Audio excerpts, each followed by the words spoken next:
Look at our community and understand. New Mexico Sky's Astronomy Enclave. We're not for everyone, only for those who are looking for the best. With a Sea-Star Smart Telescope,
At 7,200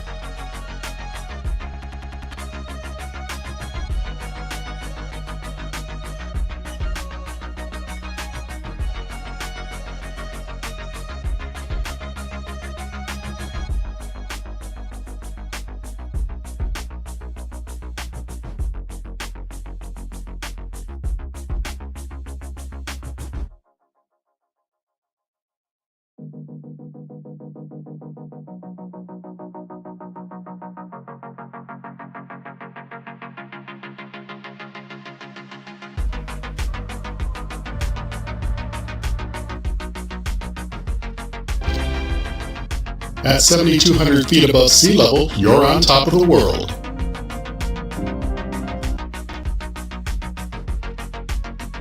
Nestled among the top, only for those who are looking for the best. with a sea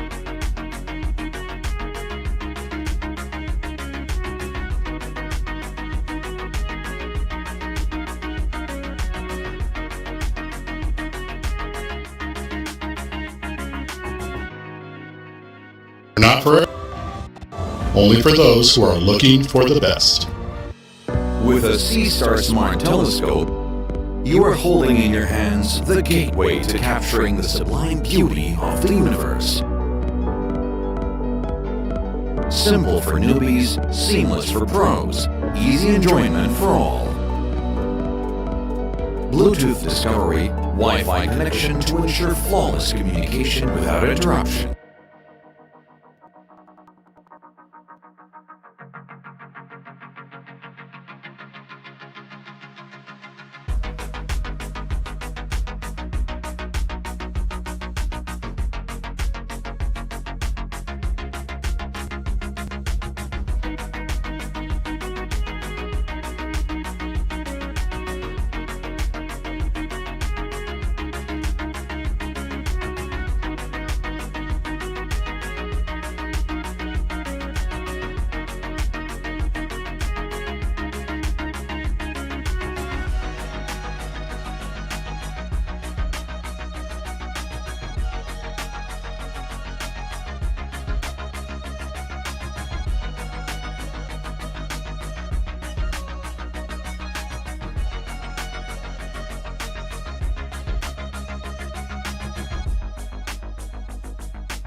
At 7,200 feet above sea level, you're on top of the world. Nestled among the tall, cool pines of the Sacramento Mountains, we're located in south central New Mexico. Founded in 2004, this premier mountaintop astronomy community offers you the opportunity to make your dreams come true with both mountaintop and mountainside lots. Just imagine living here under some of the darkest and best skies North America has to offer.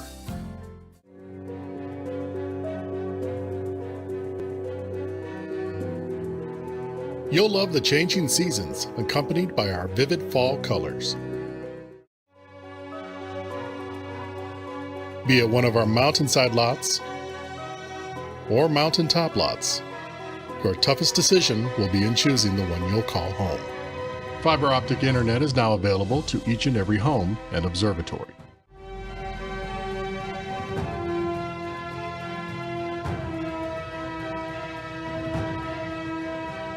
Our exceptionally clear skies will provide you with the best images.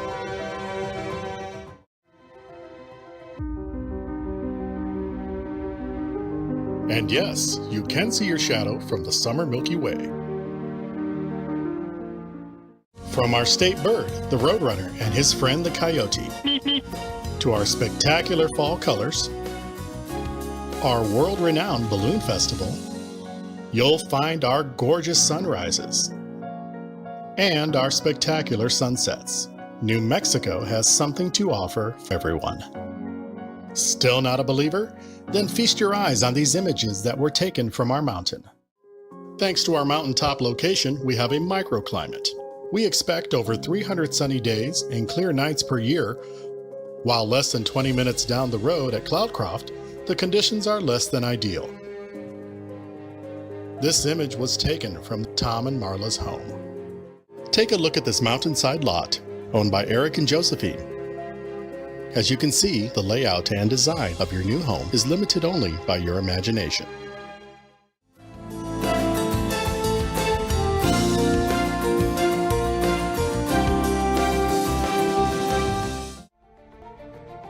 Seeing is really believing, and so my hope is that after someone has heard what we have to say about the astronomy enclave, don't take our word for it. Come and see it.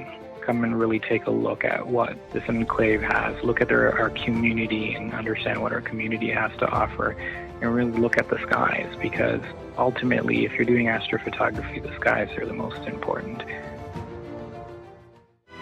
New Mexico Skies Astronomy Enclave. We're not for everyone. Only for those who are looking for the best. With a C-Star Smart Telescope, you are holding in your hands the gateway to capturing the sublime beauty of the universe. Simple for newbies, seamless for pros, easy enjoyment for all. Bluetooth discovery, Wi-Fi connection to ensure flawless communication without interruptions. C-Star has 5 imaging modes: stargazing, sun, moon, planets, and scenery modes. Unlock the sun's secrets with the complimentary solar filter. In the solar mode, you can effortlessly go to and start imaging solar eclipses, transits, and sunspots with just one click. In the stargazing mode, you have the opportunity to explore a variety of nebulae, galaxies, and star clusters within our comprehensive celestial database. The triplet apochromatic design helps to restore the vibrant colors of celestial bodies, providing a true-to-life visual experience. Our stellar-grade CMOS sensor with extraordinary low light sensitivity ensures a 1080p high-definition image quality. C-Star is also equipped with cutting-edge light pollution filters, effectively minimizing the impact of urban light pollution for an enhanced stargazing experience. Thanks to the image enhancement function in the C-Star app, you will be presented the real-time stacked image of nebulae, galaxies, and star clusters of richer details. In the Moon mode, you can effortlessly go to target with a single click, observing the mesmerizing changes in lunar phases and explore the intricate positions of craters and lunar features. A full battery charge can last up to 6 hours. Power bank charging is supported while in use. Connect with fellow astronomical enthusiasts worldwide by sharing your work within the Astronet community on the app. Dive into the celestial knowledge repository with C-Star at your own pace. Embark on an astronomical journey that turns family moments into captivating and educational cosmic experiences.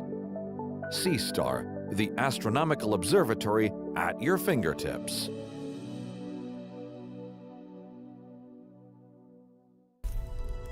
We humans have always been fascinated with the night sky. It's a giant illuminated canvas. Yet it's hidden away, in plain sight, locked away from modern city lights. One must put in some effort to see that sacred canvas revealing itself. From a world shrouded in ice to the new dawn of civilization, the ancients crafted architectural wonders that echoed celestial alignment. Yet there's a deeper, more personal connection. When I go out into the wild, away from city lights, I feel that I'm a part of this. I learned that the atoms in our bodies originated within the cores of stars eons ago. Stars that collapsed and then exploded, dispersing their enriching elements across the galaxy. And out of that enrichment forms planets, life, and us.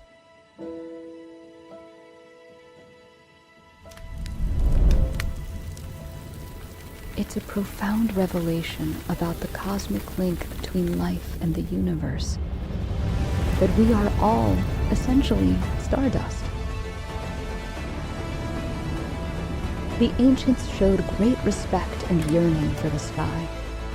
Through science, we now understand that this connection goes beyond spirituality. So when I gaze up at the night sky, I feel the dichotomy of being both small and immense. Small amidst the vastness of the universe, yet significant, because my atoms originated from these very stars. Start your celestial adventure with the C-Star S50. It's never been easier.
At 7,200 feet above sea level, you're on top of the world.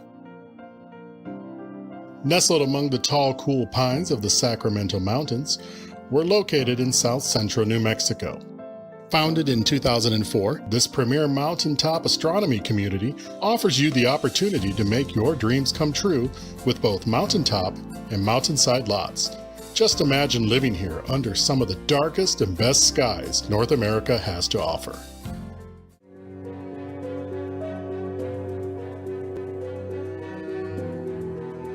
You'll love the changing seasons, accompanied by our vivid fall colors. Be it one of our mountainside lots or mountaintop lots, your toughest decision will be in choosing the one you'll call home. Fiber optic internet is now available to each and every home and observatory.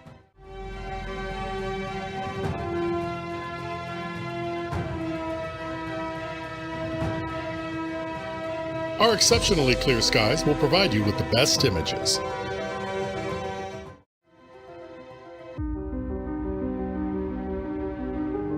And yes, you can see your shadow from the summer Milky Way. From our state bird, the roadrunner, and his friend the coyote, to our spectacular fall colors, our world-renowned balloon festival, you'll find our gorgeous sunrises, and our spectacular sunsets. New Mexico has something to offer for everyone. Still not a believer?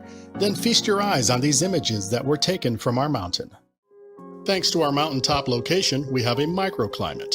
We expect over 300 sunny days and clear nights per year, while less than 20 minutes down the road at Cloudcroft, the conditions are less than ideal. This image was taken from Tom and Marla's home. Take a look at this mountainside lot, owned by Eric and Josephine. As you can see, the layout and design of your new home is limited only by your imagination.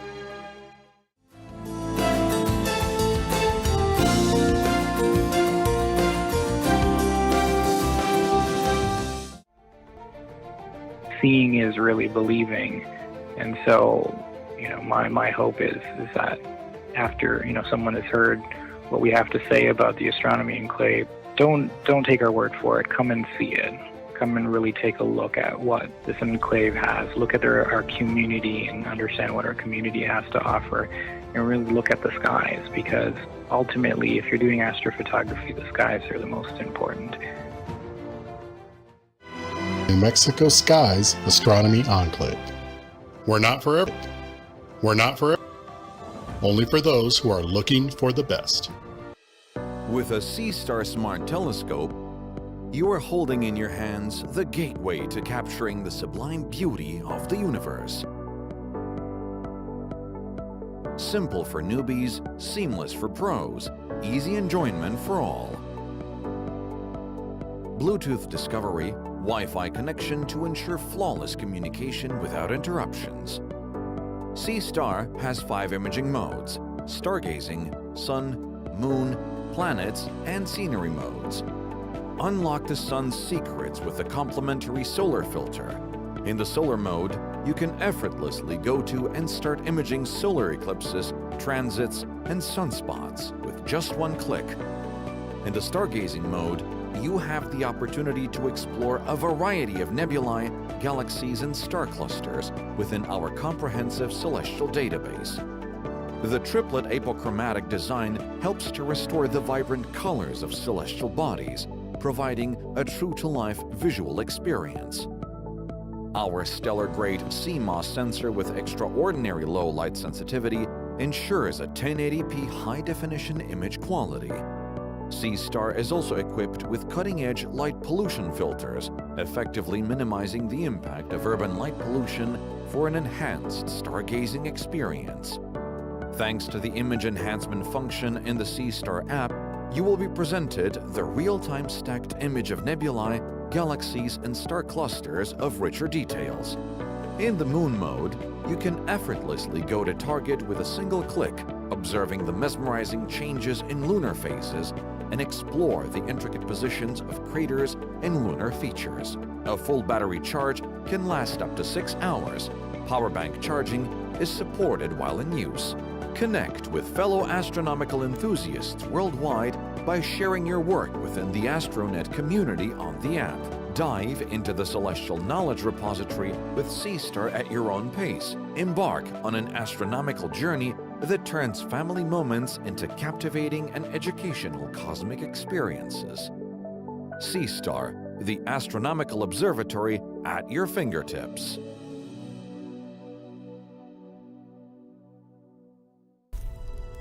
We humans have always been fascinated with the night sky. It's a giant illuminated canvas. Yet it's hidden away, in plain sight, locked away from modern city lights. One must put in some effort to see that sacred canvas revealing itself. From a world shrouded in ice to the new dawn of civilization, the ancients crafted architectural wonders that echoed celestial alignment. Yet there's a deeper, more personal connection. When I go out into the wild, away from city lights, I feel that I'm a part of this. I learned that the atoms in our bodies originated within the cores of stars eons ago. Stars that collapsed and then exploded, dispersing their enriching elements across the galaxy. And out of that enrichment forms planets, life, and us.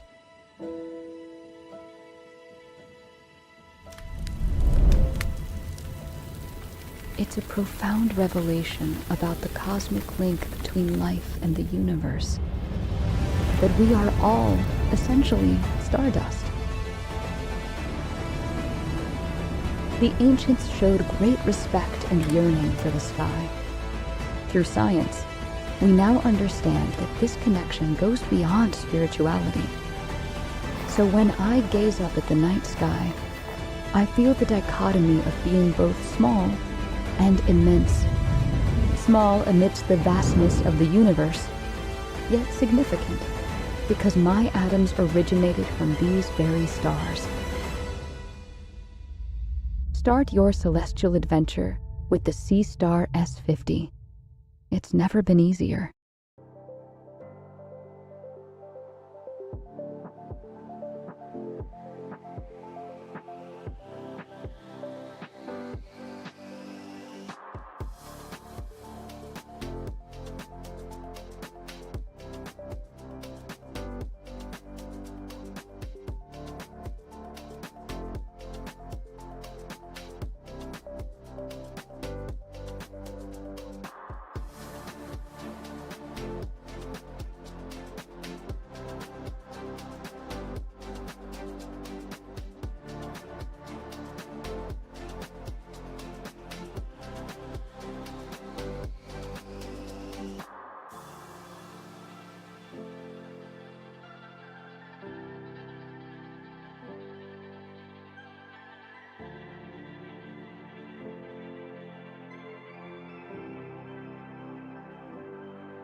At 7,200 feet above sea level, you're on top of the world. Nestled among the tall, cool pines of the Sacramento Mountains, we're located in south central New Mexico. Founded in 2004, this premier mountaintop astronomy community offers you the opportunity to make your dreams come true with both mountaintop and mountainside lots. Just imagine living here under some of the darkest and best skies North America has to offer.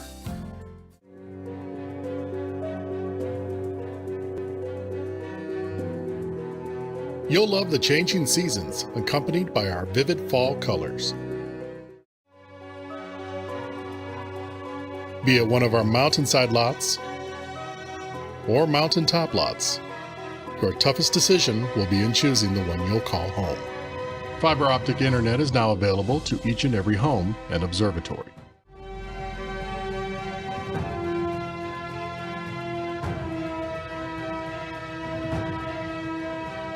Our exceptionally clear skies will provide you with the best images.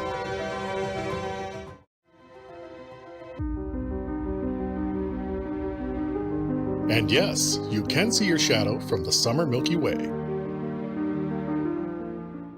From our state bird, the roadrunner, and his friend the coyote, to our spectacular fall colors, our world-renowned balloon festival, you'll find our gorgeous sunrises, and our spectacular sunsets.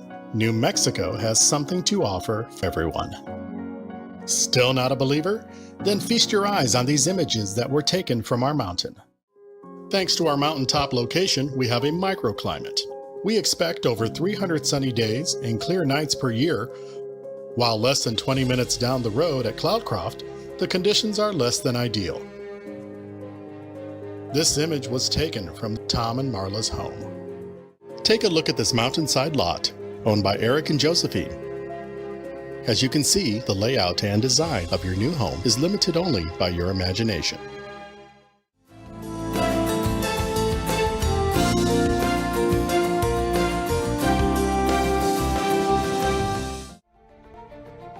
Seeing is really believing, and so my hope is that after someone has heard what we have to say about the astronomy enclave, don't take our word for it. Come and see it.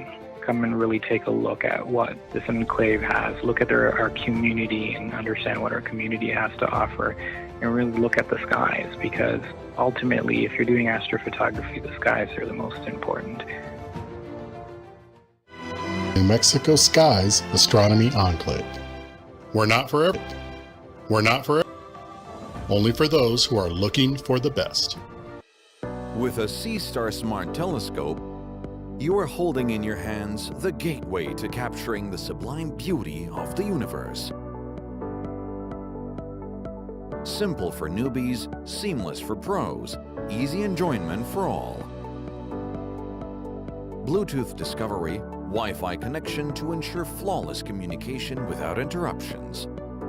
SeaStar has 5 imaging modes: stargazing, sun, moon, planets, and scenery modes.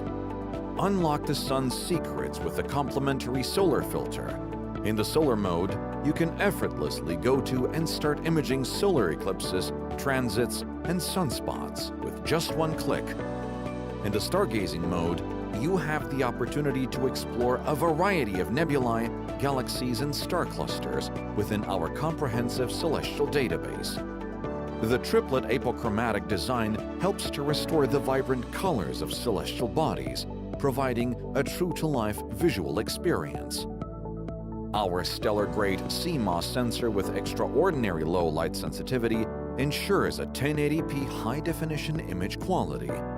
SeaStar is also equipped with cutting-edge light pollution filters, effectively minimizing the impact of urban light pollution for an enhanced stargazing experience.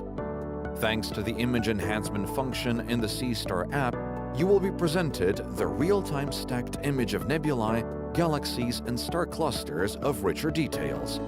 In the moon mode, you can effortlessly go to target with a single click, observing the mesmerizing changes in lunar phases and explore the intricate positions of craters and lunar features. A full battery charge can last up to 6 hours, Power bank charging is supported while in use.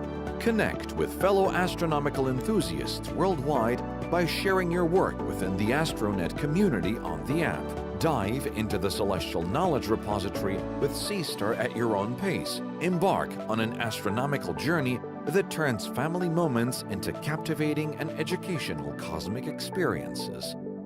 C-Star, the astronomical observatory at your fingertips.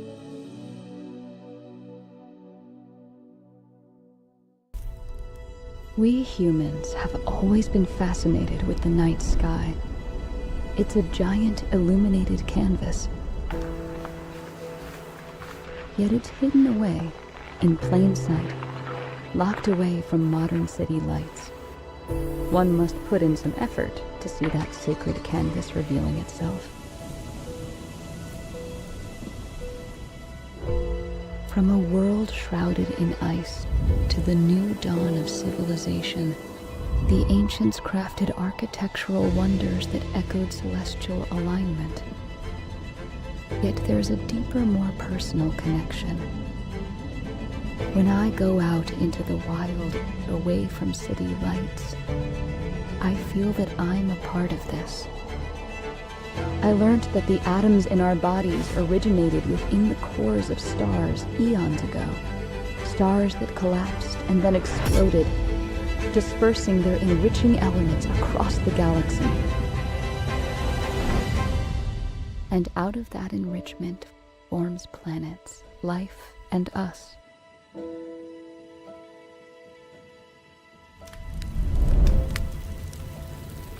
It's a profound revelation about the cosmic link between life and the universe. That we are all, essentially, stardust. The ancients showed great respect and yearning for the sky. Through science, we now understand that this connection goes beyond spirituality. So when I gaze up at the night sky, I feel the dichotomy of being both small and immense. Small amidst the vastness of the universe, yet significant, because my atoms originated from these very stars. Start your celestial adventure with the C-Star S50. It's never been easier.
At 7,200 feet above sea level, you're on top of the world. Nestled among the tall, cool pines of the Sacramento Mountains, we're located in south central New Mexico. Founded in 2004, this premier mountaintop astronomy community offers you the opportunity to make your dreams come true with both mountaintop and mountainside lots. Just imagine living here under some of the darkest and best skies North America has to offer.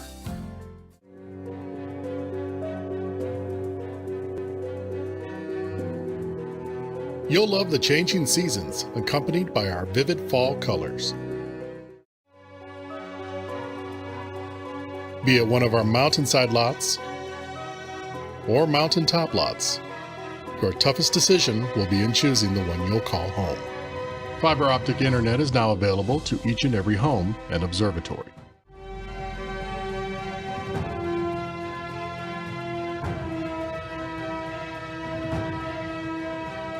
Our exceptionally clear skies will provide you with the best images.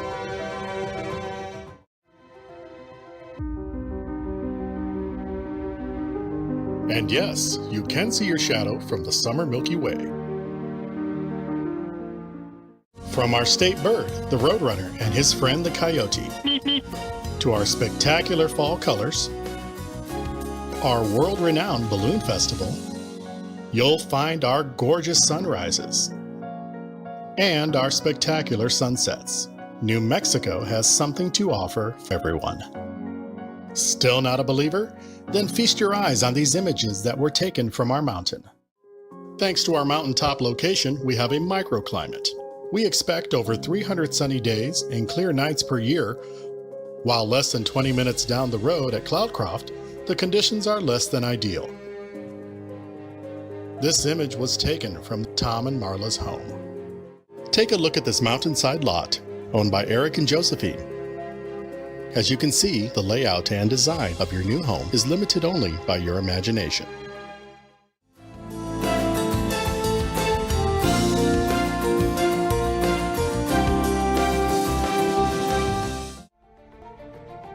Seeing is really believing, and so my hope is that after someone has heard what we have to say about the astronomy enclave, don't take our word for it. Come and see it.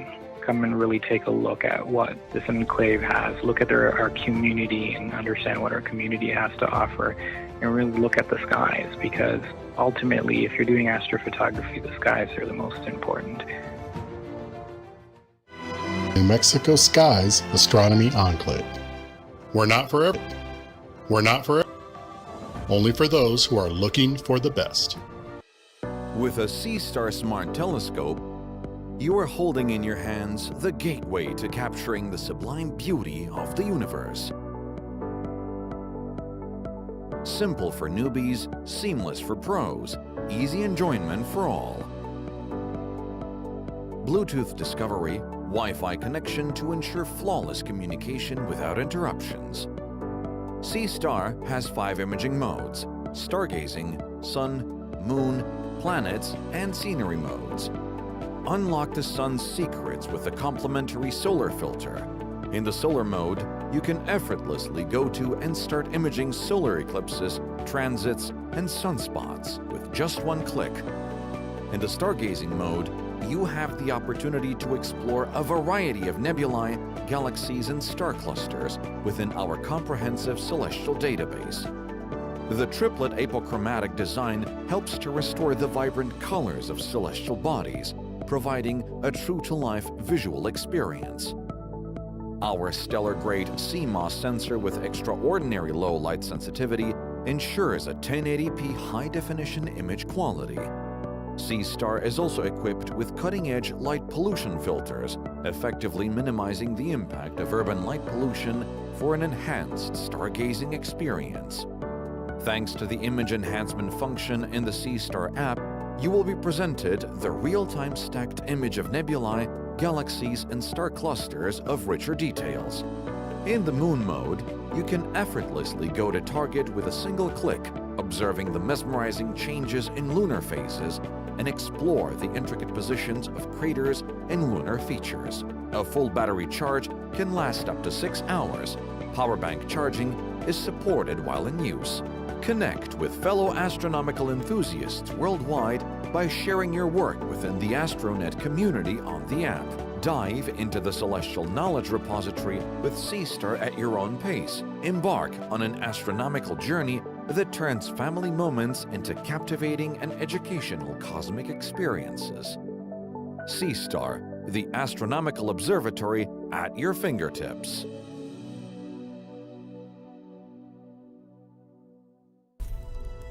We humans have always been fascinated with the night sky.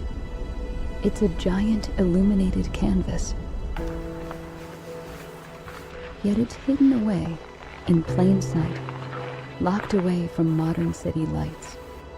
One must put in some effort to see that sacred canvas revealing itself. From a world shrouded in ice to the new dawn of civilization, the ancients crafted architectural wonders that echoed celestial alignment. Yet there's a deeper, more personal connection. When I go out into the wild, away from city lights, I feel that I'm a part of this. I learned that the atoms in our bodies originated within the cores of stars eons ago. Stars that collapsed and then exploded, dispersing their enriching elements across the galaxy. And out of that enrichment forms planets, life, and us.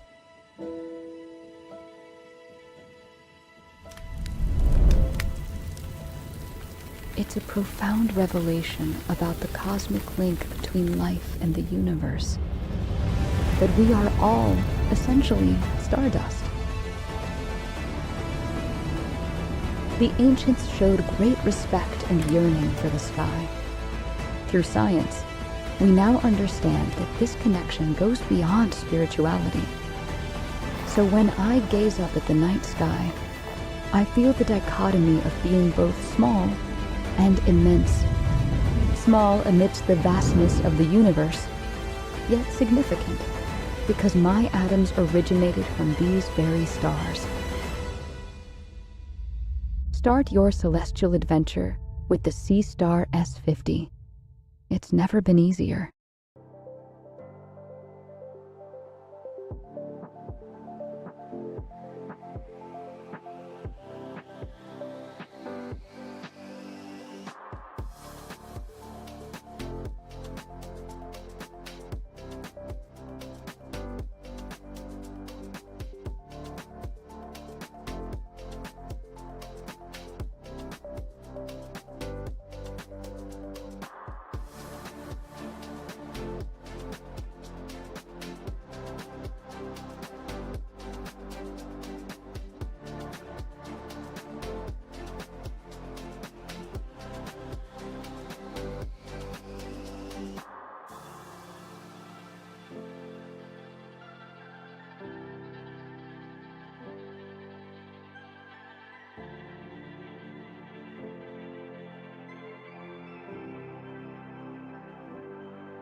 At 7,200 feet above sea level, you're on top of the world. Nestled among the tall, cool pines of the Sacramento Mountains, we're located in south central New Mexico. Founded in 2004, this premier mountaintop astronomy community offers you the opportunity to make your dreams come true with both mountaintop and mountainside lots. Just imagine living here under some of the darkest and best skies North America has to offer.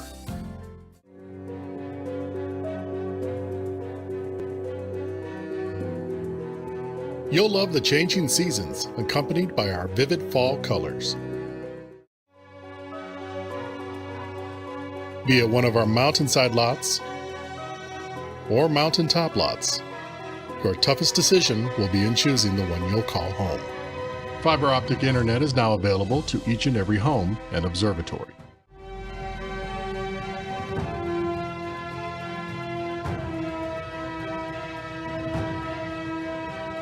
Our exceptionally clear skies will provide you with the best images.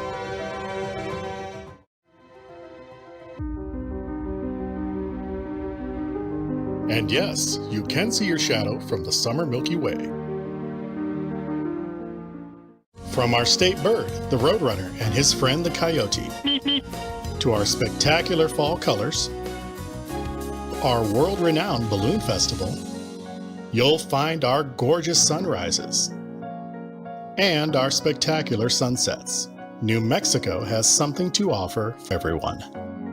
Still not a believer? Then feast your eyes on these images that were taken from our mountain. Thanks to our mountaintop location, we have a microclimate.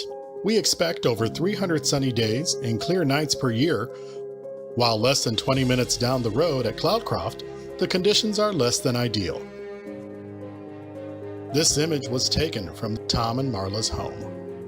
Take a look at this mountainside lot, owned by Eric and Josephine. As you can see, the layout and design of your new home is limited only by your imagination.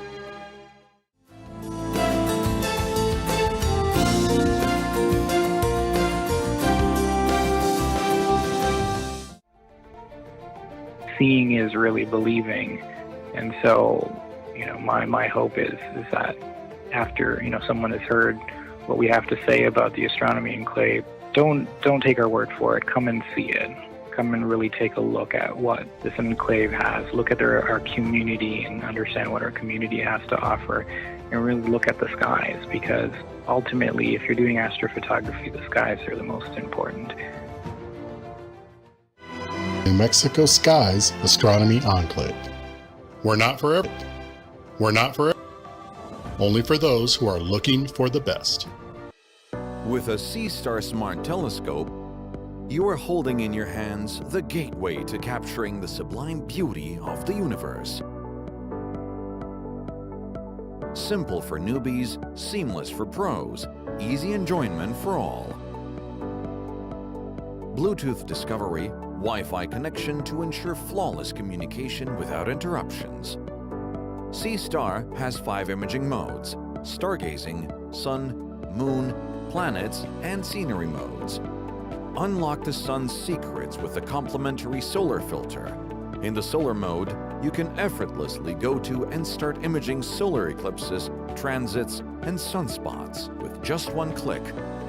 In the stargazing mode, you have the opportunity to explore a variety of nebulae, galaxies, and star clusters within our comprehensive celestial database.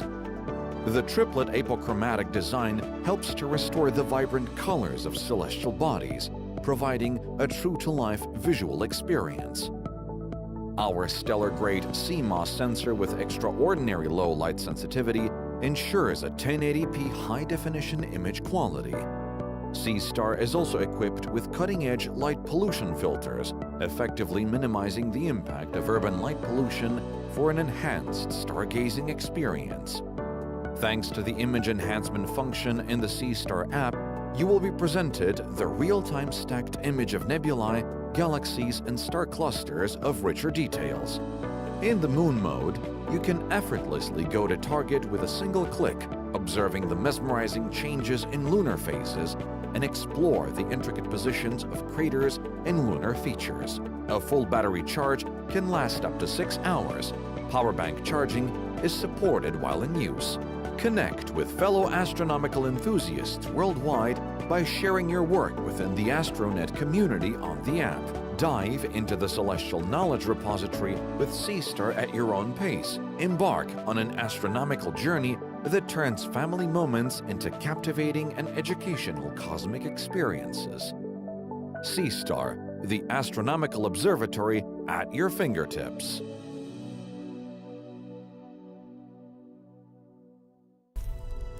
We humans have always been fascinated with the night sky.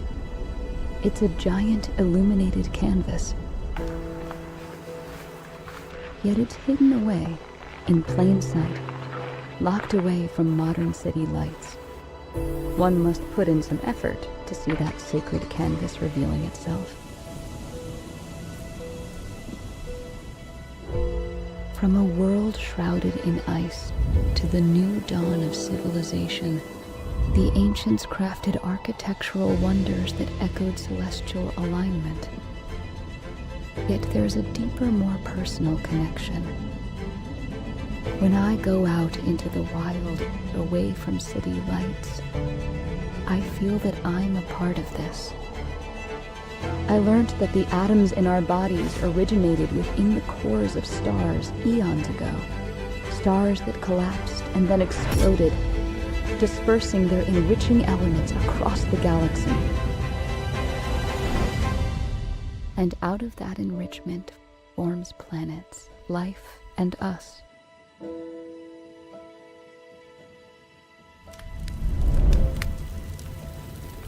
It's a profound revelation about the cosmic link between life and the universe. That we are all, essentially, stardust. The ancients showed great respect and yearning for the sky.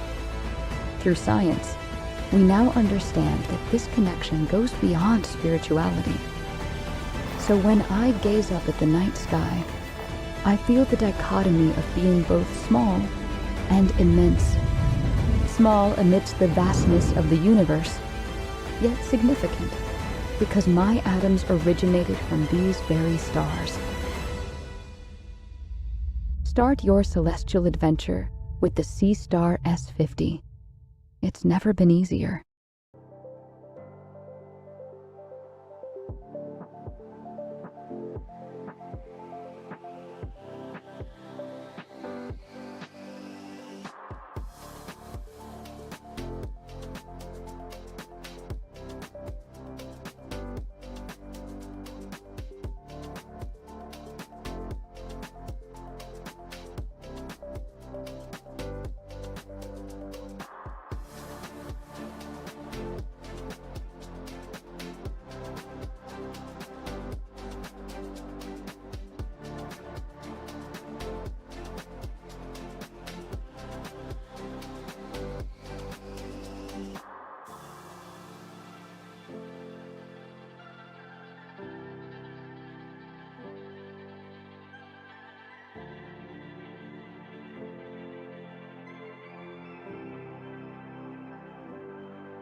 At 7,200 feet above sea level, you're on top of the world. Nestled among the tall, cool pines of the Sacramento Mountains, we're located in south central New Mexico. Founded in 2004, this premier mountaintop astronomy community offers you the opportunity to make your dreams come true with both mountaintop and mountainside lots. Just imagine living here under some of the darkest and best skies North America has to offer.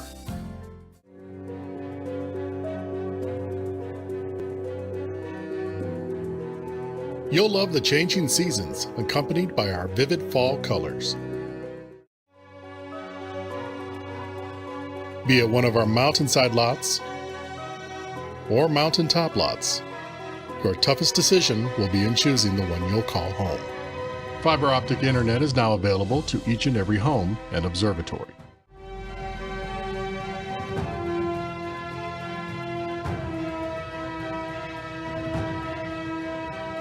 Our exceptionally clear skies will provide you with the best images.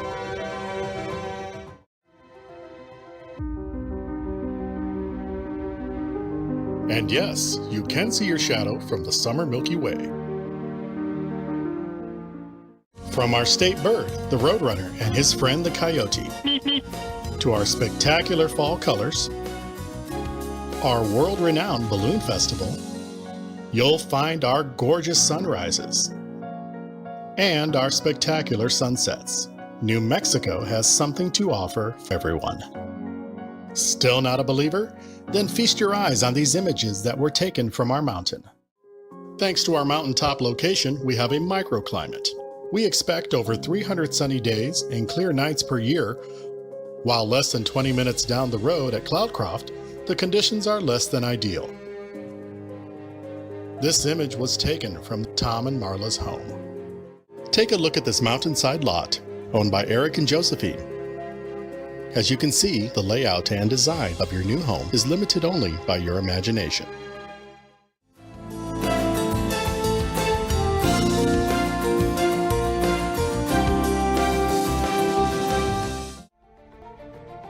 Seeing is really believing, and so my hope is that after someone has heard what we have to say about the astronomy enclave, don't take our word for it. Come and see it. Come and really take a look at what this enclave has. Look at our community and understand what our community has to offer, and really look at the skies, because ultimately, if you're doing astrophotography, the skies are the most important. New Mexico Skies Astronomy Enclave. We're not for everyone. Only for those who are looking for the best.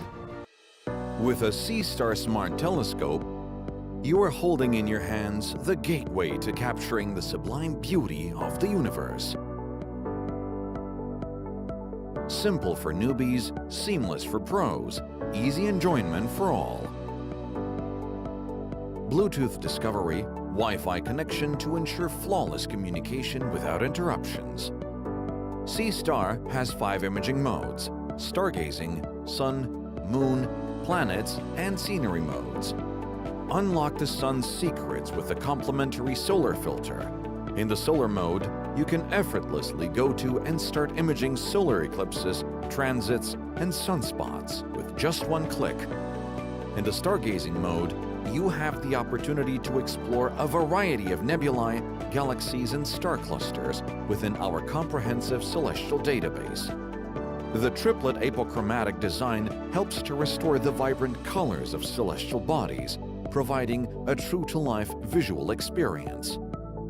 Our stellar-grade CMOS sensor with extraordinary low light sensitivity ensures a 1080p high-definition image quality. SeaStar is also equipped with cutting-edge light pollution filters, effectively minimizing the impact of urban light pollution for an enhanced stargazing experience. Thanks to the image enhancement function in the SeaStar app, you will be presented the real-time stacked image of nebulae, galaxies, and star clusters of richer details. In the moon mode, you can effortlessly go to target with a single click, observing the mesmerizing changes in lunar phases and explore the intricate positions of craters and lunar features. A full battery charge can last up to 6 hours, Power bank charging is supported while in use. Connect with fellow astronomical enthusiasts worldwide by sharing your work within the Astronet community on the app. Dive into the celestial knowledge repository with C-Star at your own pace. Embark on an astronomical journey that turns family moments into captivating and educational cosmic experiences. C-Star, the astronomical observatory at your fingertips.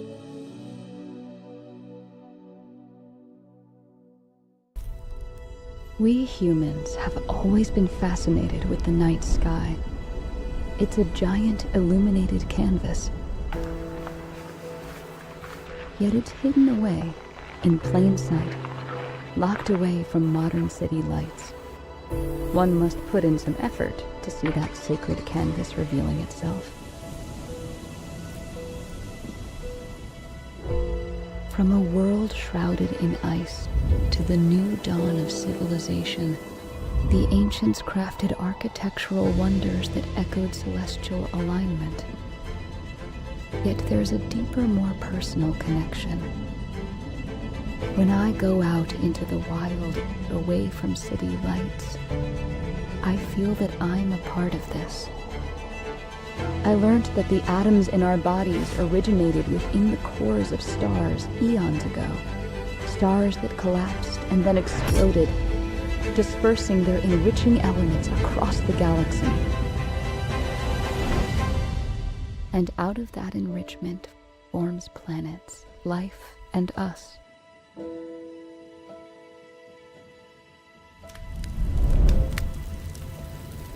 It's a profound revelation about the cosmic link between life and the universe.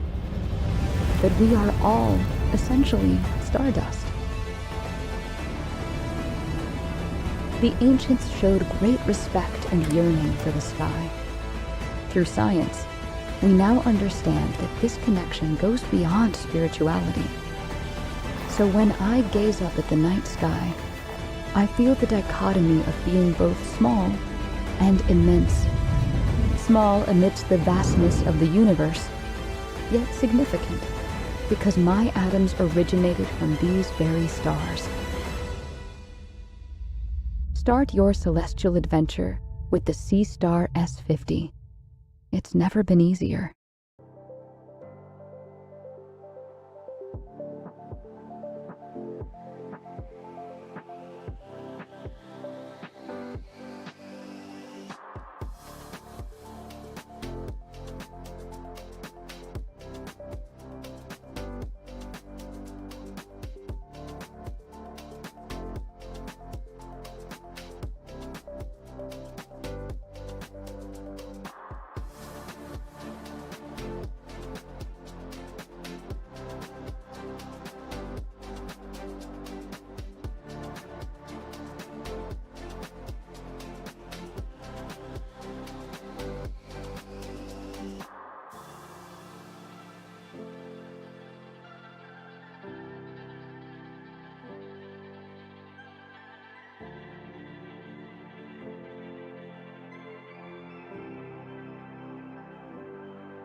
At 7,200 feet above sea level, you're on top of the world.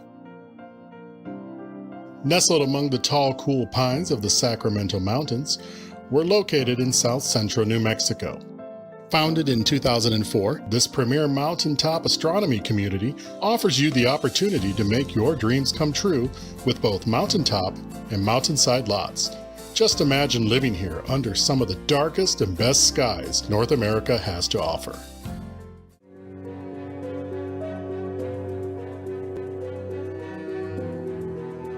You'll love the changing seasons, accompanied by our vivid fall colors.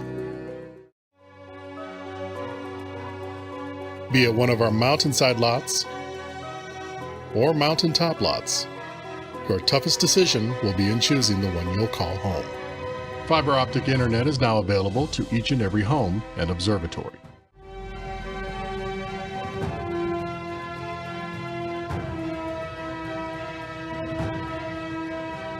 Our exceptionally clear skies will provide you with the best images.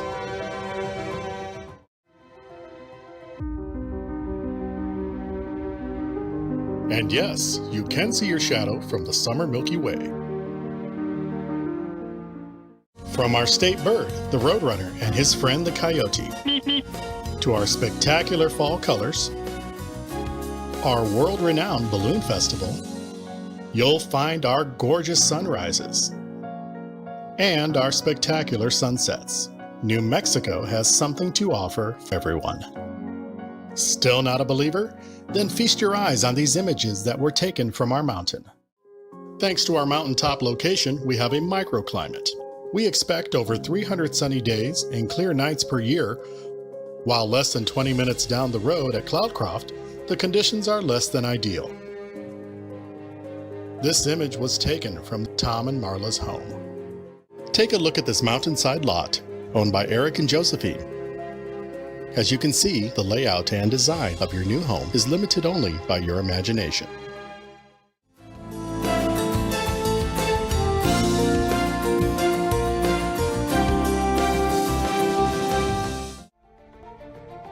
Seeing is really believing, and so my hope is that after someone has heard what we have to say about the astronomy enclave, don't take our word for it. Come and see it. Come and really take a look at what this enclave has. Look at our community and understand what our community has to offer, and really look at the skies, because ultimately, if you're doing astrophotography, the skies are the most important. New Mexico Skies Astronomy Enclave. We're not for everyone. We're not for everyone. Only for those who are looking for the best. With a SeaStar Smart Telescope, you are holding in your hands the gateway to capturing the sublime beauty of the universe. Simple for newbies, seamless for pros, easy enjoyment for all. Bluetooth discovery, Wi-Fi connection to ensure flawless communication without interruptions. SeaStar has 5 imaging modes: stargazing, sun, moon, planets, and scenery modes. Unlock the sun's secrets with the complimentary solar filter. In the solar mode, you can effortlessly go to and start imaging solar eclipses, transits, and sunspots with just one click. In the stargazing mode, you have the opportunity to explore a variety of nebulae, galaxies, and star clusters within our comprehensive celestial database. The triplet apochromatic design helps to restore the vibrant colors of celestial bodies, providing a true-to-life visual experience. Our stellar-grade CMOS sensor with extraordinary low light sensitivity ensures a 1080p high-definition image quality. SeaStar is also equipped with cutting-edge light pollution filters, effectively minimizing the impact of urban light pollution for an enhanced stargazing experience. Thanks to the image enhancement function in the SeaStar app, you will be presented the real-time stacked image of nebulae, galaxies, and star clusters of richer details. In the moon mode, you can effortlessly go to target with a single click, observing the mesmerizing changes in lunar phases and explore the intricate positions of craters and lunar features. A full battery charge can last up to 6 hours, Power bank charging is supported while in use. Connect with fellow astronomical enthusiasts worldwide by sharing your work within the Astronet community on the app. Dive into the celestial knowledge repository with C-Star at your own pace. Embark on an astronomical journey that turns family moments into captivating and educational cosmic experiences. C-Star, the astronomical observatory at your fingertips.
At 7,200 feet above sea level, you're on top of the world.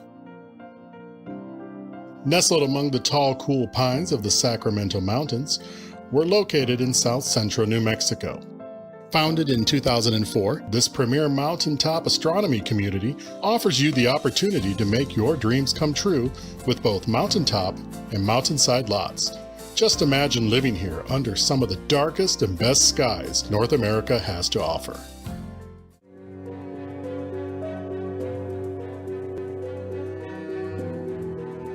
You'll love the changing seasons, accompanied by our vivid fall colors. Be it one of our mountainside lots or mountaintop lots, your toughest decision will be in choosing the one you'll call home. Fiber optic internet is now available to each and every home and observatory.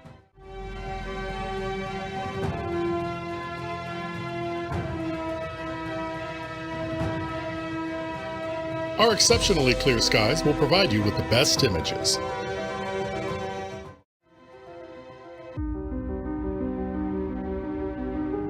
And yes, you can see your shadow from the summer Milky Way.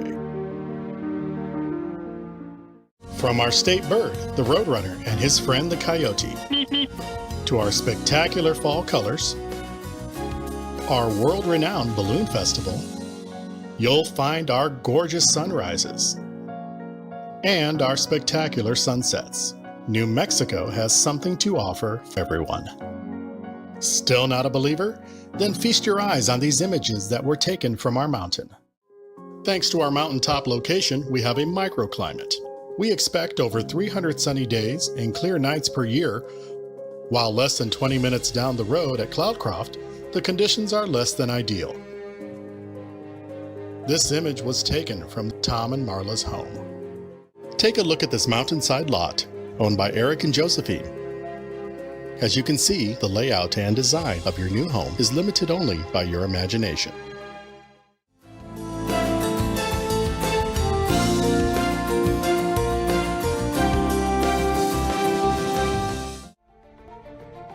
Seeing is really believing, and so my hope is that after someone has heard what we have to say about the astronomy enclave, don't take our word for it. Come and see it. Come and really take a look at what this enclave has. Look at our community and understand what our community has to offer, and really look at the skies, because ultimately, if you're doing astrophotography, the skies are the most important. New Mexico Skies Astronomy Enclave. We're not for everyone. We're not for everyone. Only for those who are looking for the best. With a SeaStar Smart Telescope, you are holding in your hands the gateway to capturing the sublime beauty of the universe. Simple for newbies, seamless for pros, easy enjoyment for all. Bluetooth discovery, Wi-Fi connection to ensure flawless communication without interruptions. SeaStar has 5 imaging modes: stargazing, sun, moon, planets, and scenery modes. Unlock the sun's secrets with the complimentary solar filter. In the solar mode, you can effortlessly go to and start imaging solar eclipses, transits, and sunspots with just one click. In the stargazing mode, you have the opportunity to explore a variety of nebulae, galaxies, and star clusters within our comprehensive celestial database. The triplet apochromatic design helps to restore the vibrant colors of celestial bodies, providing a true-to-life visual experience. Our stellar-grade CMOS sensor with extraordinary low light sensitivity ensures a 1080p high-definition image quality. SeaStar is also equipped with cutting-edge light pollution filters, effectively minimizing the impact of urban light pollution for an enhanced stargazing experience. Thanks to the image enhancement function in the SeaStar app, you will be presented the real-time stacked image of nebulae, galaxies, and star clusters of richer details. In the moon mode, you can effortlessly go to target with a single click, observing the mesmerizing changes in lunar phases and explore the intricate positions of craters and lunar features. A full battery charge can last up to 6 hours. Power bank charging is supported while in use. Connect with fellow astronomical enthusiasts worldwide by sharing your work within the Astronet community on the app. Dive into the celestial knowledge repository with C-Star at your own pace. Embark on an astronomical journey that turns family moments into captivating and educational cosmic experiences. C-Star, the astronomical observatory at your fingertips.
And now, ladies and gentlemen, the hardest working MC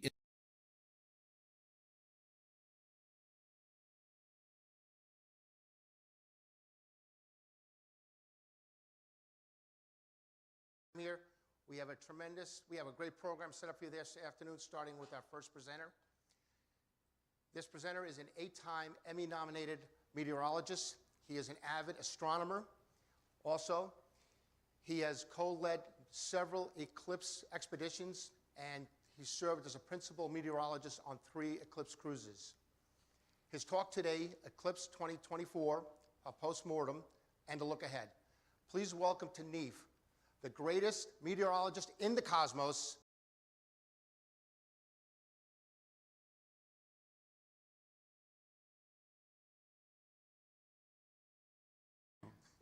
that Vinny is indeed the hardest working MC in the cosmos.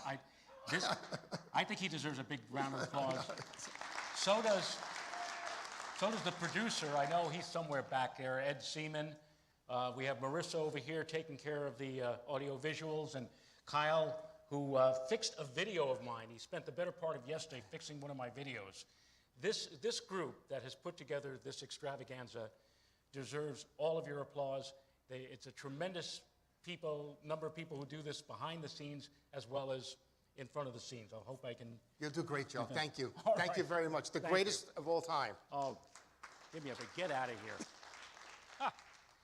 All right, well, yeah, this is going to be a post-mortem of the recent celestial extravaganza, which I hope all of you ended up partaking in. I hope most of you, if not all of you, had some measure of success. There were, I know, people who unfortunately came under the curtain of cloud cover, which was somewhat unexpected. We're going to talk about all of that in just a very few moments. And let's talk about this. You know, I have been doing astronomy outreach for over 50 years now, and I do not remember at any time anything even remotely matching what we went through. Not only, of course, were you reminded of it through the various astronomical publications, which I'm sure you all subscribe to, Astronomy and Sky and Telescope and whatnot, but I mean, driving to work and driving to school, you were reminded of it. Whoops, sorry about that. Here we go. How could you not be reminded of this, right? For days and days and even weeks in advance, you were reminded that we were going to have a solar eclipse. In some parts of the country along the path of totality, not only did they remind you, they also had a countdown clock counting down to the time to the moment of totality. And there were a few extra little comments here. And also, delays. Yes, delays. You'd think there'd be some delays, especially so after the eclipse trying to get home. Oh, I mean, I myself, it took me 4 hours to drive with my family up to the site where we observed the eclipse. It took over 8 hours to get home. It was crazy, incredible. But let me tell you, it was worth all of it, every minute of it, if you had a chance to see this spectacular for yourself. And this is what it was all about, I guess, right? The sun getting mooned. Anyway, it was, I think, a couple of days before the eclipse, I was riding around, and I heard a radio interview, and I don't know who this person was, but he was talking about the eclipse, and he said, well, you know, it's not like the old days. In the old days, there was a lot of science involved, and, you know, people trying to extract some new, you know, secret of the universe from solar eclipse. It's not like that anymore. You know, it's more, it's coming, it's going to occur, but there's no big deal in terms of science anymore with eclipses. And boy, I tell you, at that moment, I got kind of peeved. I got angry. I said, I wish I was in that studio right now with whoever this person is, because I wanted to debate him. Because there is most definitely, I mean, I said on the day of the eclipse that scientists, astronomers, they're going to have a field day for what is going to happen. For example, there were those who were interested in timing those special occurrences called contacts to find out whether the moon is on schedule and whether the Earth is turning properly according to their theories, and if not, to correct these. Others, astrophysicists, were going to be examining the sun itself for some of the rare things that they can only see at the time of a total eclipse of the sun, namely the great outer extensions of its very hot, tenuous atmosphere, which we call the corona. And then there are the Earth scientists who are going to study our atmosphere, the high electrified layers above the Earth called the ionosphere, which will undergo a drastic shock as the lunar shadow comes along and turns off its source of energy, the sun. And our scientists are going to try to find out what happens to that with sounding rockets. I mean, you know, this guy says, well, they're not going to do anything important, no science. They were sending up sounding rockets from the NASA base at Wallops Island, Virginia, to study all of this, the upper atmosphere, and what happens during the time of total eclipse. And then there are people like myself, the meteorologists, who were going to find out what happens to the local situation as the shadow of the moon moves in, and with it, the cooling that comes along and allows the air to contract and pull in winds from all around that great shadow, averaging about 123 miles across. And speaking of weather, I got to tell you something about the weather. If the last 12 to 18 months, the 12 to 18 months prior to the total eclipse, if I had $1 for every person who came to me, and when I asked them, I said, so what are you planning to go, what are you planning to do for the eclipse? Oh, I'm going to Texas, Joe. Joe, I'm going to Joe, I'm going to be in San Antonio with a group, and we're going to bus right into the central part of the eclipse track, and we're going to see over 4 minutes of total. Yeah, Joe, I'm going to Texas. I mean, I tell you right, if I had $1 for every person who said to me that they were going to Texas for this eclipse, I'd be out there after the show purchasing a Teleview Nagler Type 5 31mm eyepiece. You know, that gives you an idea of the numbers of people who said Texas. But, you know, it was a little disconcerting when people were telling me that. Disconcerting in the sense that I knew from studying the weather and climate of this upcoming eclipse, or the eclipse that just passed, that Texas was, well, maybe not the best. I, last fall, was lucky enough to write an article about the weather prospects for the eclipse for WeatherWise magazine. WeatherWise is kind of like the meteorological version of astronomy or sky and telescope. And if you're into weather, you might be interested in subscribing to it. It's read by thousands of amateur and professional meteorologists all across the country. And last fall, in the November-December issue, I had the opportunity to write a feature article, Weather Prospects for the Next Total Solar Eclipse. And in that particular article, I had all kinds of tables and graphs and graphics. And the most important of all was this particular graphic. Now, I know those of you who are way in the back probably can't see these numbers, so I'll blow them up for you in two specific areas. This, of course, is the path of the total eclipse here, this line and this line. There's the totality path. And what you're seeing here, these numbers, is the percentage of cloud cover, the average percentage of cloud cover in the month of April.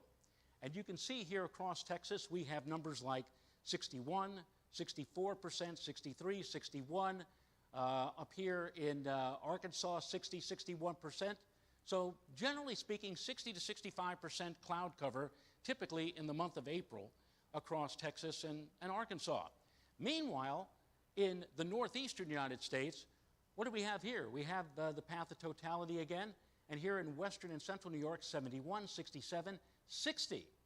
And then this hatched zone here, from northeastern New York State across northern New England, this hatched zone was the area where the worst weather prospects were.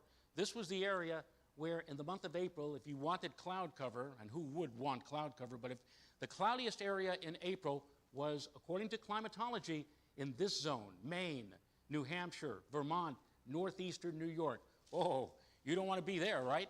But I said, really, in terms of cloud cover, the amount of cloud cover percentage in New York State versus, let's say, Texas or Arkansas really wasn't all that much different. In fact, I said the chances of seeing the eclipse sun at any given moment on April the 8th from Texas to Indiana is about 55 to 60%. These conditions are somewhat better than the Northeast U.S., Ontario, Quebec, and Atlantic Canada, but surprisingly, not that much better. In fact, I concluded my article by saying, basically, this is going to be a crapshoot. Is a fair chance that many places along the eclipse track will get skunked and have cloud-filled skies, but also, I said, there are places along that eclipse track, no matter where you go, that have a fair chance of seeing beautifully clear skies. Well, let's take a look at the satellite picture. All of a sudden, I'm back on TV again, right? No. This is the satellite picture of April the 8th. And as you can see down here across much of central and southern Texas, going up into southeastern Oklahoma and the lower half of Arkansas, cloud cover. Oh my goodness, clouds. It was for many people who had traveled down to Texas, they were doing some quick thinking and saying, well, what do I do? Do I stay here or do I go somewhere else? Up here, there was a warm front, and that unfortunately meant clouds for places like Niagara Falls, Buffalo, Rochester, New York. But look at this. Look at this. Up in the northeastern part of New York State, the so-called Northeast Kingdom, and across all of New England and into Atlantic Canada, beautiful, clear or mostly clear skies, just a few thin, high clouds. Hardly any hindrance to seeing the total eclipse. And meanwhile,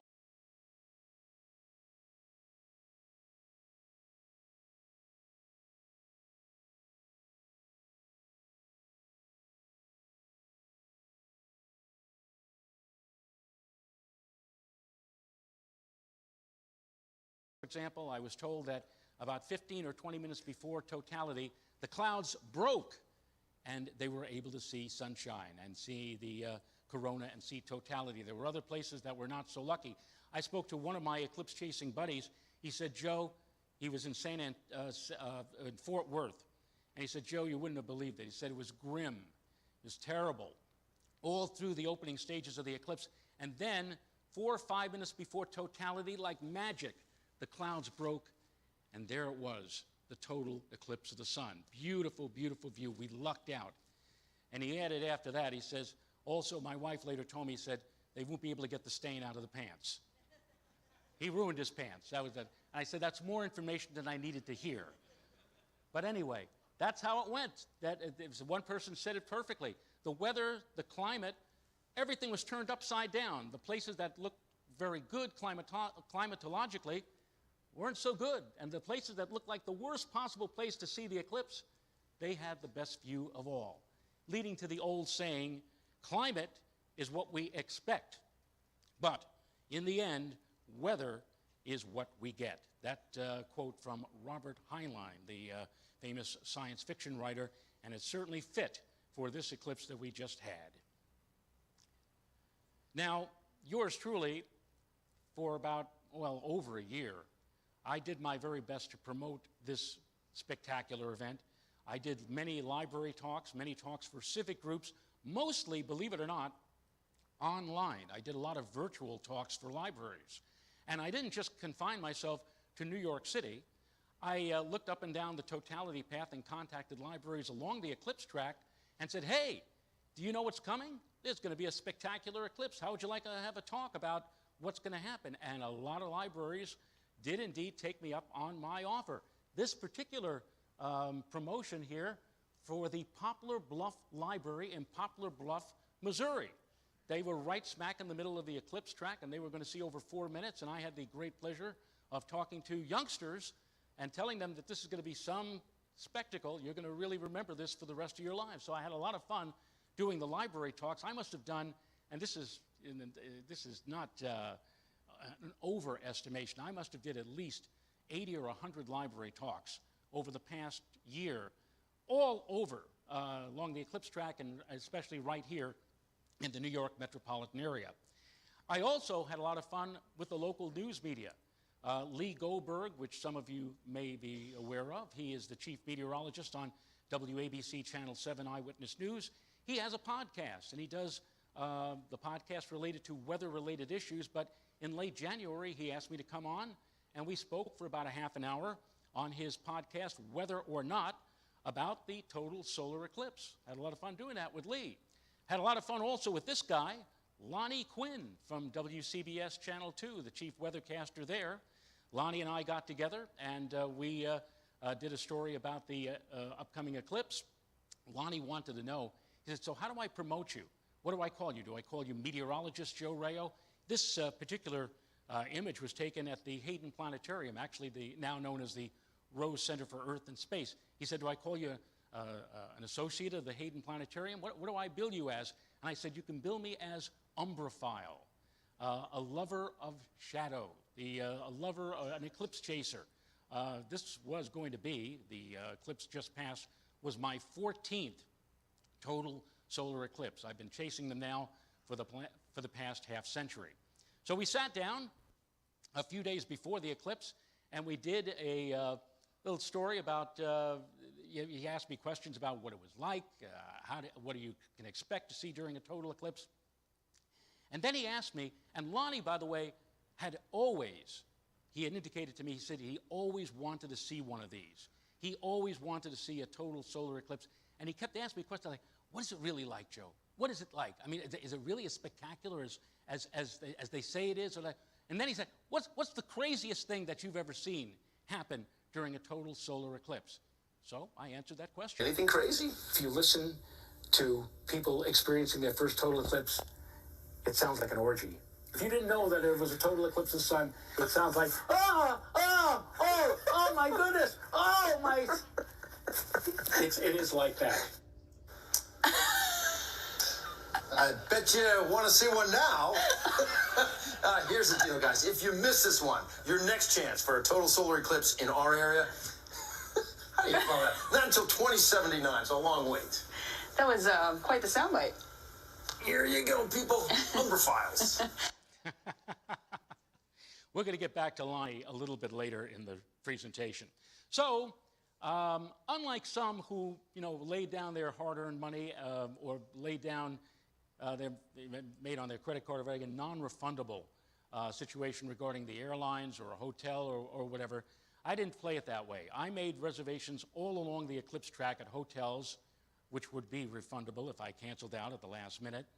And I said, okay, when we get to within a week of the eclipse, I think I will have a pretty good handle and pretty good knowledge of where the weather was going to be the most promising for viewing the eclipse. And it turned out that the place in question that I chose would be in the place that climate said we wouldn't see the eclipse, the northeastern part of New York State. I didn't even know this until I got up there, but apparently in this part of New York State, it's referred to as the Northeast Kingdom. And the place that I ended up going to would be Plattsburgh, New York, pretty close to the center line of the eclipse track. And here you see Plattsburgh. Oh, and here's where we stayed. My family and I, we stayed at the Hampton Inn and Suites in Plattsburgh. And interestingly, I made reservations at that hotel over a year ago.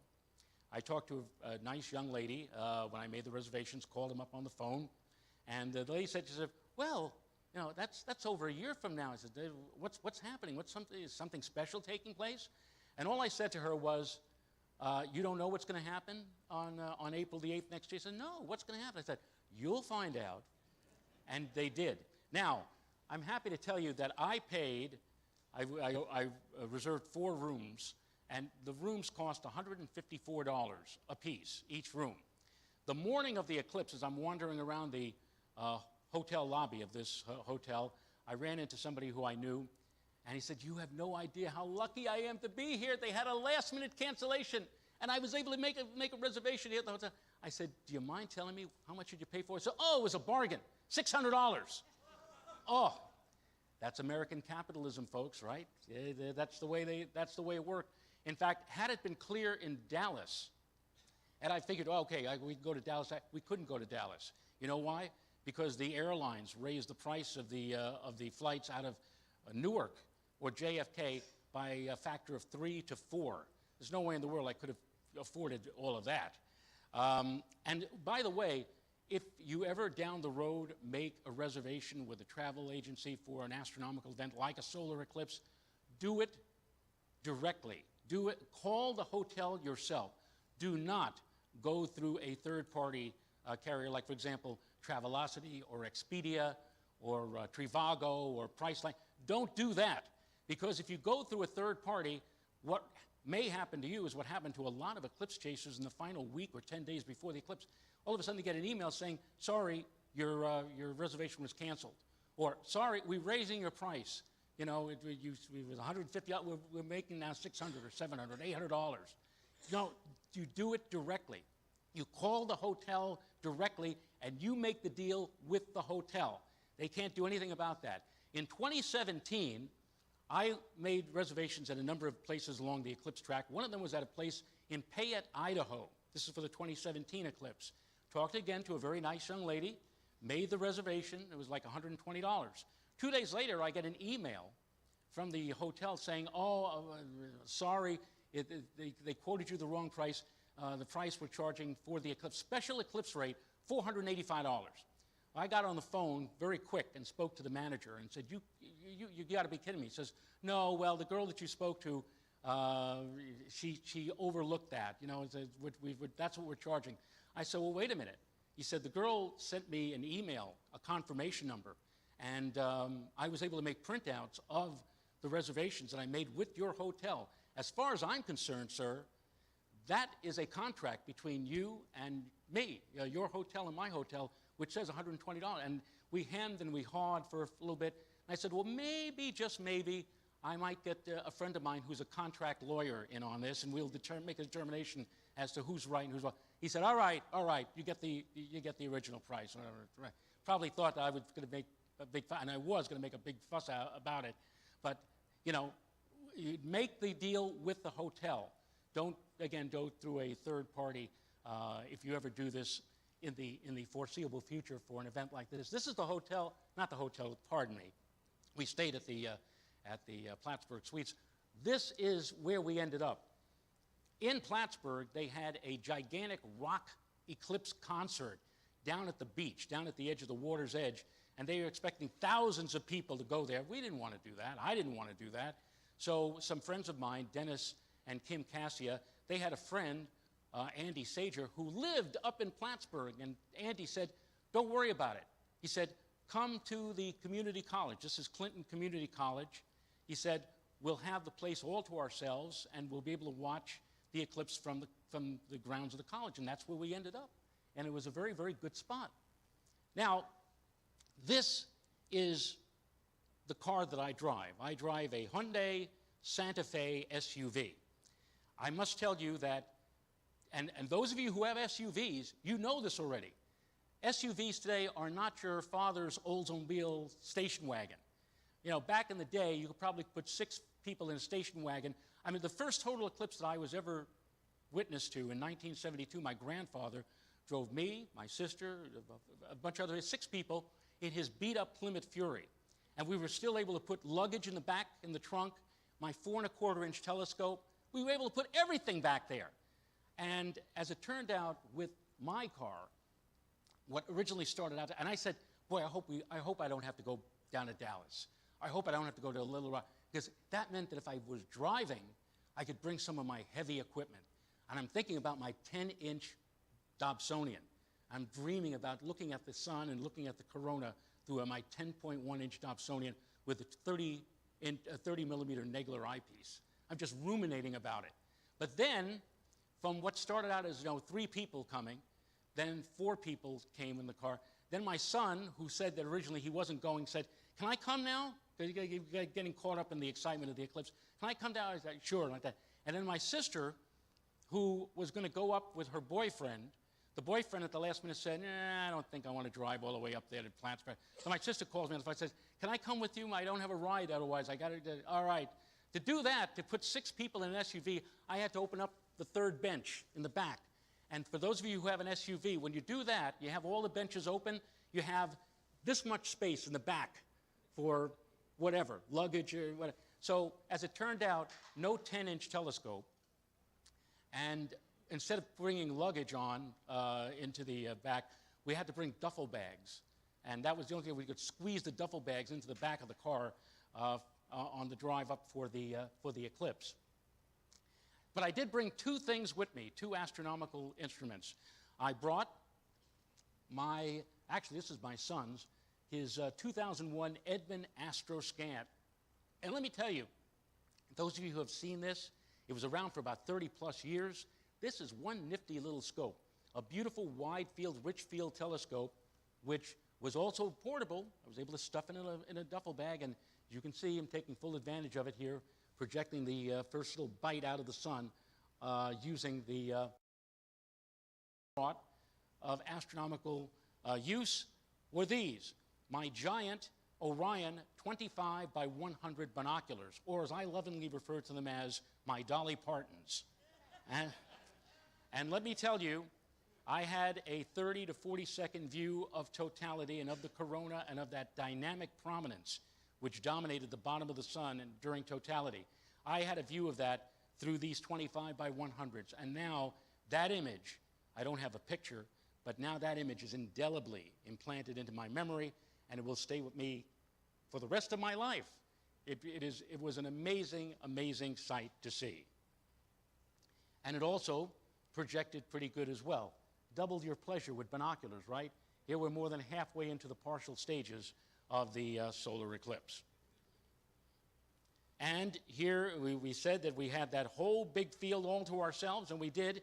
This is the table that my friend Dennis Cassia, his friend Andy Sager, set up a nice big table for all of us to lay down our equipment. There's the Astroscan here. We probably didn't have, instead of dealing with like thousands of people at a rock concert, we had, I would guess, maybe 25 or 30 people, and we had that whole field all to ourselves. It was wonderful for the eclipse. And here is the the gang of 6 that went into that SUV of mine. My son, Joseph. Here I am with my wife, Renata. My daughter, Maria. This is big Jermaine Fergus. And here's my sister. My sister was the star of my video. Now, I told numerous people, don't bother taking pictures, don't bother handling your phone or like that. You got to enjoy a total eclipse to its fullest by watching it, enjoying it, drinking it all in. But in the last moments before totality, I figured, well, I got my iPhone. So what I did was I grabbed my iPhone, went up to the back of the SUV. The hatch was open. All of the duffel bags are in the back, and I carefully positioned my iPhone, up against my sister's duffel bag. And I said, okay, I'm going to turn on the video now, and I'm going to start the video here. And I ran off, and I thought I'd capture the moment of totality and people yelling and screaming and, as I mentioned with Lonnie, sometimes it sounds like an orgy. But I figured I'd do that, right? And I say my sister is the star of this video because once totality had arrived and everybody's screaming their heads off, my sister immediately said, oh my goodness, where are my binoculars? I was going to look at the eclipse with my binoculars. Oh, I remember now. It's in my duffel bag. Here we go with my video of the eclipse. And you can hear WWV in the background. That's the radio station with a good beat. Here's my sister Lisa. Keep your eye on my sister.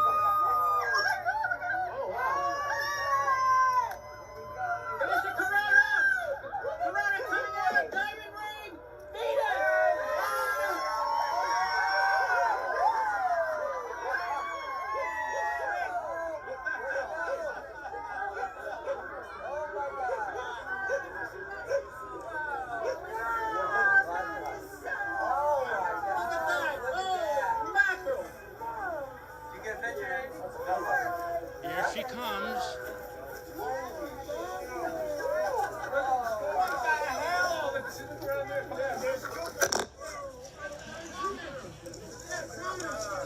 She did look through the binoculars, and you will hear her. Oh my God! Oh my God! So that was my video of the eclipse. Get rid of that. This video was taken by my daughter. She had a tripod. She mounted her iPhone on the tripod, and she took a time lapse. She compressed 5 minutes into about 20 seconds. Watch for the approach of the lunar shadow coming in from the southwest, and just as quickly, on her time lapse, watch as the shadow departs the scene. No sound to this, but the shadow's coming from this direction down here. It's like the old soap opera, The Edge of Night. Here's Venus making a cameo appearance. And then just as quickly, whoop! And that was the time lapse that my daughter took of the eclipse. This was taken also by my daughter. She took this with my sister's iPhone. And you remember the Edmund Astroscan telescope? All my daughter did was wander over to the Edmund Astroscan, take her iPhone, and put it up to the eyepiece, and she got this view of the corona. Pretty good, huh? I mean, you remember all the old days when you used to you bracket your exposure on high-speed ectochrome, and you throw away like 20 of the exposures, and you try to get one shot. There it is for all to see. Oh, yes. Yes, yes, yes. The Department of Traffic said, no stopping on the highways during the eclipse. Don't do this. Well, you know what? If I were in my car and totality was coming, I don't care what Governor Hochul tells me to do. I'm pulling over to the side of the road. But apparently, a lot of people listen to the sign. This was a image that was taken from a drone near to Interstate 81, just outside of Syracuse. And here we go, entering totality. Can you believe this? Total eclipse of the sun, and nobody stopped. And then the eclipse was over, and that was it. Incredible. You know, I wouldn't do it. I don't care what anybody said. I would have stopped. I would have gone off the side of the road. Now, getting back to my dear friend Lonnie. Lonnie Quinn was supposed to cover the eclipse from Rochester, New York. And on the Saturday before the eclipse, he emailed me and said, I'm so peed off.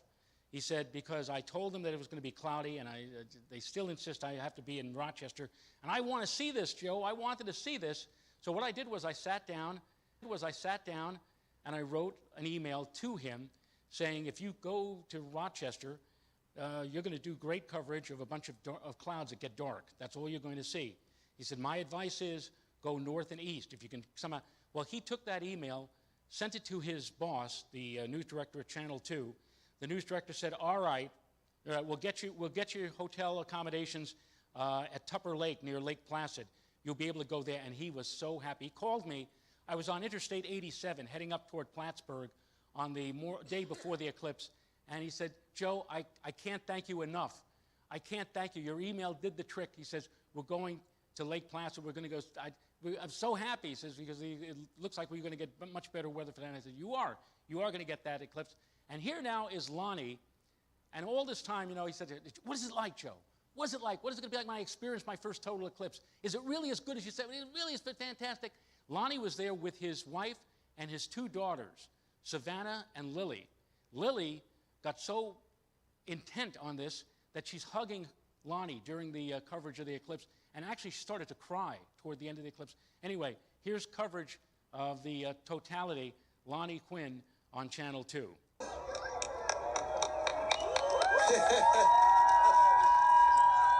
Gage, I've waited for this my whole life. Oh my God. And I'm doing it with my daughters, man. This is, I'm here too. here we go. Here we go. It's the diamond ring right now. You got that last flash.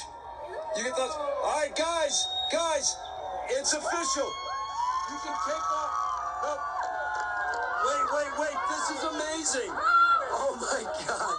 Oh my God. No, what do you think, sweetheart? I'm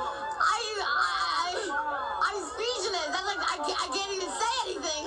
Matt, we have the stopwatch going, right? All right, Gage, we've got a stopwatch going here right now. We have We have 3 minutes, KJ, and 21 seconds of this, and I don't know what the thought is here. If it's just this idea of perfection.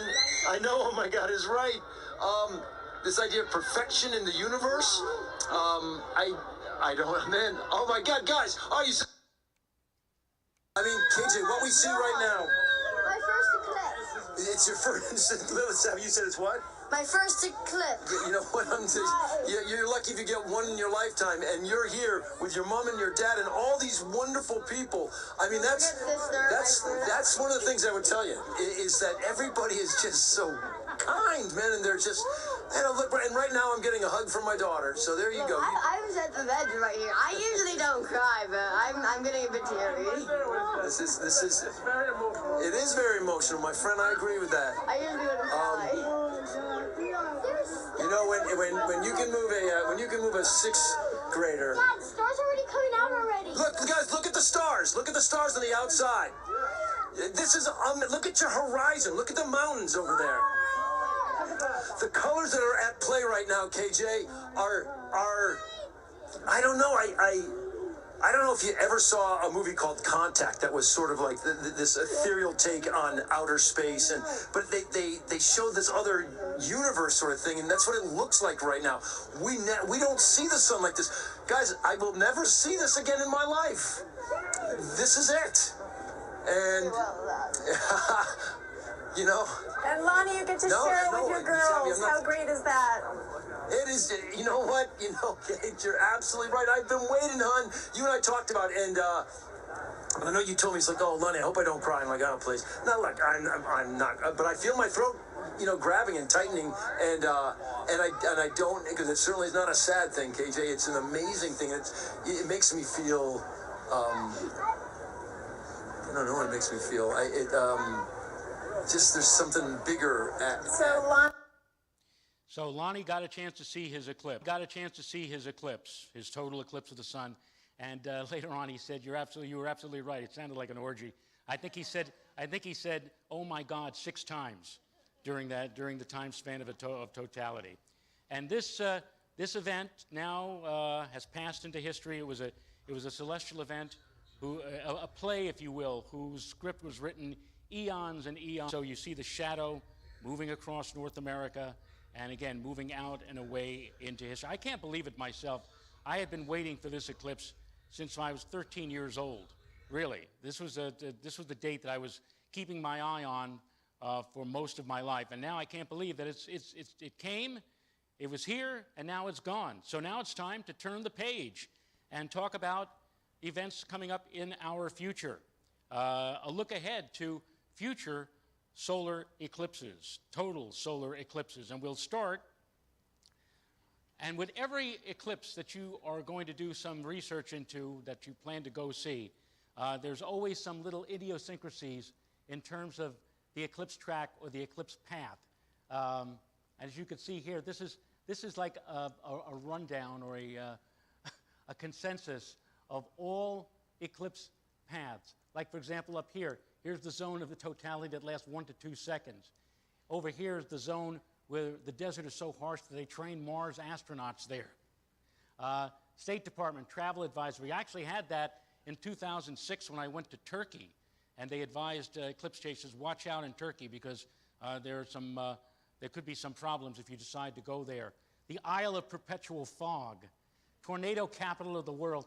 And here, down here, the area where the eclipse will be so low in the sky, it'll be behind the tornadoes.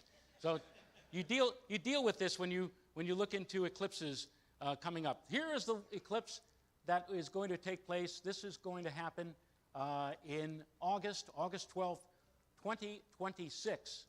And this particular eclipse starts up here over Siberia. There's a great place to take the wife and kids, right? And then you go, side swipes the North Pole, comes on down through the eastern section of Greenland, where the greatest eclipse occurs just off the coast of Iceland. In fact, right here is where the capital of Iceland is, Reykjavik. They'll get 61 seconds of total eclipse. Then you continue down to the south and to the east, and what you're going to see, whoops, I'm sorry. Let me back up a little bit. Sorry about that.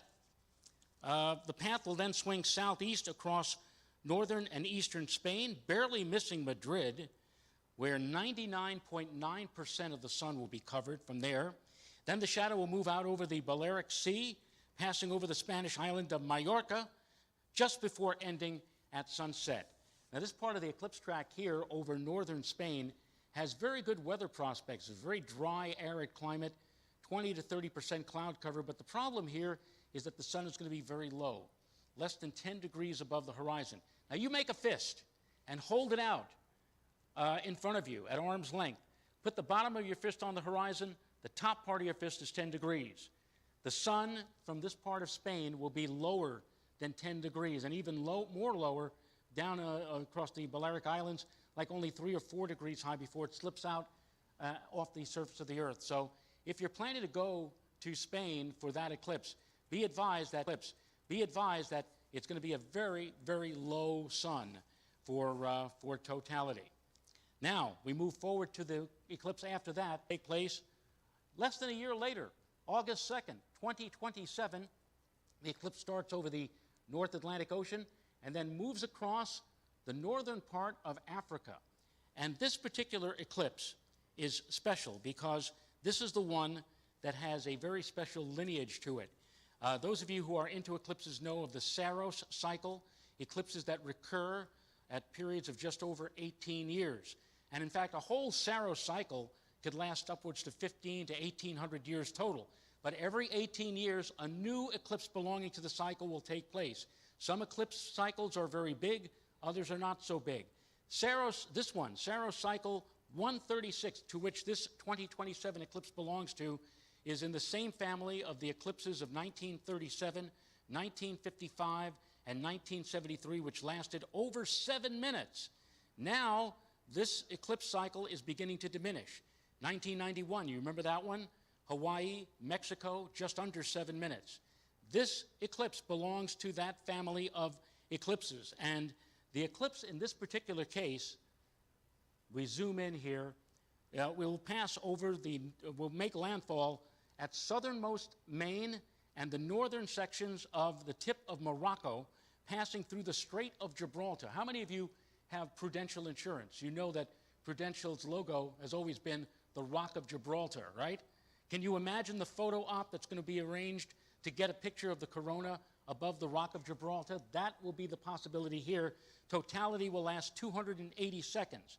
Then the totality path will cross through Algeria, Tunisia, Libya, Egypt, where near the city of Luxor, right about here, totality will last 6 minutes and 22 seconds. P.S., in this part of the eclipse track, Egypt, the average temperature in mid-August is about 115 degrees.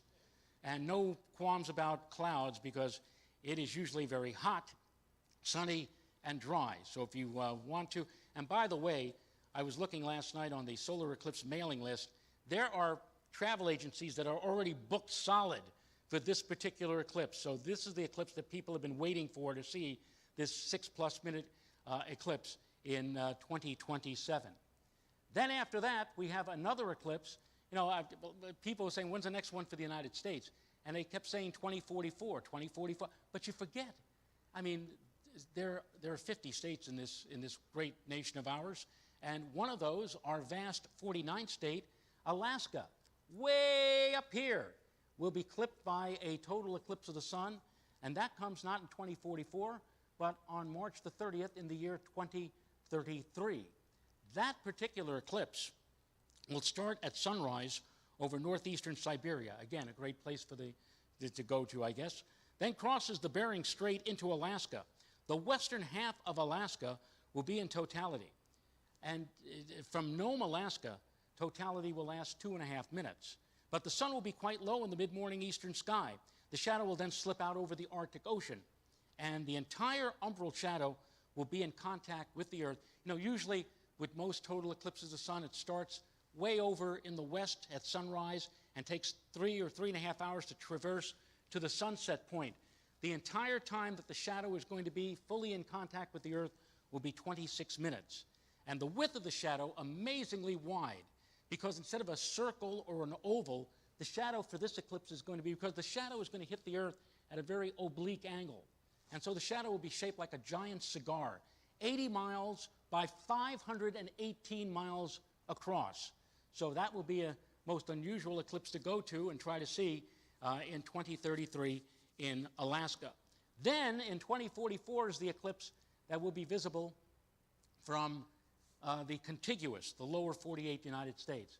Starts again up here in the polar regions, starts actually over northwest Greenland, then returns west-southwest and heads straight down through Canada's Northwest Territories, Alberta and Saskatchewan, before finally coming to an end over parts of Montana and North Dakota. That'll be on August 23rd, 2044. And you see here the path. You see some of the cities that are going to be involved in Canada: Calgary, Red Deer, Medicine Hat. Great Falls, Montana will be in the path of totality. Look at that. The eclipse track comes to an end just shy of Bismarck, North Dakota. If you're a Honeymooners fan, too bad. It just barely misses the Raccoon National Cemetery. Places near the center of the eclipse path will see about 100 seconds of totality, though unfortunately for the United States, it will be near sunset with the sun appearing only a few degrees above the west-northwest horizon. And the path of the eclipse, another wide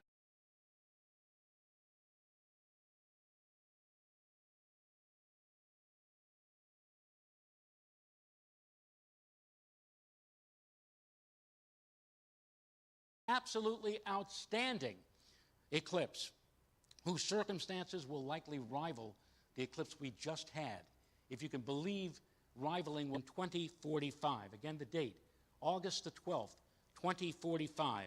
The path of totality will average 150 miles in width, and like 2017, it's going to go coast to coast from Northern California all the way to Florida. And this, again, is a member of the same eclipse family that the eclipse of 2027 is going to belong to, the Saros number 136. So this, again, is going to be, like all the others, an unusually long totality. How long? Take a look at this animation. Here's the path of the eclipse. Here comes the umbral shadow, right? Watch the clock here at the bottom. That gives you or counts off the duration of totality. 4 minutes, 5 minutes, 5:40, 5:50, 6 minutes and 6 seconds as it's passing right on through. Where's it passing through for the maximum? It's going to be passing through the Bahamas, right here. There's the greatest eclipse by the standard, 6 minutes and 6 seconds, passing south of Grand Bahama Island. And look at this. See that dot over there? Do you know what that is? You know what that is? That's Orlando. What's in Orlando, boys and girls? Hey, boys and girls, what are we all going to see in the year 2045? Guess what, folks? You talk about a zoo, you talk about craziness, this is going to pass right over Walt Disney World. They will see from there 5 minutes and 45 seconds of totality. Now, don't tell me that the people at Disney don't already have this date bookmarked on their ledger sheets for the year 2045. It is going to be, I can't even imagine what it's going to be like to try to go. You know, you see these two people, this is from the most recent eclipse a couple of weeks ago. Multiply that by a factor of like what, 15,000? I mean, imagine seeing totality over the Magic Castle, but that's what is in store for us in the year 2045. Now, I'm going to finish off here. People have been saying, well, Joe, that's all nice, but what about here in New York? Here in New York, when will we get a chance to see a total eclipse of the sun from the New York tri-state metropolitan area? Well, the last one that was visible from New York was way back in January of 1925. My grandfather saw that eclipse. And as you can see in the New York Times, seen from land, sea, and air, thrills the millions. City halts to gaze, scientists study the data. Any one particular spot on the surface of the Earth, it's 375 years on average between eclipses. But I have good news for you. You will not have to wait 375 years for another total eclipse after 1925 here in New York City and the tri-state area. We only have to wait 154 years. Yes. Look at this. And look at this. This is going to encompass Long Island, New York, all of Connecticut, the lower Hudson Valley, New Jersey. Oh, this is going to be fantastic. So put it on your calendar. Make a note. It will be like the last eclipse. It's going to be on a Monday. Monday, May 1st, 2079. It's only 55 years from now. I'm very happy to say that my wife and I, we are grandparents. We just had the birth of our first grandchild about 8 or 9 weeks ago. And our grandchild, Julian, will certainly be around, I think, to see that. And even our kids, Maria and Joseph, they just might be around to see this day too. I, on the other hand, I'm going to be 122 years old. And, well, I keep telling myself, stick to my vitamins, do a lot of good wishing, but, well, so it goes. Anyway, oh, and by the way, that eclipse will be occurring at sunrise. It will be with the rising sun, because the eclipse track begins over the tri-state area at sunrise. So I don't even think if you lived in New York and Manhattan, you'll be able to see it unless you went up on one of those skyscrapers and looked over toward the east-northeastern horizon to see that particular eclipse. I don't think any of us, or most of us, will not be around for that one, but I hope whatever eclipse that you do make plans to see, be it in 2026, 2027, 2033, 2044, 2045, I hope that all of you get an opportunity to see a total eclipse of the sun if you have not had a chance already. It is an event that will stay with you again for the rest of your lives. It is one of the great events of nature. And if you've already seen one, you know already that you're going to have to see another one once again. So I want to thank all of you for listening to me jabber on for the last 40 or 50 minutes about the events of the past and events of the future. And I thank you so much for coming to this particular talk. And on behalf of the Rockland Astronomy Club, I want to thank you for coming to NEAF 2024, and I hope you go out and enjoy the rest of the forum this afternoon. Thank you very, very much.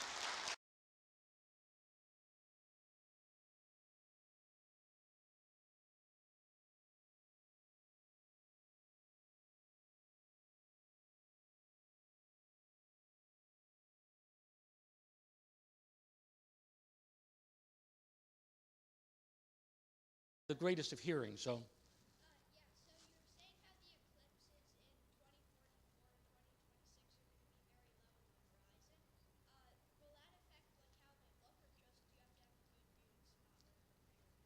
Well, since they're very low on the horizon, the eclipse of 2026, if you go to Spain, and it's going to be less than 10 degrees above the horizon, one thing that kicks in, and I can tell you that this actually happened.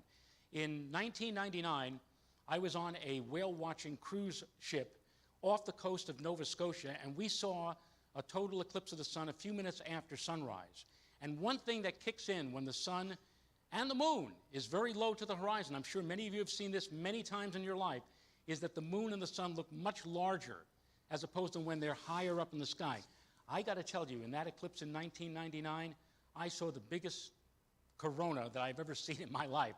The moon illusion kicked in and made for a very large view of the sun near the horizon. And I suppose that will probably be the case for those of you who see a total eclipse of the sun near to the horizon, again, with that 2026 eclipse, that you may see an enlarged. But the other thing to keep in mind is clouds tend to be down low near the horizon.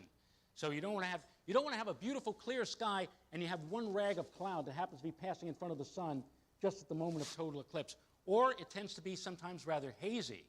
You sometimes see the sun going down like a big red ball in the sky. And that haze, which diminishes the brilliant light of the sun, may also diminish the light of the corona and attenuate the light of the corona to a degree where it won't be quite as vibrant or as vivid as if you had an eclipse high in the sky. These are the things that you'll have to take under consideration if you do decide to go to Spain for the total eclipse in 2026. Anybody else?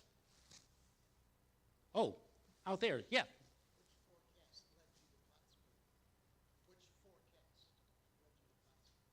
Which forecast led me to Plattsburgh? I looked at the various short-term computer guidance models, which all the weather forecasters on TV and radio and the National Weather Service, they use these wonderful computer models which project sometimes out as far as 15 days or more.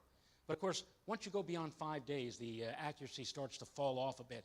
But because of, I've been in the business for forecasting for over 40 years, so the sheer empiricism of knowing how to read these maps and knowing, how sometimes these maps can lead you astray, but knowing all of that, a week before, I said, okay, it looks like the northeastern United States looks like it's going to be a pretty good shot at seeing the eclipse. The day before the eclipse, I looked at one of the models, and the model said for Plattsburgh, 100% cloud cover.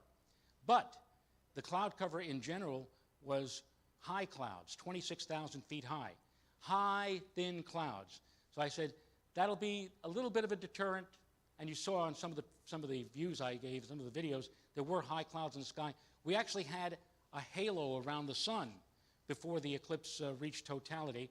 No big deal, and it didn't detract all that much from the corona. So knowing that, I said, okay, I could put up with 100% thin clouds as opposed to what they were seeing in Buffalo and Rochester or parts of Texas, 100% opaque clouds when the cloud ceiling was like 5,000 feet high. And I tell you, I've been to 14 eclipses, and I've been skunked on 2 out of the 14. So I have a pretty good batting average. My batting average is 85%. The one before this, which ironically was also eclipse number 13, was Antarctica. And my wife and I went all the way down to Antarctica, and we got schmutzed out of that one. So we didn't see today. We got to cavort with a lot of penguins, but we missed out on totality. So I know the feeling of being clouded out. But with this eclipse, thankfully, that was not the case. Anyone else? Oh, out there. Okay. You got to understand, these lights are so bright, I can just barely see anybody. Yeah. Yes, sir. Yes.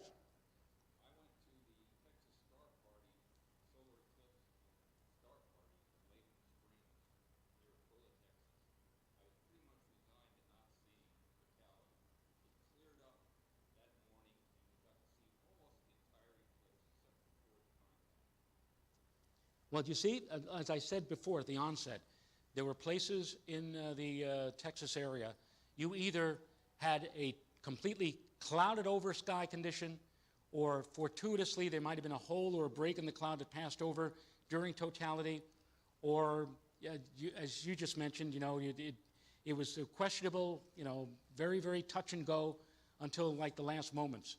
So it was that kind of a deal. I do not like to sweat. I don't like to stress out. I mean, I like it. In baseball, when they say that, a team scores 13 runs in the first inning, they call that a laugher. Once in a while, I like to have a laugher. I'd like to see an eclipse and not have to worry about cloud cover. This, to me, was a laugher. I had no qualms about Plattsburgh from the very start of the beginning of the eclipse to the time of totality. But I have been in some cases where eclipses, where it's been cloudy, it's been touch and go. Oh, my goodness, are we going to see it? Are we not? Ba-bum, ba-bum, ba-bum. That's how it is. That's the game that you play with these solar eclipses. Sometimes you see it, sometimes you luck out, sometimes you don't. Somebody out there? Yes.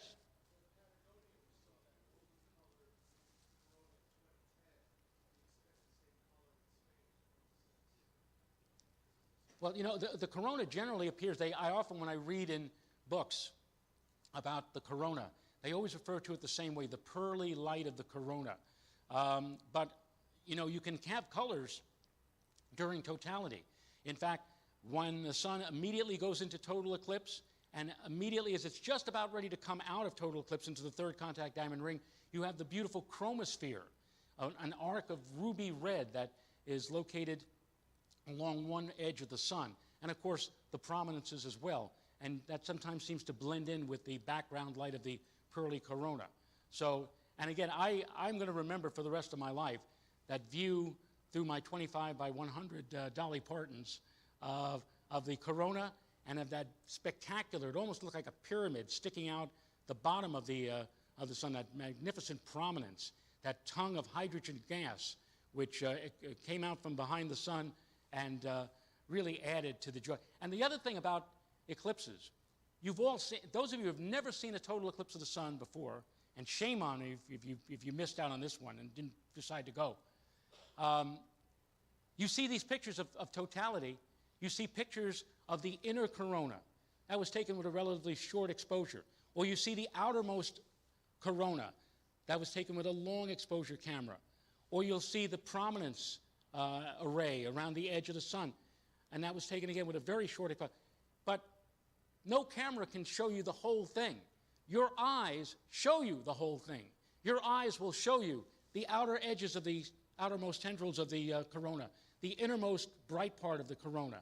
You can see at the same time the prominences. Your eyes do a more effective job in seeing the event than any camera, any video, any motion picture, which is why I stress to everybody, you've got to see it for yourself at least once, and then you'll understand. I have my grandmother, God rest her soul, and I have only 43 seconds. I have just enough time to tell you this short story. In 1972, my grandfather piled me, my sister, my grandmother, he piled us into his Plymouth Fury, took a 900-mile trip up to the Gaspé in Quebec, Canada. And every other mile, my grandmother said the same thing.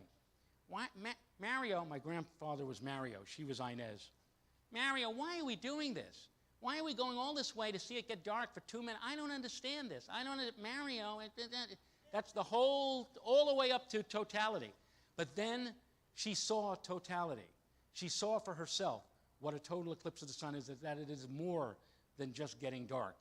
And after it was over, she came up to me and she said, now I understand. Now I know why. And before I start to break up into tears thinking about that memory, thank you again, ladies and gentlemen.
At 7,200 feet above sea level, you're on top of the world.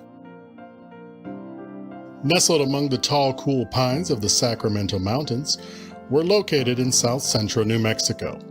Founded in 2004, this premier mountaintop astronomy community offers you the opportunity to make your dreams come true with both mountaintop and mountainside lots.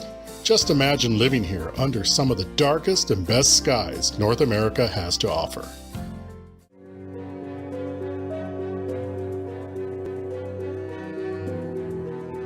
You'll love the changing seasons, accompanied by our vivid fall colors. Be it one of our mountainside lots or mountaintop lots, your toughest decision will be in choosing the one you'll call home. Fiber optic internet is now available to each and every home and observatory.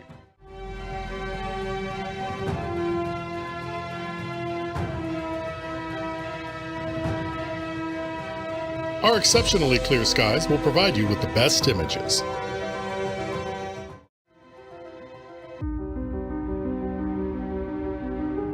And yes, you can see your shadow from the summer Milky Way. From our state bird, the roadrunner, and his friend the coyote, to our spectacular fall colors, our world-renowned balloon festival, you'll find our gorgeous sunrises, and our spectacular sunsets. New Mexico has something to offer for everyone. Still not a believer? Then feast your eyes on these images that were taken from our mountain. Thanks to our mountaintop location, we have a microclimate. We expect over 300 sunny days and clear nights per year, while less than 20 minutes down the road at Cloudcroft, the conditions are less than ideal. This image was taken from Tom and Marla's home. Take a look at this mountainside lot, owned by Eric and Josephine. As you can see, the layout and design of your new home is limited only by your imagination.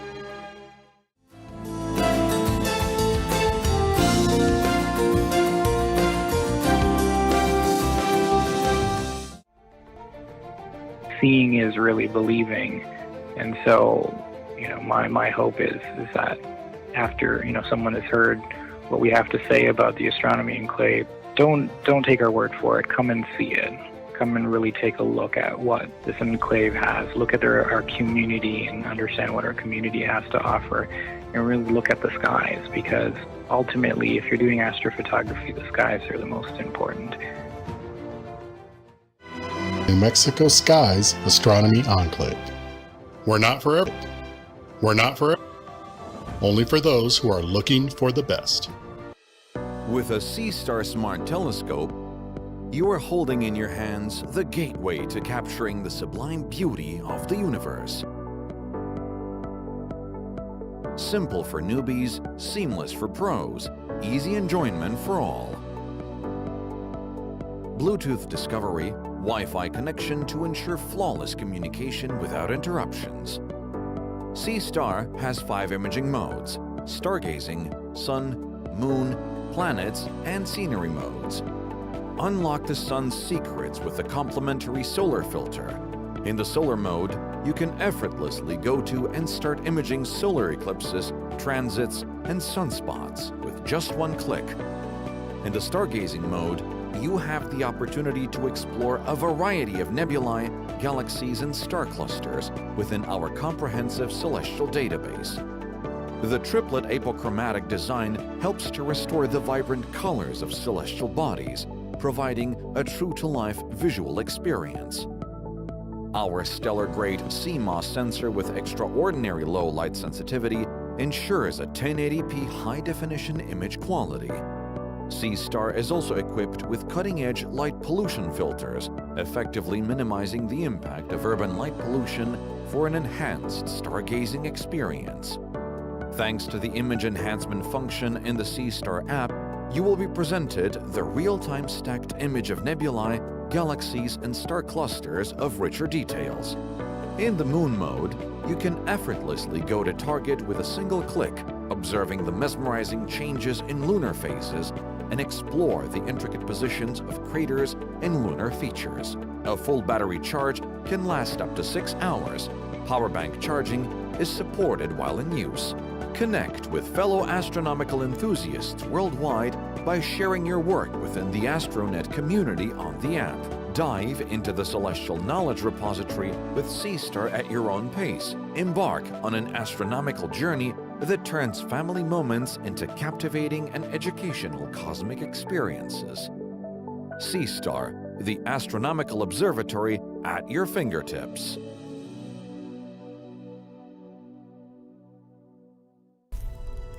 We humans have always been fascinated with the night sky.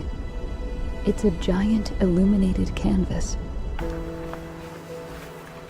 Yet it's hidden away, in plain sight, locked away from modern city lights. One must put in some effort to see that sacred canvas revealing itself. From a world shrouded in ice to the new dawn of civilization, the ancients crafted architectural wonders that echoed celestial alignment. Yet there's a deeper, more personal connection. When I go out into the wild, away from city lights, I feel that I'm a part of this. I learned that the atoms in our bodies originated within the cores of stars eons ago. Stars that collapsed and then exploded, dispersing their enriching elements across the galaxy. And out of that enrichment forms planets, life, and us.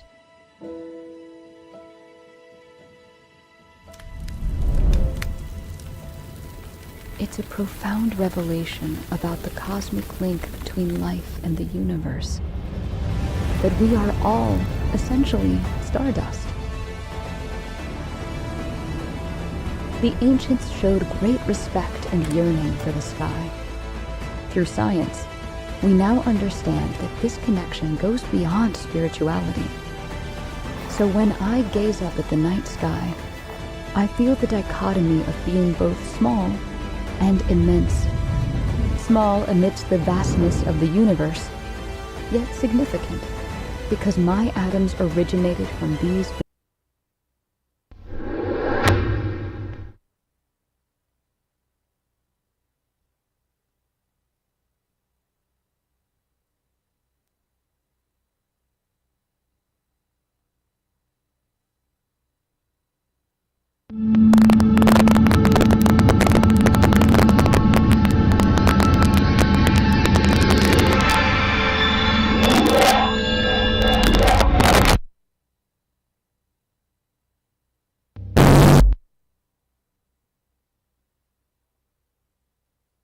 And now, ladies and gentlemen, the hardest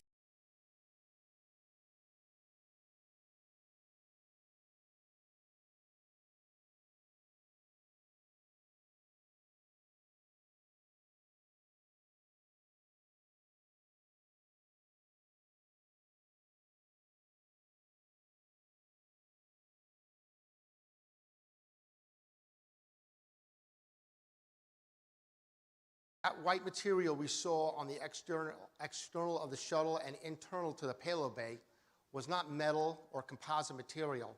However, it was a thermal insulation blanket. These blankets were sewn, handcrafted with high precision to protect the astronauts. 18 of these women, workers, did an extraordinary job in protecting our astronauts, capturing the grandeur of space flight and the intimacy of the needle and thread. Our next speakers talk the untold story of Jean Wright and NASA's seamstresses. Please give a warm welcome to NEAF. Jean.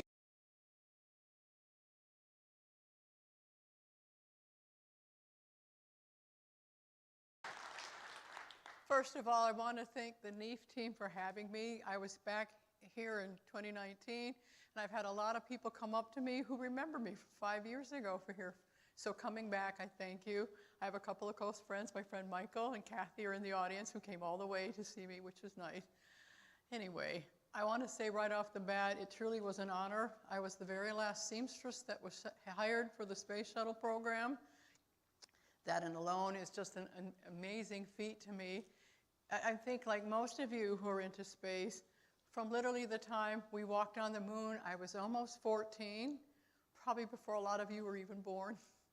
But it was a wish that I'd always wanted to be there. I walked outside that night, looked up at the moon, and thought, I don't know how, but someday I'm going to be there. So it took a long time for me. I had my kids, and I was 49 years old when my wish finally came true.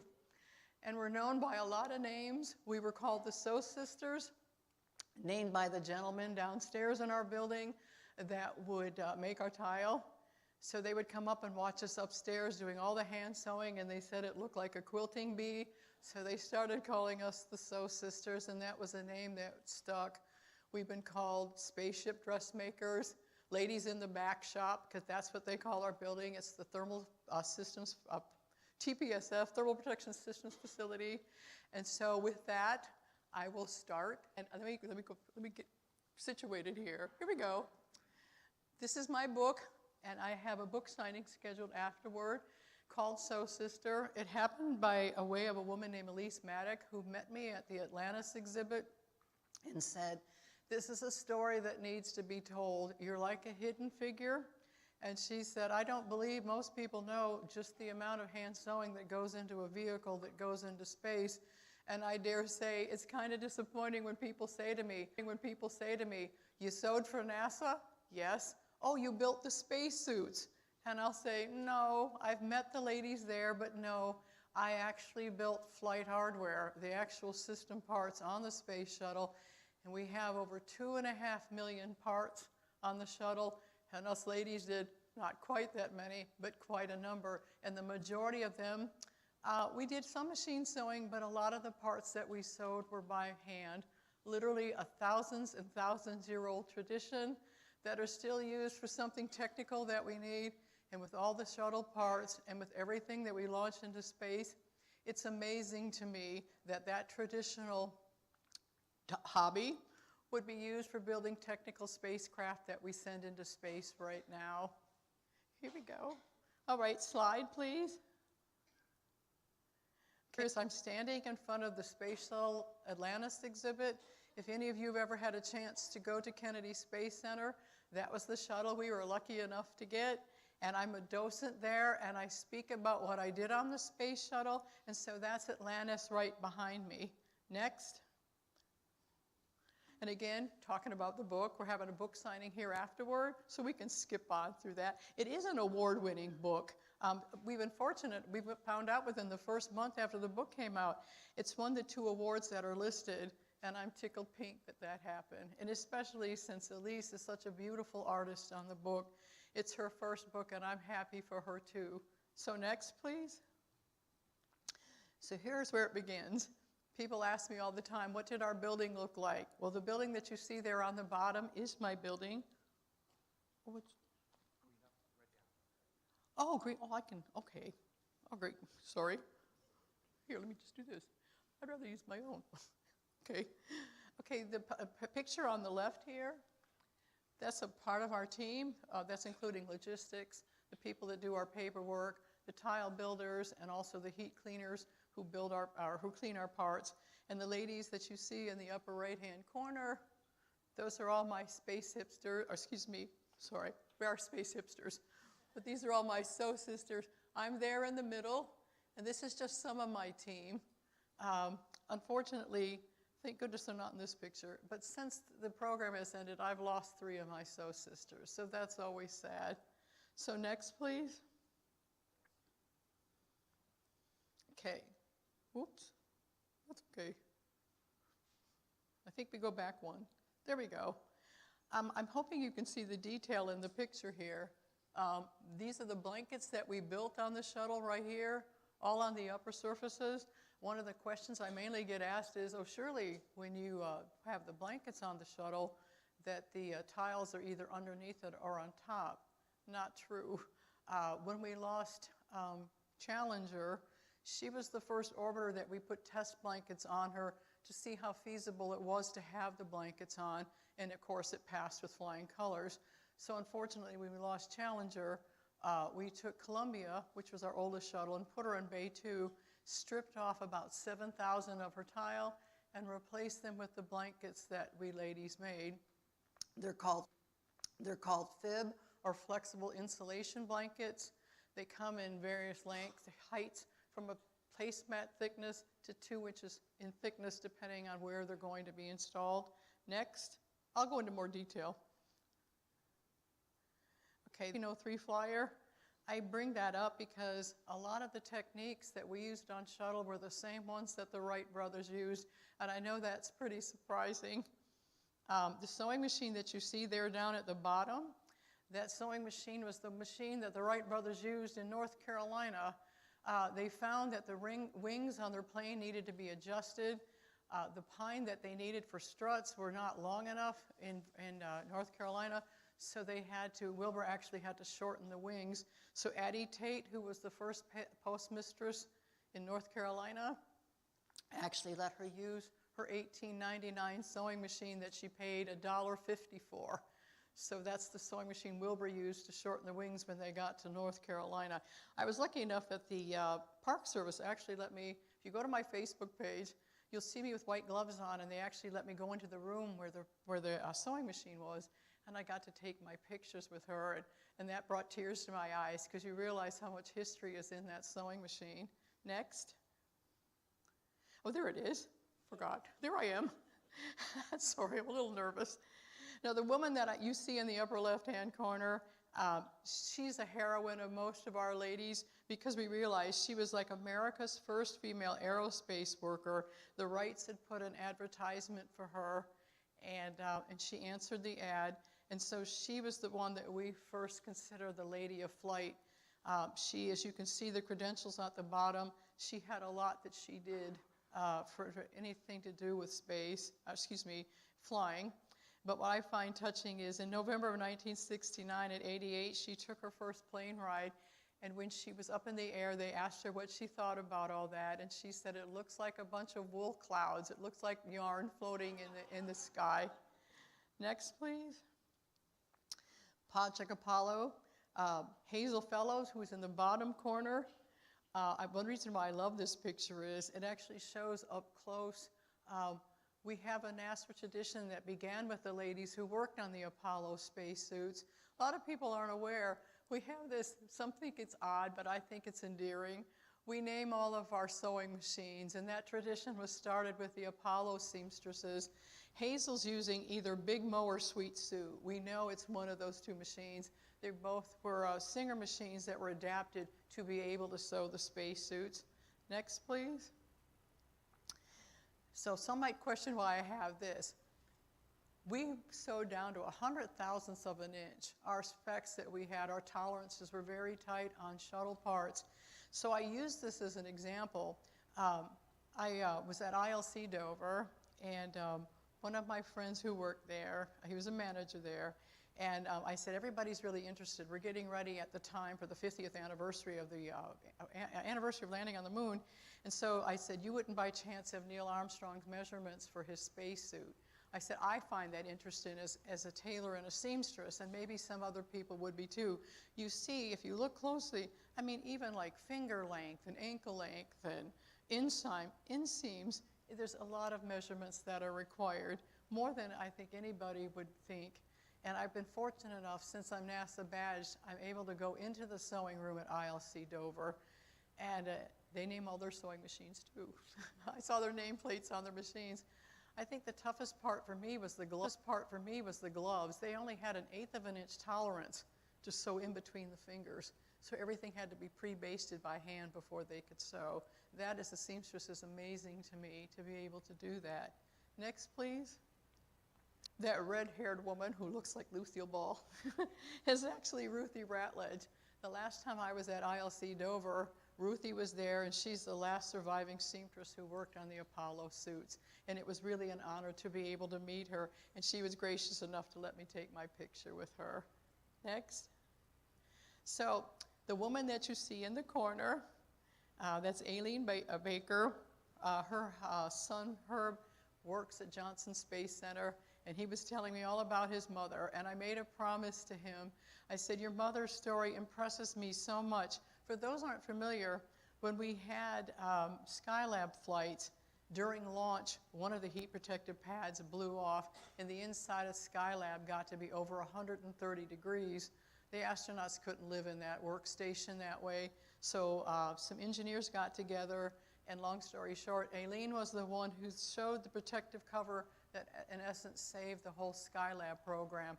So I made a promise to Herb, even though his mother has long passed on, I will always, when I do a presentation, I will honor your mother because she had such a significant role in space history.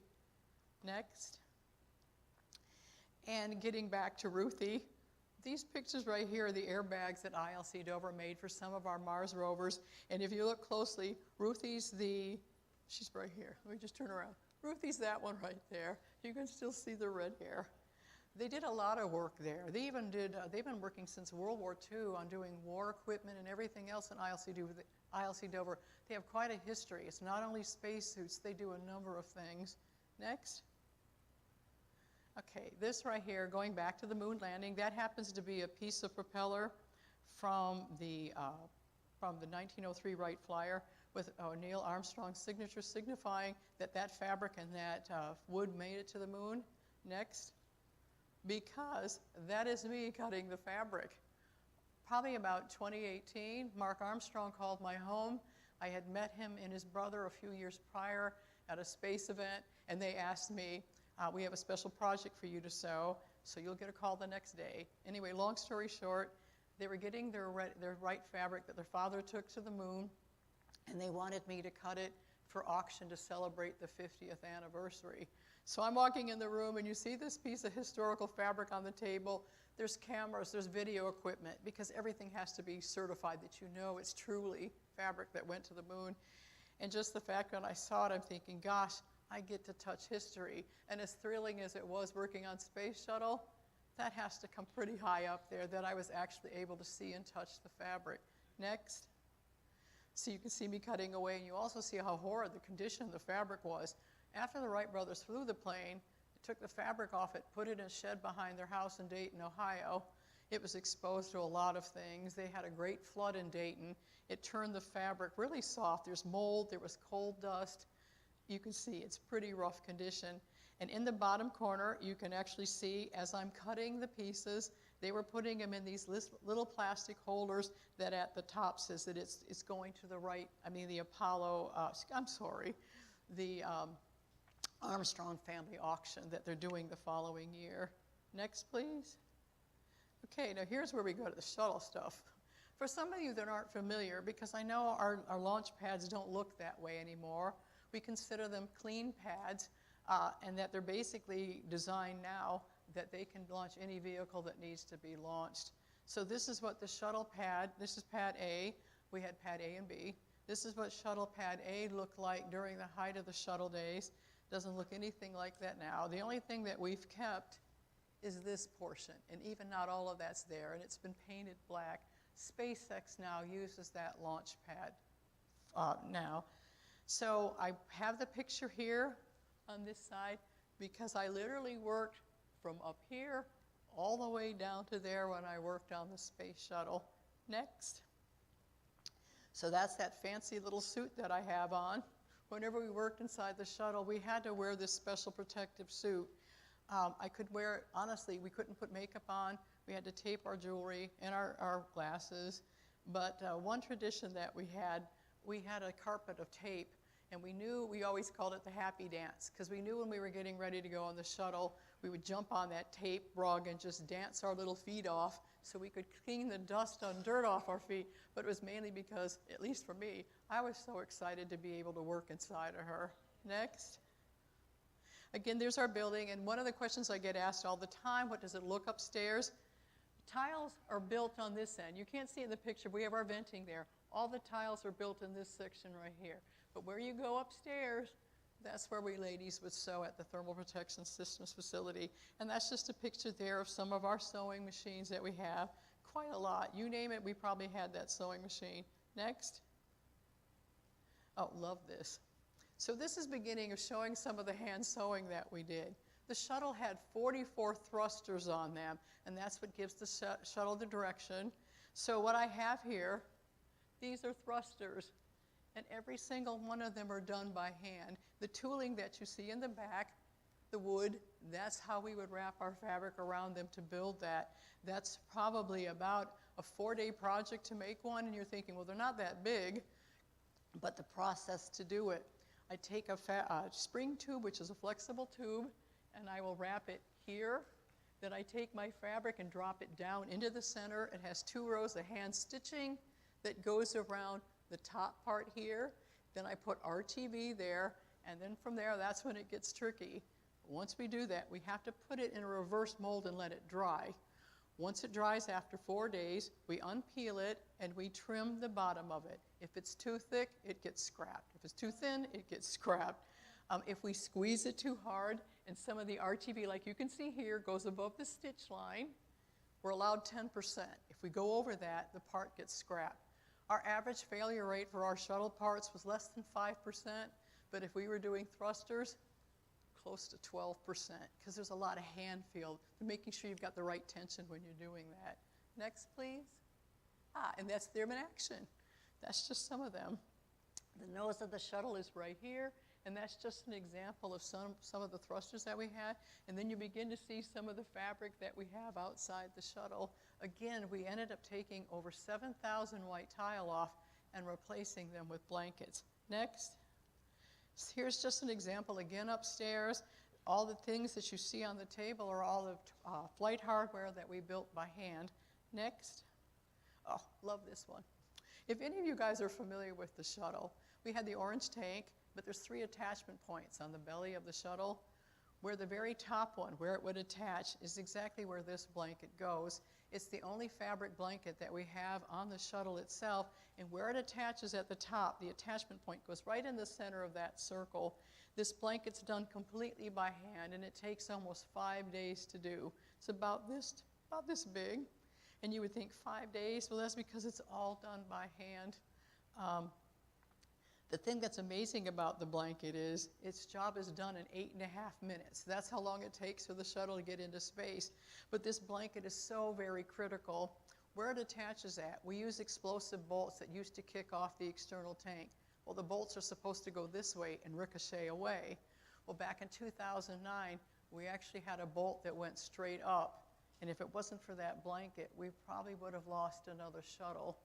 Its job also is, as we use the explosive bolts, it prevents the tiles around there from cracking. Because before we had that blanket, that's exactly what was happening. But that's a neat blanket to build. Next, please. And where you see this, this is exactly where it gets installed. See how it's the same shape? So the nose is there. This is the nose landing gear door, which is right about in there. And these are the thermal barriers. And so she's a quality inspector, but that's exactly where the blanket would go. Next, please. And that's yours truly a long time ago.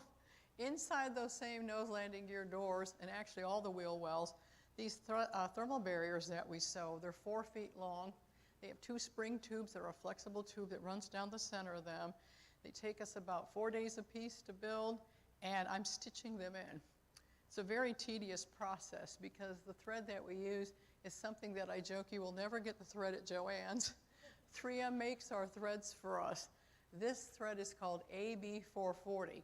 The AB stands for alumina borosilica, which for those of you who aren't into space or know things like that, that's the same glaze that we would paint our space shuttle tile with. So it gives you an idea that it's a pretty high temperature thread. And in our world, if we had fabric or thread dyed pink, we knew they were high temperature.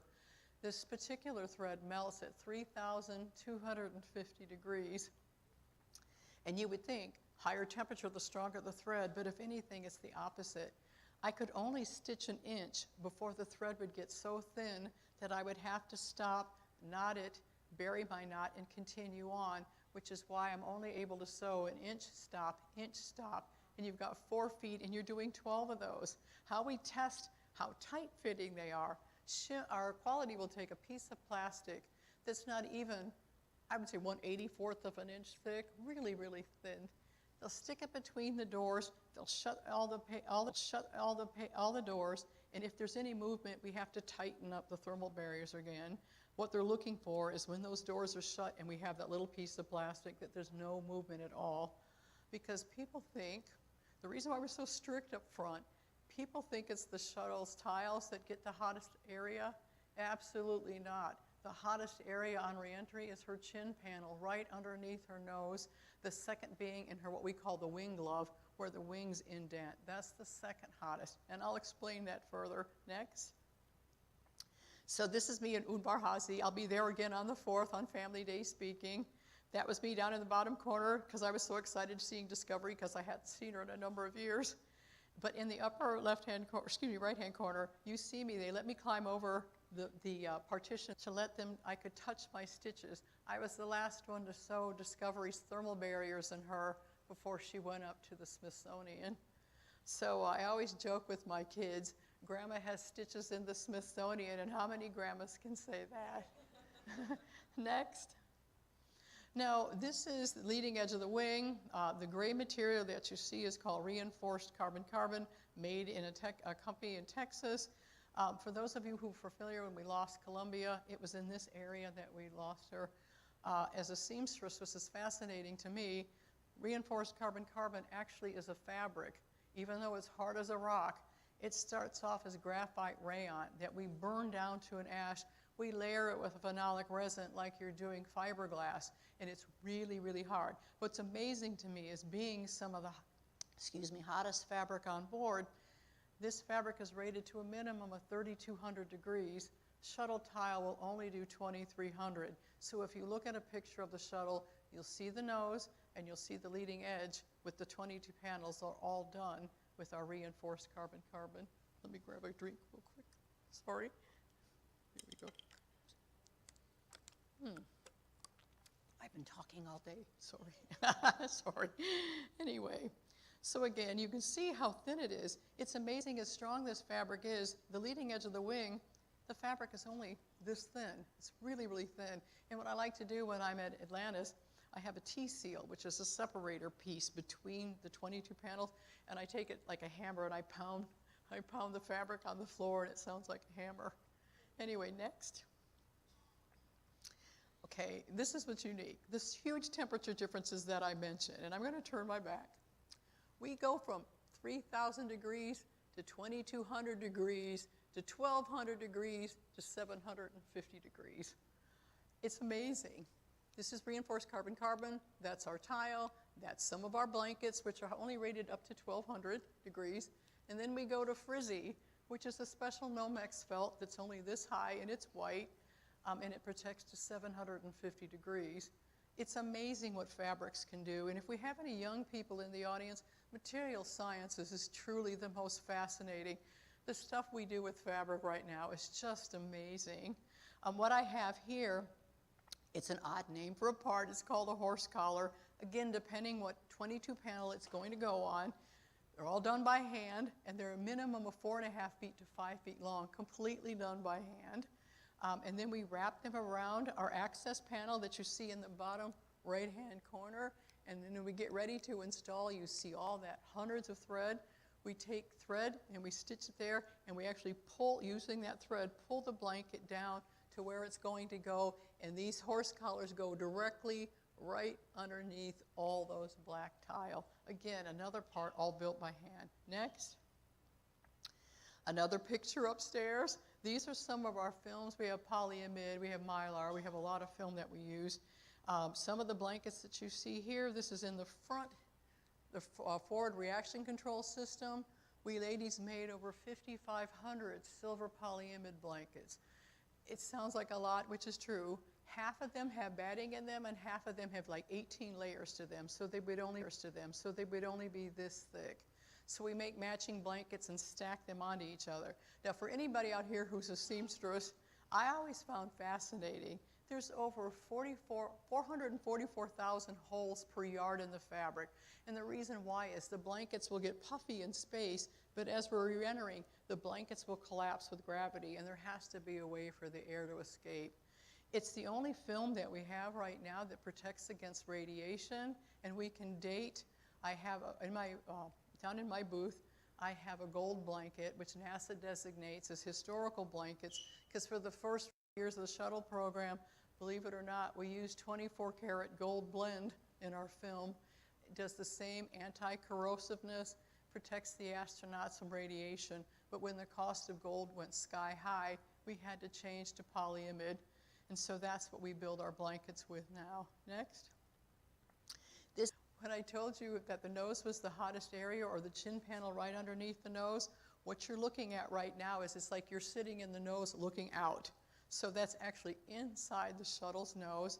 And what you see down at the bottom, some of those are puzzle blankets.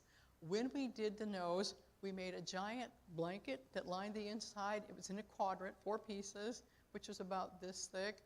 And then we would fill the 19 inches of cavity from the tip of the nose to the bulkhead with all these little blankets that you see at the bottom. Again, all done by hand with our high temperature thread. And they're called puzzle blankets because they fit together like puzzle pieces to fill the inside of the nose. And the chin panel, it's hard to see, but the chin panel is that curve right there. That's the absolute hottest area on reentry. Next. Oh, I love talking about this one. This is Lurch. He's our oldest Singer machine that we had up upstairs. And again, keeping with the tradition of naming all of our sewing machines, Lurch is our sewing machine that does 2 jobs for us. He not only quilts the blankets that called Domhicha blankets that go around our engines, but after we finish the quilted blankets outside the shuttle, we call it top stitching in regular world, but NASA calls it closeout stitching. So Lurch will be 2 rows of closeout stitching around each of the blankets before we put them on. So this is what Lurch used to look like before we got it at Kennedy. Next, this is what Lurch looks like now. You can see this is the original area machine. That's the original area. There's the sticker that shows what he used to look like. But we added this section right in here. That's my wheel. That's how I lift my needle up. But that's the machine, again, that we use to quilt the blankets that go around the engines. Next. And here they are. Those white rings that you see around the engines are called dome heat shield blankets. There's actually four, two of them that are 4.5 feet across, two little ones that are splice pillow blankets. They are for some heat protection, but maybe it's sound suppression. As you can imagine, it's very loud back there. Next. So this is a close-up, the splice pillow blanket that actually joins the blankets to the two big ones together. We hand sew sleeving to finish off the blanket. We have to hand fold all of these little loops together, and those are all hand sewn. Lurch will do a final closeout stitch because we hand sew the edging on by hand, and then Lurch will do a 1/4 inch top stitch to lock all that stitching in. And then when we get done with the blanket, I imagine most of you will be pretty amazed. We used to hand sew all the shuttle blankets to her back end. We had a special wire thread called Inconel 625, and we ladies would sit on a special round table with the blankets and hand sew them on. But you'd be surprised at how many people would ask me, "Hey Jean, how hard is it to climb up there to sew the blankets?" And I go, "I don't. I'm sitting down while I'm doing it." But it takes a while. The structure underneath, there's a hole about every 1/4 inch, and I use a 2-inch curve needle when I'm sewing with the wire. And it takes two of us, again, roughly 8 hours to sew one engine blanket on, and they're good for roughly 3 flights. Next. Another favorite. Only his name's the multi-needle sewing machine. It's not very original, but that's what he is. We only have 2 of these sewing machines in the United States. One's in California, where the shuttles were originally built, and then the second one we have, obviously, is at Kennedy. The blankets, the tiles, and everything were initially built in California with the shuttles. As the shuttles were arriving to Kennedy, it seemed kind of foolish, but that's what they were doing. As we were needing new blankets for the shuttles, we would take the measurements at Kennedy, send the measurements for the tiles or the blankets to California. They would be built over there and then sent back to us. Quite a long turnaround time. So starting in '87, we closed production in California, and that's why my building was born, as we started building all the tile and all the blankets here at Kennedy back in '87. This machine here has 30 needles. This is the machine that we use to quilt the fib or the fibrous insulated blankets, those blankets that you see outside the shuttle. This is the machine that we build them with. There's 3 gallons of WD-40 that we put in there to help lubricate the fabric and the needles. And anybody who sews, you go, "Oh no, we're putting oil on fabric, it doesn't mix." And I'm also spraying it as it's going through. It takes roughly 3.5 minutes for the machine to quilt one side. We flip the plate around, and then we can finish the blanket. Next. And what comes out is a production unit, a piece of fabric. And again, there is where thin as a placemat to 2 inches thick. And this weight savings, I mean, anybody can pick up a blanket and say, "Wow, this blanket's so heavy compared to a tile that's so light." But the wonderment of this fabric here, which is a quartz fabric, quartz thread, spun quartz batting, and the backing fabric is just plain old fiberglass, is in this surface area right here. I could fit anywhere between 15 and 25 tile, depending on the size. So that's that many tile, or at least that we didn't have to make anymore, plus bonding them and everything else. And anybody who sees the shuttle, I always refer to her as, she looks like a woman's curvy body, because she really is curvy. It was really tight for us in the OMS pod, those 2 humps between the tail. We used to do a dice cut, cutting a tile in 9 different squares, almost to the very bottom of the tile, to get the curvature that we needed for those really tightly curved OMS pods. Once we converted to blankets, it was so easy. Really flexible, really flexible. Next. This is the process. It was always height of the blanket plus 1.5 inches. I would have to hand knot all the way around the blanket underneath where the threads intersected, flip the fabric to the back, and hand sew all the way around. We do that 2,200 times because we have 2,200 blankets on the shuttle. Now, what's amazing to people is that they ask me, "Oh, do you change the tile out all the time, change the blankets out all the time?" Absolutely not. If we did that, we would never fly. One thing I love about the blankets is, and I love it because we actually have patches all over. If you look at the shuttles, there's patches all over them. If they get a tear, we just patch them up like you're sewing your jeans and put a new stitch on it. But the difference is between this is, the story I want to say is, let me go next. Okay, there's some more blankets, and there's a patch there. I had to take a picture. You can see a patch right there. Next, please. This is a picture I took, and it's kind of self-serving because I made that blanket right there for her. That blanket there is only 1/2 inch thick, and I'm putting 5 penetration holes in it, which weakens the blanket considerably, and I'm beveling down to nothing. For those of you who are into stargazing, so are the astronauts, this is our stargazer system, star tracker system on the shuttle. They'll move these plates aside, and they will look just like the ancient mariners do, and they can tell where they are in space by looking through stars. This blanket's a real tough one because I'm literally going from 1/2 inch down to nothing when I'm building that blanket. Anyway, you can see. Now, you're probably wondering why these blankets have holes in them and these don't. When we have access areas that we need to get to, before we used to scrape the blanket off, do whatever repair work that we needed to do, and then put a new blanket on. Well, we realized if we put these blankets here on a plate and glue a blanket on, we can lift that whole section out and just bolt them back on. It saves us a lot of time and money. But each of those penetration holes are done by hand. We have a copper tool that we core through the blanket, stick a tube sleeving, stick it down in the center, roll the outside edges, and do 3 rows of hand stitching through the blanket. And then after they're done, and they're fit, and we know they're gonna fit perfectly, they come back to our building, and we will bake the blankets at 650 degrees for 4 hours, 850 degrees for 2 more hours. And I was showing some of you nice folks who came by the booth, you can see what the blanket looks like before it goes into heat cleaning and afterwards, night and day. It's very shiny. It almost looks like silk. And the reason why we do that is after we glue the blanket on with room temperature vulcanization, it's a red 2-part epoxy. We use that to glue our tile on and the blankets. Is after we glue them on, we put a clear coat of ceramic paint called C9, and then 8 hours later we'll get a harder coat of white. And so it makes them sound like little teacups, but we have to have the fabric absolutely clean so all that ceramic can absorb into it. It's funny because when people come visit Atlantis, they'll say to me, I'm so disappointed, you guys don't even have a real space shuttle out on display. I go, what makes you think that? And they'll say, well, she looks too clean. She looks pretty good for reentry, she's pretty clean.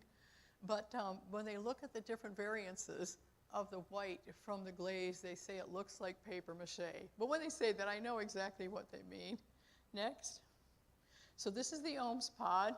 These are our thicker blankets. These are our class 11s. They're 2 inches thick, and a lot of people will incorrectly say, oh, they're so thick because they're next to the engines. Not true. When I mentioned that the second area that was hottest on the shuttle is right in her wing glove right there, we have exact heat that comes from that area and goes right to the front of the OHMS pods.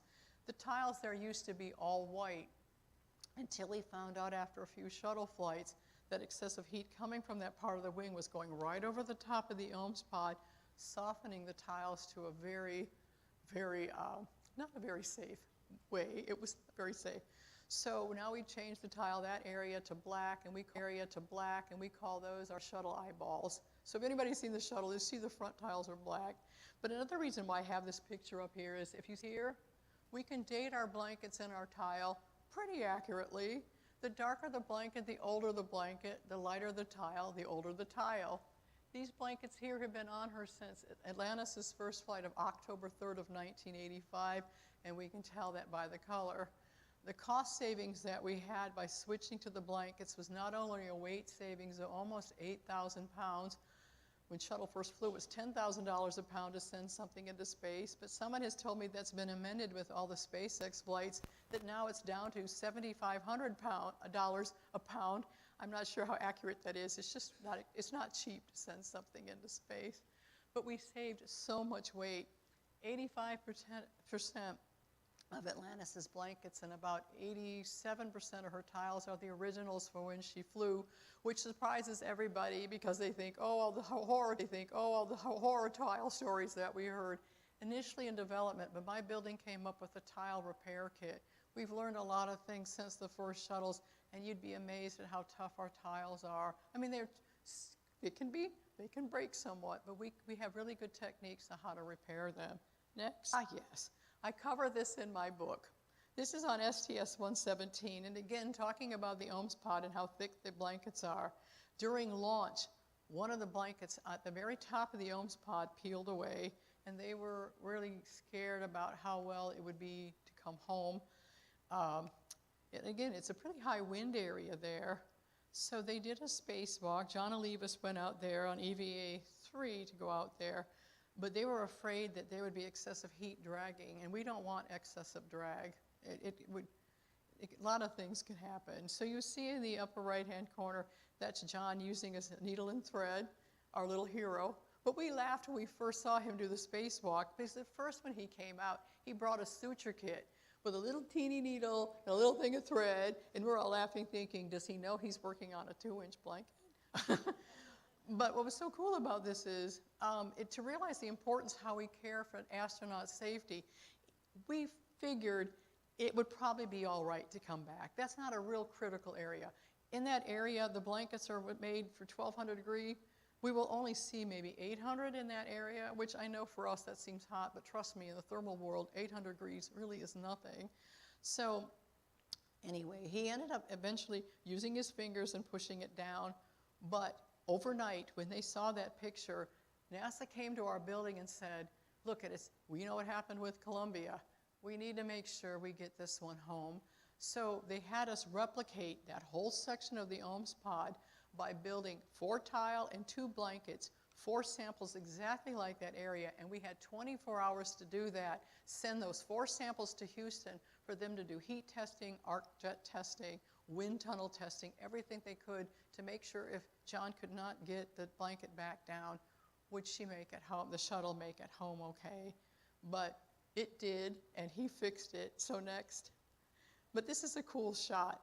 When I talk about the shuttle eyeball, you see how the black tile, those used to be white. This was the blanket there. And it sounds like I'm bragging on myself, but when the pictures first came out, first thing people said is, who made that blanket?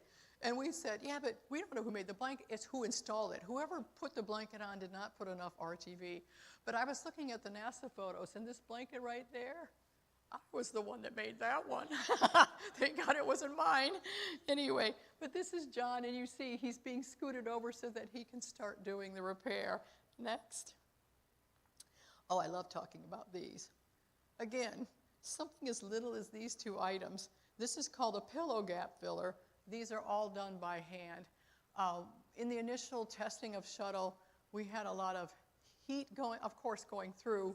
These gap fillers are between the tile to prevent any heat coming down, but we had a lot of airflow that, believe it or not, when we glue the shuttle tile on, they're only glued onto a little piece of felt called a SIP pad or a stress isolation pad.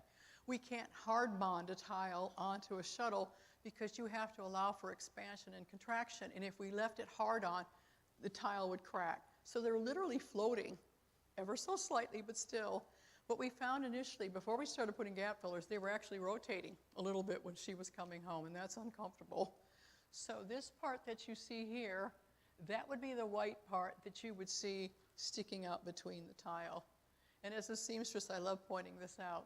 Gap filler, you'll notice every inch, I know it's not a very good picture, but every inch I had to do a French knot all the way down the side. Special reason for that, and that's what quality was looking for. If by chance some wind would catch that area there and start peeling the sleeving back, every inch it would give it an extra chance to stop. It would blow to an inch, stop, and if it went further, we had a knot that would prevent it from peeling away. So a small little detail like that, even the amount of grams of batting, depending on what tile it was going through, is how many grams of batting I would put inside that gap filler. Pillow gap filler, Ames gap filler. This one probably means nothing to anybody, but I had the chance to meet Steve Robinson on STS-114 when he came to Kennedy. These gap fillers are very interesting. We have to do these by hand. The Ames gap filler is just ceramic fabric with ceramic paint on it.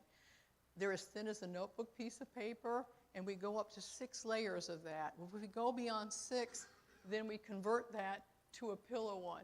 But this is an actual picture when Steve Robinson had to go for the first time underneath the space shuttle because we had 2 gap fillers that came loose. And again, we're worried about the heat and drag, especially on the belly. So he had to do a spacewalk for the first time, and he was bringing out like little pliers and everything else. And really all he had to do was, he just took his gloves and went, with the tube, but they were near the nose landing gear door. But anyway, I was able to get this picture because, again, where they install this stuff is right across the street. So when they came back, one of our guys, Terry White, who's our manager over at Bay 2, said, hey, you want to see that gap filler that Steve pulled out? And I said, sure. So that's a picture of the exact gap filler that he pulled out. It's now on display at the Smithsonian. Next. So this just shows an example of my tile techs. And like I said, the tiles go in between, so many of them. They go up to 2,300 degrees. The initial shuttles, both Columbia and Challenger, had over 32,000 tile. Oh, I hope that's not for me. Anyway, but after we switched to blankets, we got that down to roughly about 25,000, which is still a lot. Next. Oh, this is me standing underneath the beanie cap. This is on display. When I said I worked high and I worked low, the beanie cap is here. And would you believe me if Jean, who's so afraid of heights, was actually tasked to go up there and work? I'm so high up there. I used to say a prayer because there's cameras everywhere. We also have a system up there. A lot of birds are attracted to that orange tank, and we've had to roll back a few shuttles for birds pecking holes into it. So we have people up there with air guns and air horns to keep all them, so they're up there with me. We have a pleated, and I've got a close-up on the next one, but I have a pleated area there that I'll talk about. We made the slide wire baskets. There's the beanie cap, and you see how high up I'm in there. Oof. Next, I have a close-up. This is on display at the Atlantis exhibit. I literally had to come up here and hand sew patches on here. It's called the GOX hose. It's a gaseous oxygen hose, and it's venting at the top of the beanie cap. Well, like fabric, if it's exposed to the elements, it's going to break down. So they always say, you know, most of the people didn't want to go, and I go, hey, I'll go up there. It's very scary up there because you're up over 210 feet, higher than that probably, but it's so beautiful up there. The water's so blue and it's so pretty. We didn't have to do it often, but we did. But again, that's where I would have to go. Next. This is the KU band antenna cover. This was a tricky one to do. You can see it here. The antenna is only open. After we open up the payload bay doors, then the antenna comes out. The shuttle is flying upside down. Everybody thinks she's up like she is, but she's not. Shuttle is actually flying upside down with the payload bay doors facing Earth because we're sending communications back. So we need everything open. This cover is another 4-day part. The film is so thin, I would have to lay the film out on my table, cut it out with an X-Acto blade, use an awl to pre-punch my sewing holes, take my little alligator clips and tape the teeth, overlap my seam and hand sew it by hand, and that would take probably 4 days to do. Very delicate film. The guys would come upstairs and watch us build our parts and want to pick them up, and we would always say, do not touch that one, because if I even got 1/8 of an inch of a tear in that one, even just from holding it, it would have to be scrapped. Next. That's me. We built the Orion test parachutes for the Artemis program a number of years ago. That's a different experience there. Our tables were 150 feet long, and if we were measuring out for a parachute, if it was a 10-pound ribbon, I'd have to hang a 10-pound weight off a 150-foot table and mark it, because you can't mark them straight. It has to be under a pull tension. So that's me sewing. It takes a long, we had machines with 4 bobbins to sew 2 rows on each side. That was cool. And we also helped repair the shuttle chutes when they came in. It's kind of funny that parachute's 40 feet across, and about 20 seconds before landing, right back here, right there at the door, we built all that blanket by hand too. We used pyrotechs or explosives to blow that door off so the parachute could come out. So we had to build that blanket every single flight because it blows off and it literally cascades down the runway. But I bring that up is because the guys literally, we have a grooved landing strip. The guys are dragging the parachute along the ground, and we're screaming at NASA TV, don't do that, because we have to fix it. You guys aren't the ones that have to fix it, because we reuse those chutes all the time. Next. And this is nice. If you get a chance to go to Titusville, Florida, we have this monument here, and a lot of our shuttle workers, my name is right there on that, so that's nice. So what's nice is when I'm dead and gone, my kids can come up there and see the tribute to me. And it's a beautiful exhibit. They have at the park, they represent Apollo and all the programs that we had in NASA. So next. Next. So right now, besides being a docent, my partner Ken and I, and he's speaking afterward, he found out Friday we had a last-minute cancellation for speakers, so Ken's been cobbling up the last presentation today. That's Ken and I down there. That's at the Artemis launch. The day she rolled out to the pad, it was almost 100 degrees in Florida, and as photographers, you wait as she rolls out to the pad, and it was 8 hours in the sun that day for her to roll out. Long day, hot day, but it's a very historical day. Next. And that's him and I again in front. And that's Bill Nelson, our NASA administrator there. Bill comes down a lot.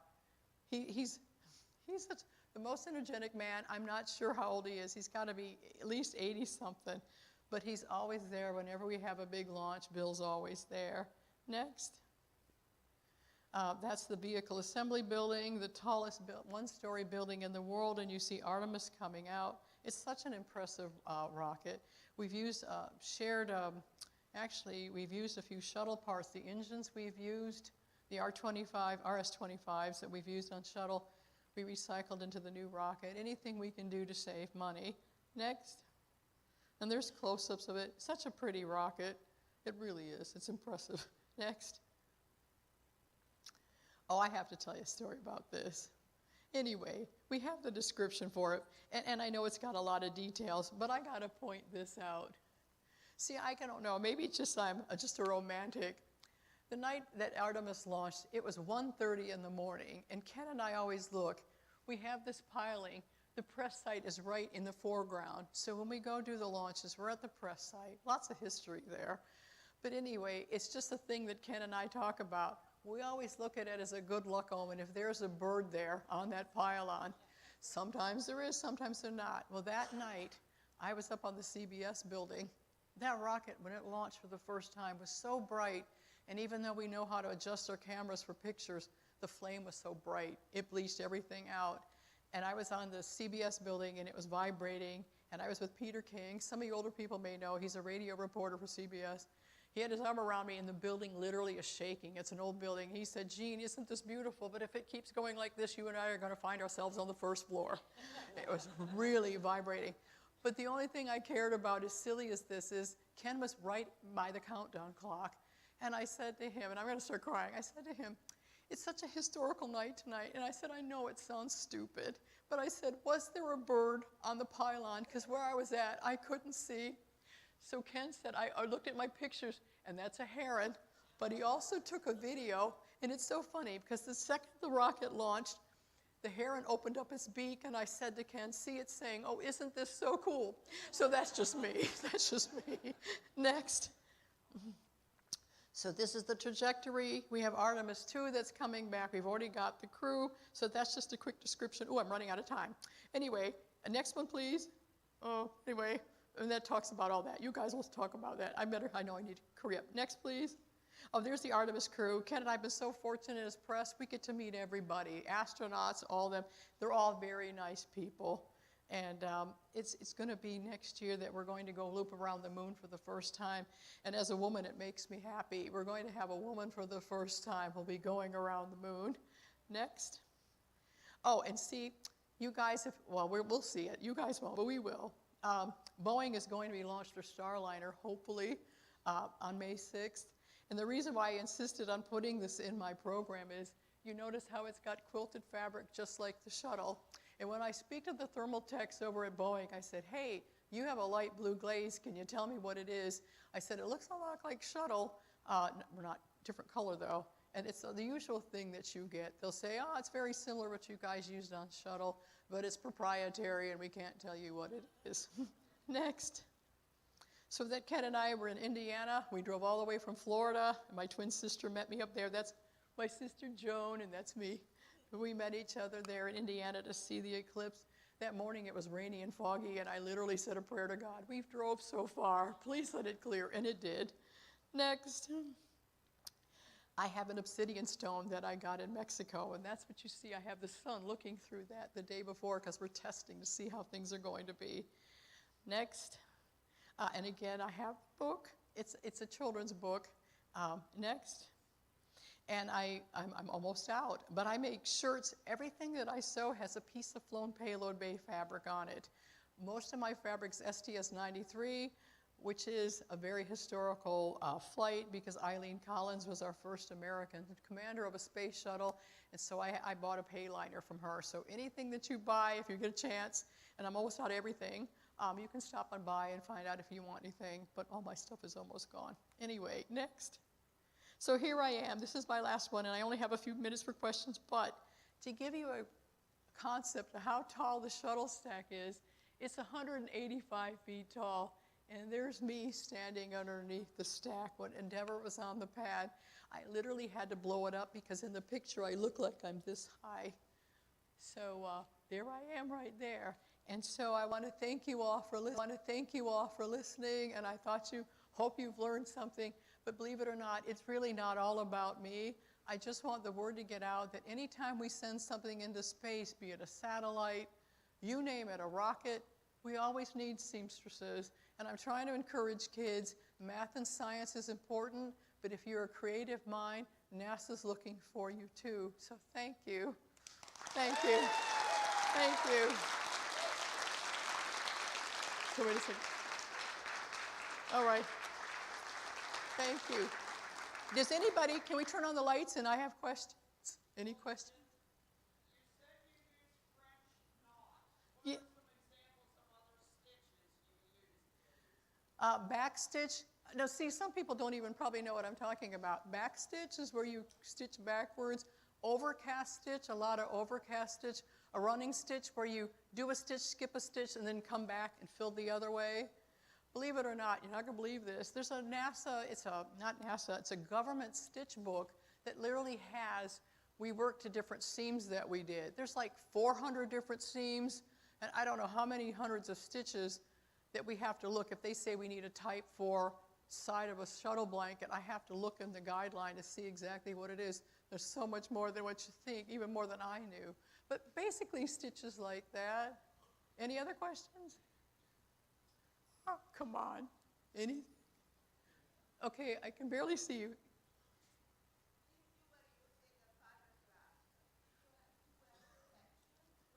Oh, yeah. Oh, yeah. The thing I get asked a lot is, when we had to do our job, of course, when I got hired, I had to know how to read a blueprint, which surprises people.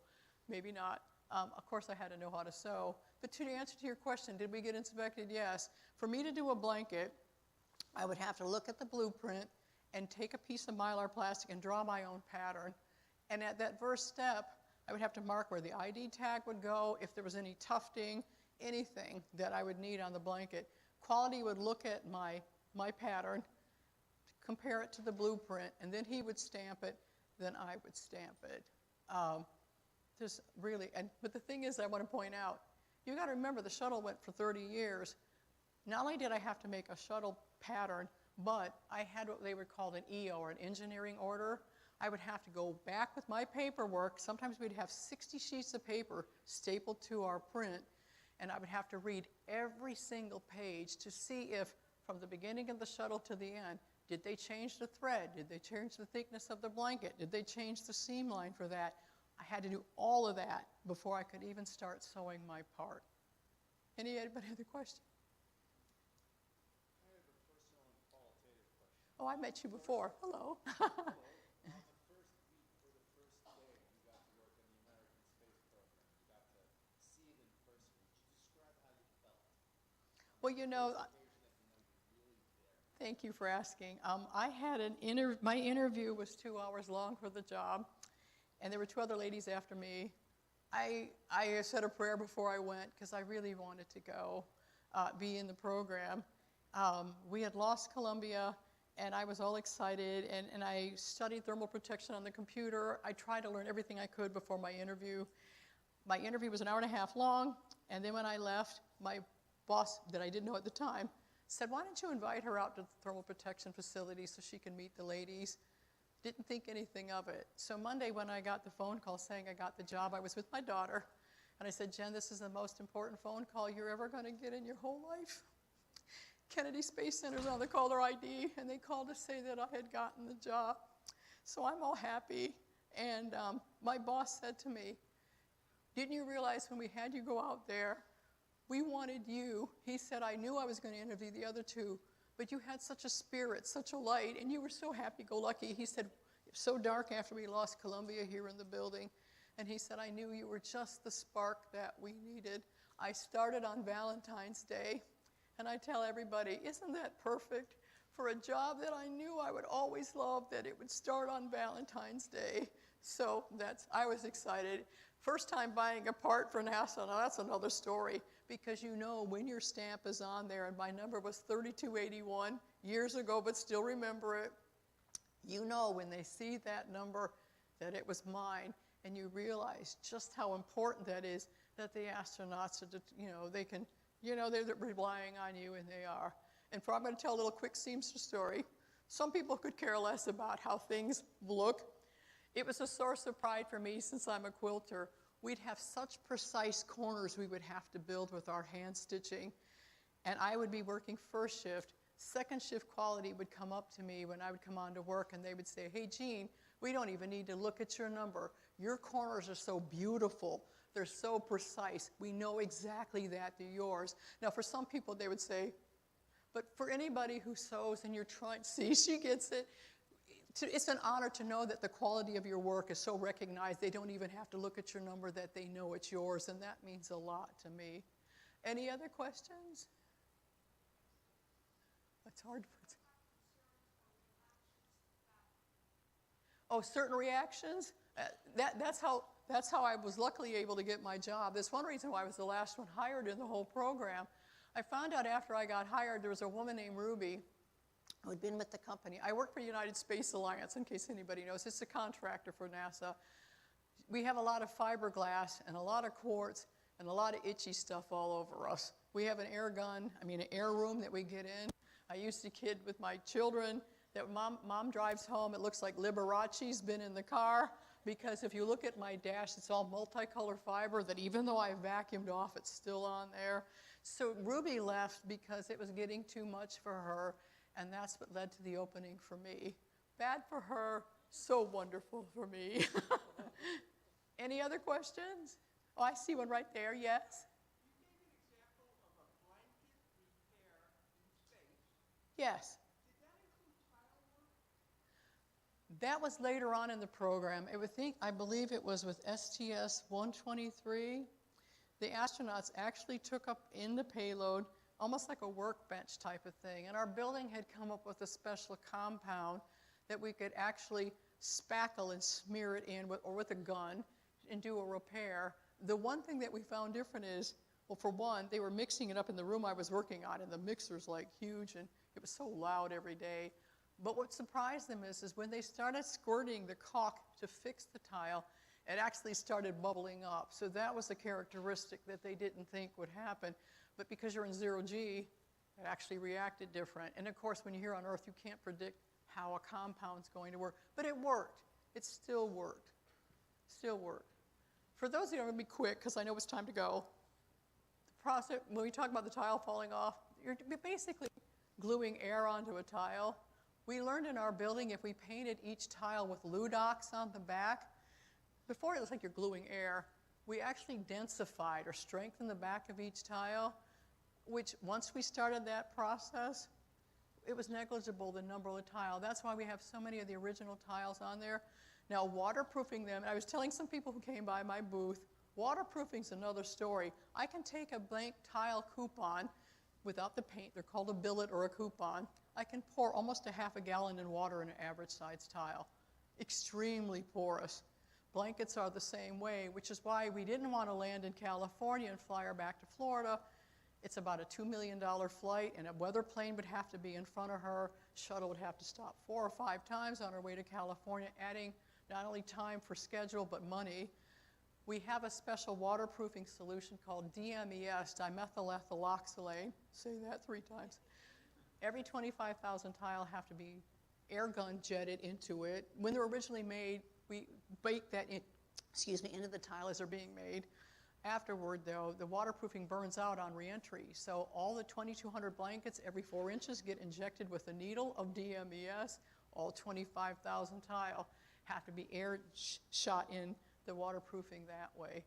Before we came up with DMES, this is funny, with STS 1 and 2, we have a t-shirt that we have all these skeletons sitting on chairs underneath the shuttle while it's drying. We actually use Scotch Guard for the first few shuttle flights and spraying the heck out of the tile before we came up with the practical DMES to waterproof the tile. Any other questions? Sure. Oh, I can't see it. Well, there you are. Did you ever get to Kibitz and hang out with people who sewed up the spacesuits? Oh, yeah. Again, being NASA badged, I'm allowed certain privileges, which is very nice. Unless you're NASA badged, you're not allowed to go in any sewing room, be it JPL, any of the major sewing rooms. We have blueprints, and some of those are still considered pretty secret. Yeah, I've been up to the ILC Dover twice to show the badge, met all the ladies. I tell you, it's funny. They had no idea about us. I mean, I knew about them, because who doesn't know about the ladies who sewed the spacesuits?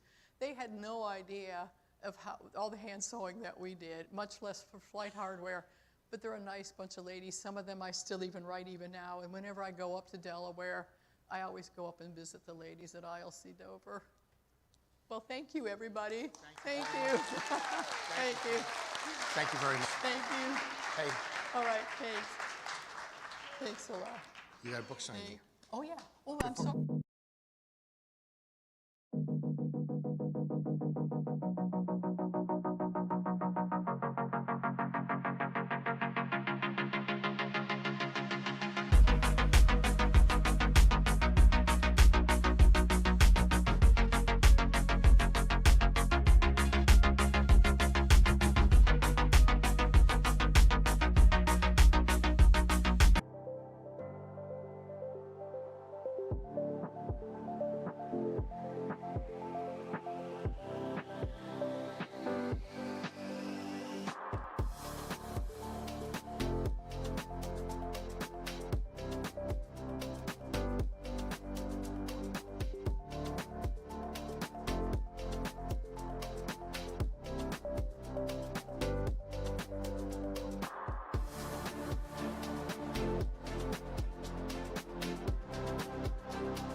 At 7,200 feet above sea level, you're on top of the world.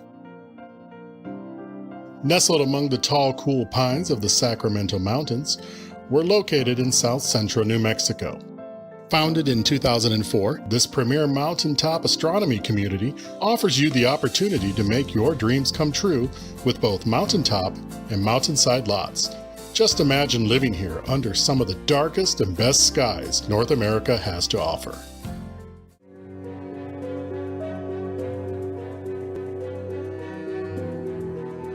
You'll love the changing seasons, accompanied by our vivid fall colors.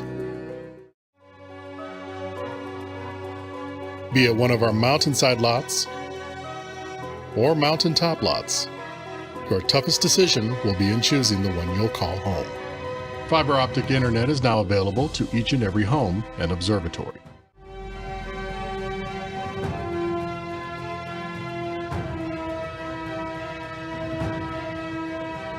Our exceptionally clear skies will provide you with the best images.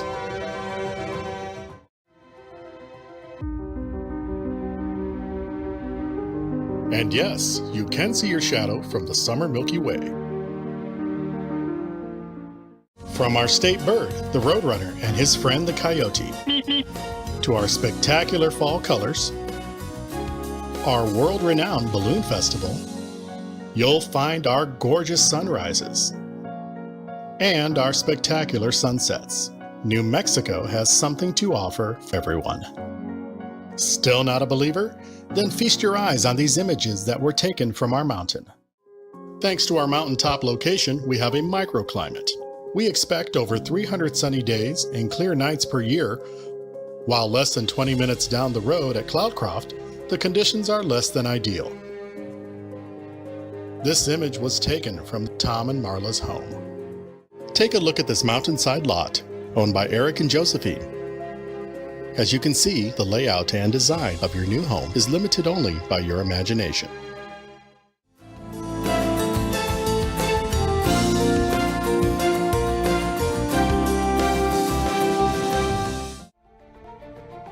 Seeing is really believing, and so my hope is that after someone has heard what we have to say about the astronomy enclave, don't take our word for it. Come and see it.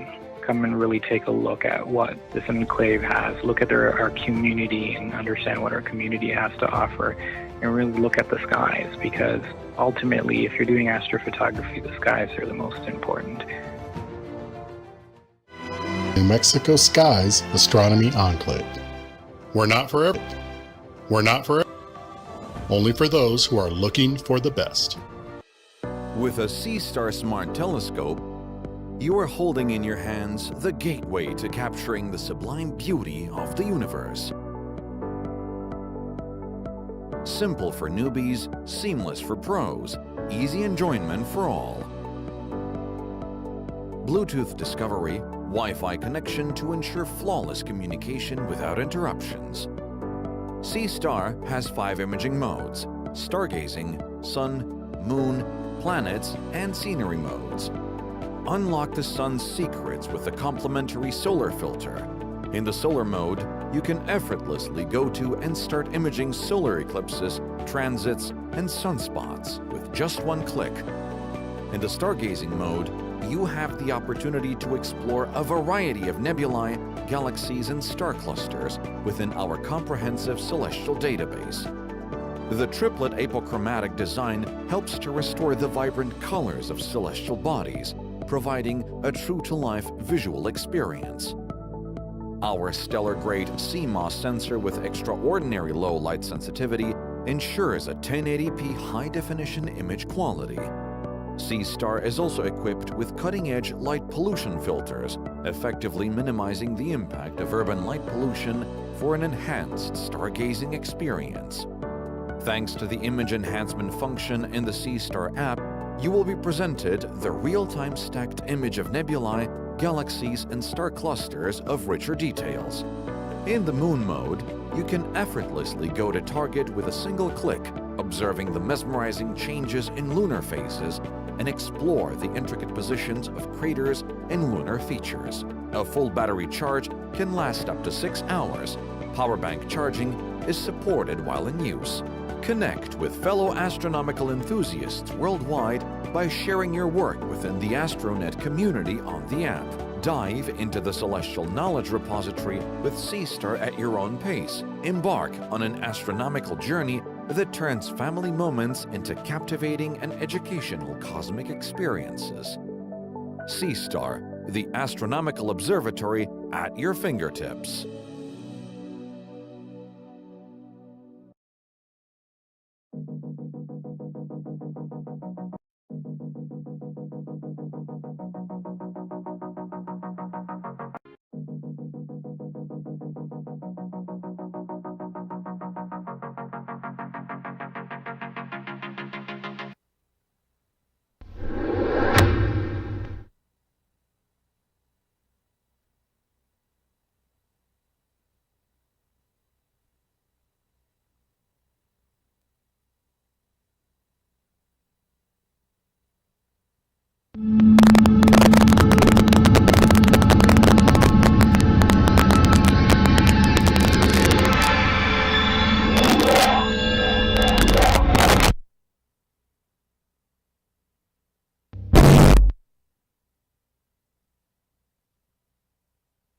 And now, ladies and gentlemen, the hardest working MC in the cosmos, Vincent Coulihan.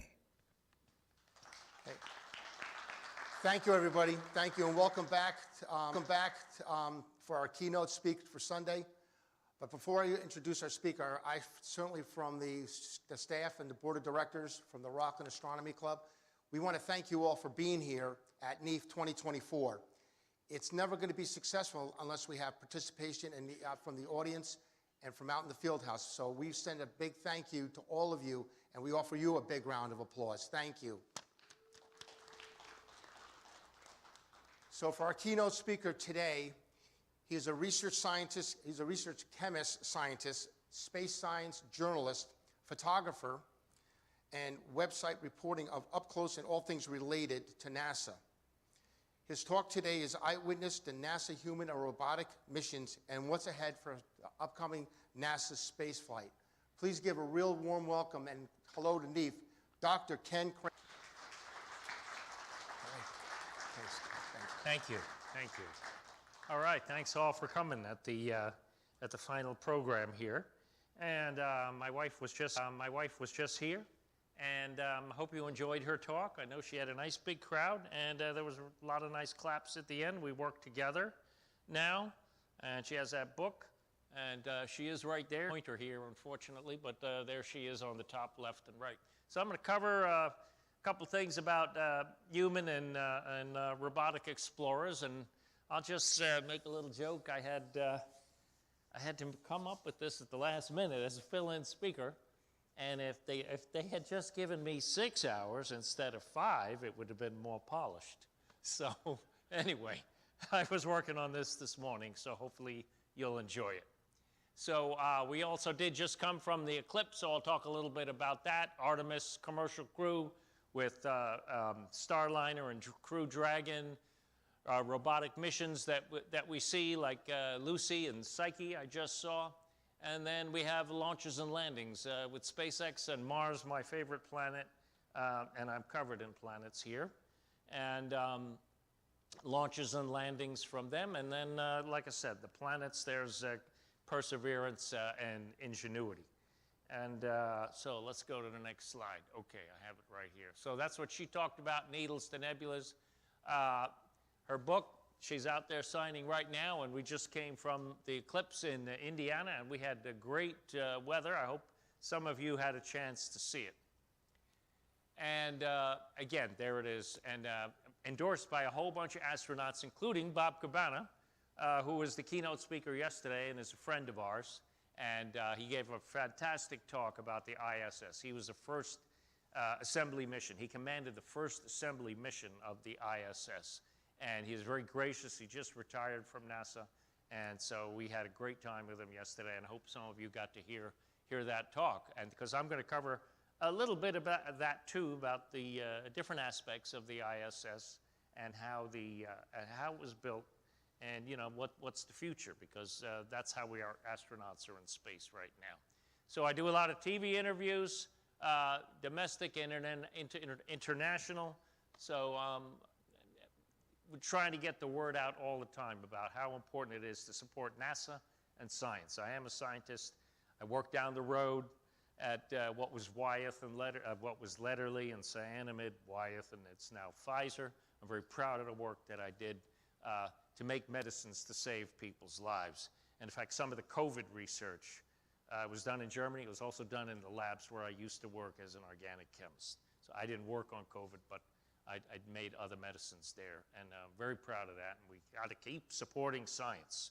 There is a lot of anti-science attitude in our country right now, unfortunately. We got to support science. We got to support research. So I hope you'll do that. Thank you. So let me start off with the eclipse. We went to Indiana. Initially, we were going to go to Texas. But you know, the weather turned bad, and there were a lot of crowds. So we decided to go to the Midwest, to Evansville, there in the bottom center of that eclipse slide, and turned out to be great. And we were there. We had our lucky launch trolls with us. They're normally for launches, but we put them into duty as eclipse trolls, lucky eclipse trolls, and they worked. All right, and we had them there.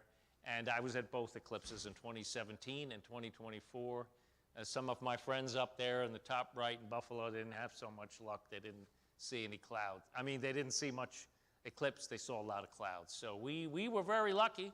The night before, the weather guy promised us we'd have good weather, and we picked a really sweet spot. See there, the green in the middle. Okay, the green in the middle and the two ends were the best spots. Texas turned out to be, for the most part, pretty awful. And my wife was there, Jean, and she, again, has the lucky launch trolls wearing the eclipse glasses, and there's her twin sister who's in the book, too. And so there's our, again, we had I had a whole bunch of cameras working, so it was really fortunate, and we've been running around. We went back, we saw the eclipse, we came back to Florida, where we live now, finished up, and then we had to drive up to here. So we haven't had much rest, so I posted these 3 pictures so far. We had wonderful totality for 3 minutes and 3 seconds, got solar prominences. I haven't had time to do a whole bunch of processing yet, but you could see some sunspots in the first picture, totality in the second one, and then the diamond beads coming out in the third one. And there's Jean with the lucky launch trolls at the bottom left, and she took this picture on the bottom right. An airplane just came at the end of totality, made a beautiful, beautiful shot.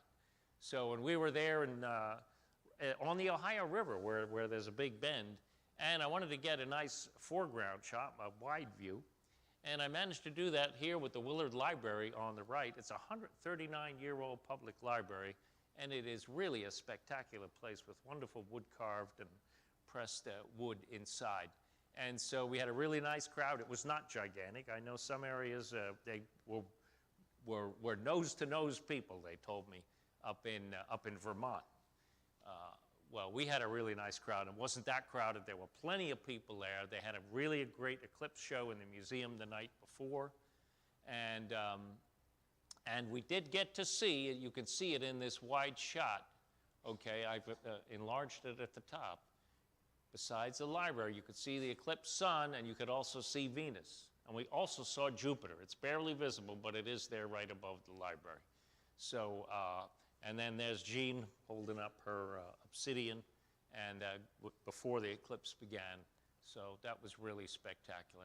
We're really lucky. We donated a copy of her book to the library there. I never knew anything about Evansville, but we had a wonderful time. These people were really great and very, very forward and progressive thinking. So we donated a book to them. And we're really glad, and I hope you got to see the eclipse, because you know the next one in the U.S. isn't for a really long time, not for another 20 years, okay? And that one is going to be in Alaska, well, in about 7 years, but it'll only go in 2044, just through Canada and Montana and the Dakotas. But the next year, if we're still alive, is going to be really spectacular. It'll be another eclipse across America in 2045. And it turns out, right there in Florida is going to be, that's where we live now, right in the middle of the eclipse zone. The last one I watched from South Carolina, but this is going to be in Florida. Almost the whole state of Florida will have totality. And we're at the Space Coast, and guess what? That's just about on the center line. So I expect it to be very popular, and I really hope that we're around, and I hope some of you get to see it and come down and see space launches. And guess what? We have them all the time. We have a really critical one coming up with the Boeing Starliner. You know, it's been delayed quite a few years, over 4 years since actually SpaceX launched their first Crew Dragon. But they're finally going on here. There's something wrong with this slide.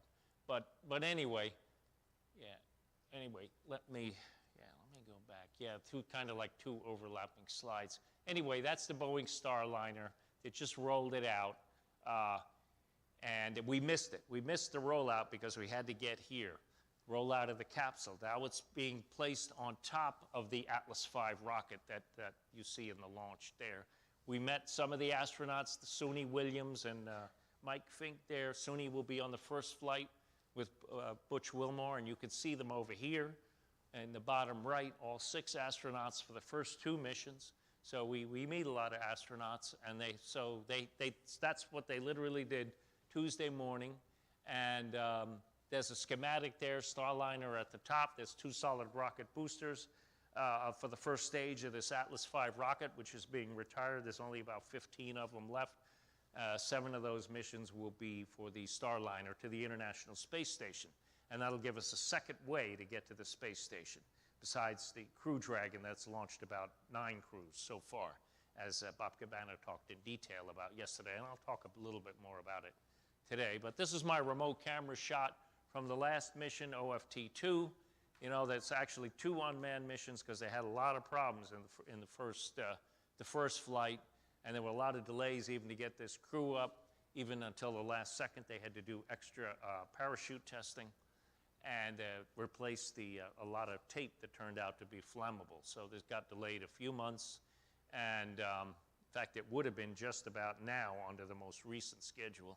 But luckily now it's going May 6th. So we're going to have to leave tomorrow to get back there for the launch and set up we probably won't even set up the cameras. We're just going to get there in time to see the launch Monday evening. Yeah, it's about 10:30 at night. We got about 2 days to get there. So we're just hoping. In fact, if it delays a day, I'll be happy. But we won't know that until Thursday because that's when they will do the flight readiness review. So we'll see. Anyway, it's really important that this succeed. Crew Dragon test flight was 4 years ago with Bob Behnken and Doug Hurley, and now we have Bruce Wilmore and Suni Williams, both very experienced NASA astronauts, and they're going to be flying hopefully in about 2 weeks. So, and they'll go to the International Space Station. It's basically what it looks like right now, and they will dock at this end here, the lower end. This is where the pressurized mating adapter is, and that's where the U.S. Commercial cruise spaceships dock. And you can see the Columbus module on the left, the Japanese modules on the right. There's the solar array truss, and there's the Soyuz capsule at the very top in the middle there. And ISS is real critical. It's a proving ground for the Moon and Mars. Mars is a 3-year round trip. So we're using the ISS not just for research experiments, which is really important on the human body and on looking at Earth and looking out for astronomy. There's a lot of astronomy going on. Alpha magnetic spectrometer is there. And, but it's a proving ground too. What does that mean? That means, you know, we cannot afford to have components fail when the astronauts are going to Mars, because it's a 3-year round trip. You just can't come back. It's not like the Moon, 3 days there, 3 days back. It's 9 months there. And so if we can test out these technologies and perfect them, they really have to be foolproof and failure-proof. And that is a major mission of the ISS right now. So it does a lot of research, but it's also preparing us for the future. We want to go back to the Moon with Artemis, and it's a proving ground for that, and then eventually Mars. So let me talk a little bit about Artemis. SpaceX was awarded a contract for the human lander, Starship. They've had 3 test flights so far, and none of them have been completely successful yet. Third one was more successful than the other two, and it's got to work, because this is how we will put our astronauts back on the moon, and we're going to the South Pole. Why are we doing that? That's where the water ice is. So when you can mine the water ice, you get hydrogen, which is rocket fuel, and oxygen, which is also rocket fuel, but breathable air. Then we don't have to bring them from Earth, which costs a fortune. We can live off the land. And then we also have water to drink. So, and they have plenty of, well, they don't have that much energy at the South Pole, but they will have enough. So anyway, we won't have to bring everything they need to live when we go to the South Pole. And we've never been there. Apollo was mostly equatorial, was all equatorial, I should say. And that we haven't been back to the moon in 50 years, thanks to very short-sighted, dumb politicians, okay? We could have gone back a long time ago. In my opinion, we never should have stopped going to the moon. And if we had gone to the moon, we'd be at Mars now. So that's the way it is. And NASA's budget is under attack. You need to know that. President Biden strongly supports NASA. Unfortunately, there is a radical group in the other party that has forced these cuts. So instead of a 6 or 7% increase to NASA, there's now a 10% cut. And that is across the board. That means cancer research is cut too. Does anybody think that's a good idea? No. I'm a cancer researcher, and now I'm a cancer survivor too. So I know how important it is. I used to help other people, and now I'm doing treatments. And so we got to support science. That's why I said it before. And it was across-the-board cuts, so you know what? Please vote for people who support science and believe in science. It's one of the most important things, I tell you. Plus, we need to have American leadership in space, okay? Not leadership from our adversaries. And when our budget gets cut, like Artemis, okay, those missions are delayed. And guess who is going to the moon? China. Do you think they delayed? No, they're not. They're pushing full steam ahead.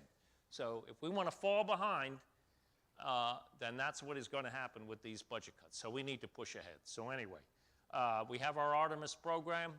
It's composed of Orion, the SLS rocket. Here's a cutaway view of it. And I've seen, with Gene, we've seen all the components up close. It's a lot of rings and barrels to build it together. This core stage is basically a recycled space shuttle hardware, but they lengthened the external tank. I wish I had a pointer I could point it out. But this is the external tank, but it's been lengthened, 212 feet now, about 20 foot longer. And so now we're also recycling the Space Shuttle main engines, which are now renamed the RS-25s, and they've increased their power. And there's 4 of them, 16 were recycled from the shuttle. And so now we have 8.8 million pounds of thrust. And we had a successful first mission, Artemis 1. That's what I will talk about. There we are at the rollout. I'm going to show you a lot more pictures, but I'm going to run through them quick so we don't go over time. And I don't see the timer actually moving. Okay, so anyway, that's us, Gene and me. Here we are at one of the rollouts. That's the VAB. That's where they assemble it. That's where they assemble the shuttles. Okay, and you see how close we get to be because we're media and because we do public outreach. That is why we are here today. That is how I got Bob Cabana and many other top NASA speakers, because we help NASA, we support NASA, and I hope you do too. And that's what we're doing, outreach to build support. So you need to go to your communities too and help out. Yeah, I've covered it for many, many years. Here's the EFT-1. This was 10 years ago when they first tested the Orion capsule, and there it is on the right. And now you can see it on display in the gateway. Go back, if you haven't been to the visitor complex at the Kennedy Space Center, you need to go. There's been a lot of improvements. The shuttle's been there about 10 years in the Space Shuttle Atlantis building. But now they've also got on display a lot of real rocket hardware, including the Orion capsule from EFT-1 is on display there and in the Gateway exhibit. So here's the real Orion that launched on Artemis 1. We saw that in the Operations and Checkout building, and they're now named after Neil Armstrong. Here's another view of it. So they wrapped it up in this cloth to protect it. We saw the rollout then to the VAB. I'll show you the individual components. Here's now the RS-25 engines, again, recycled from the Space Shuttle. about the size of a car, 16 of them. After that, they got to build new ones, so we have enough for Artemis 1, 2, 3, and 4. Now there's only 12 left, and they do testing at Stennis a lot.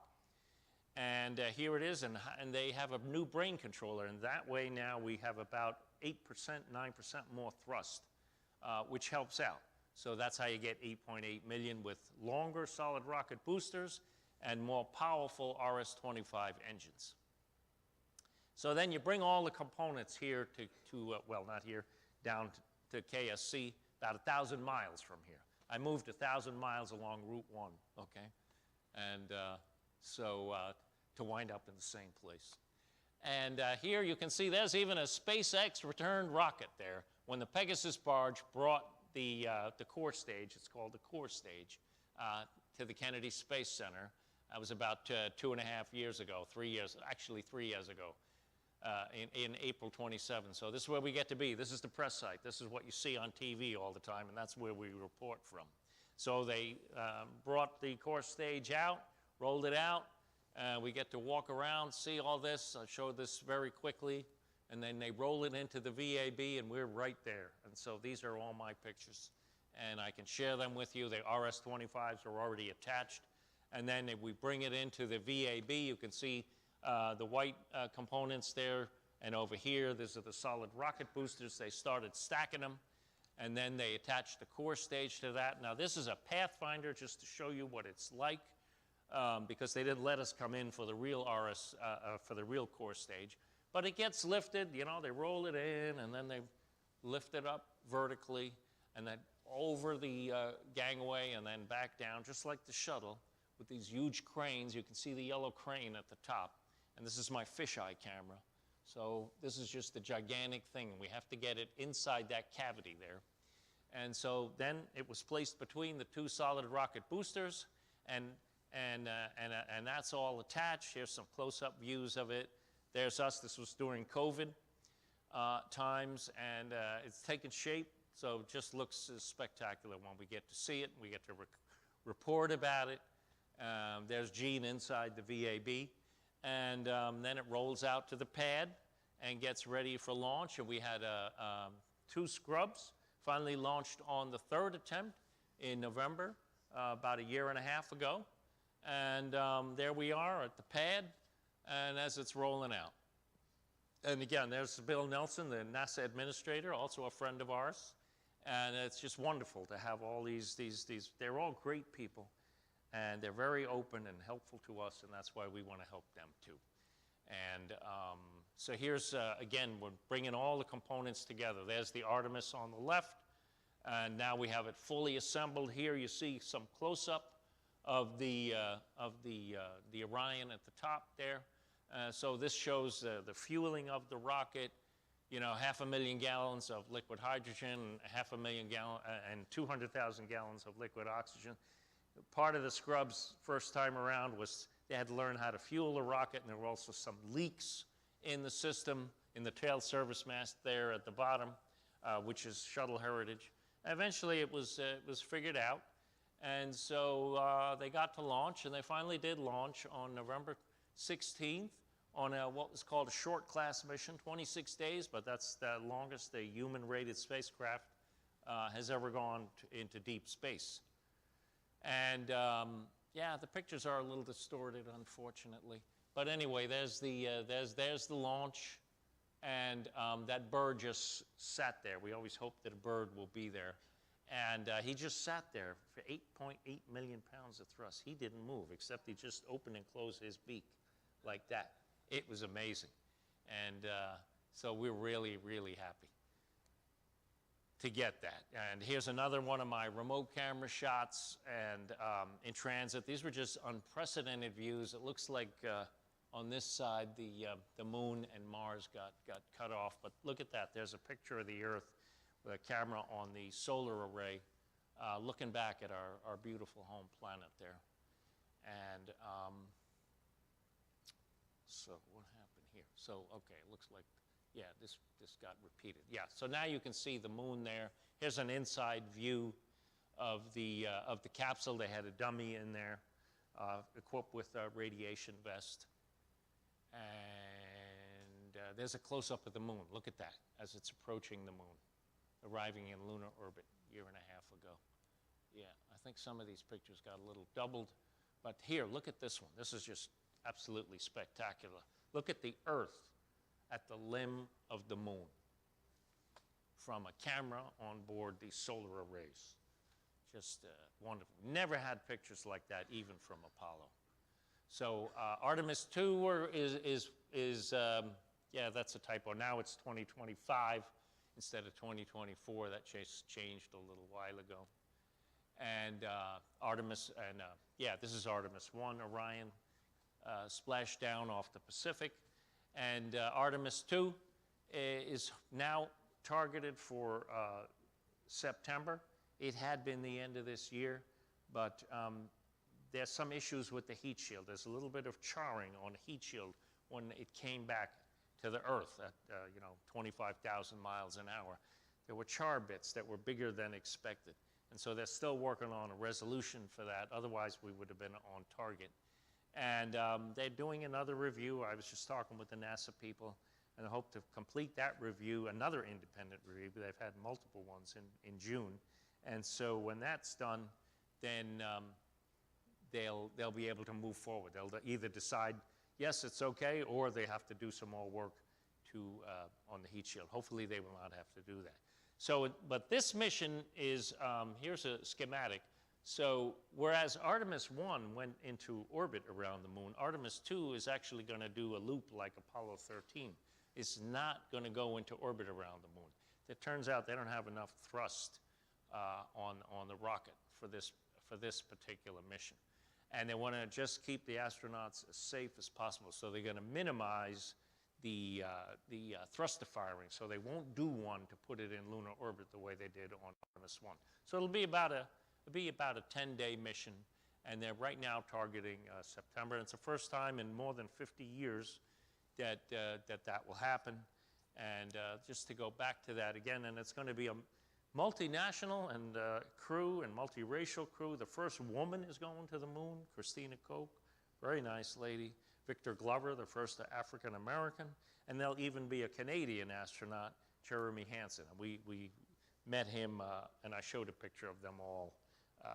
We met them a few months ago. They're a great crew, and we wish them the best of luck. And Artemis is an international program because the Europeans are helping us, the Canadians are helping us. Canada is building a robotic arm for the Lunar Gateway, which is going to be a moon orbiting space station. Europeans are building a module for the gateway. The Japanese are now going to build a lunar rover, the pressurized one. NASA just announced the unpressurized lunar rover, but they're going to do a pressurized one, and Japan will do that. That's going to be a big funding help. And so there'll be Japanese astronauts landing on the moon. They'll actually be the first ones, probably beyond Americans. But there will also be a woman on the moon, too. The first woman and the first person of color. Not just orbiting the moon, but landing on the moon. And that's really spectacular. We need all of Earth to work together on this. So now I'll talk just a little bit about SpaceX. How do they do all those launches? They're going to do, they did about 80 last year. They're going to do over 100 this year. And it's all because they recycle their rockets they landed on the first stage on the barges in the ocean most of the time. But sometimes also they land them right back at the Cape. And here you see my shot. The landing legs coming out, and it is just barely above the ground.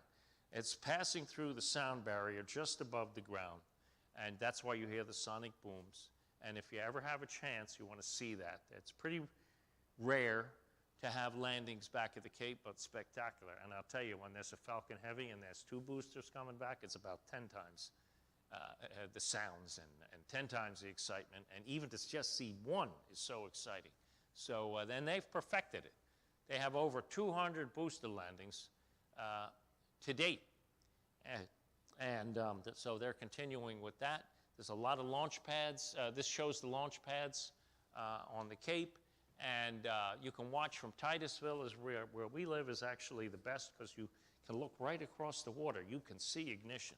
But if you go down if you go down here to the curved part where the pier is, yeah, you get a nice view of the landing, but you don't really get a great view of the launch. Once it clears, because you don't see it until it clears the trees.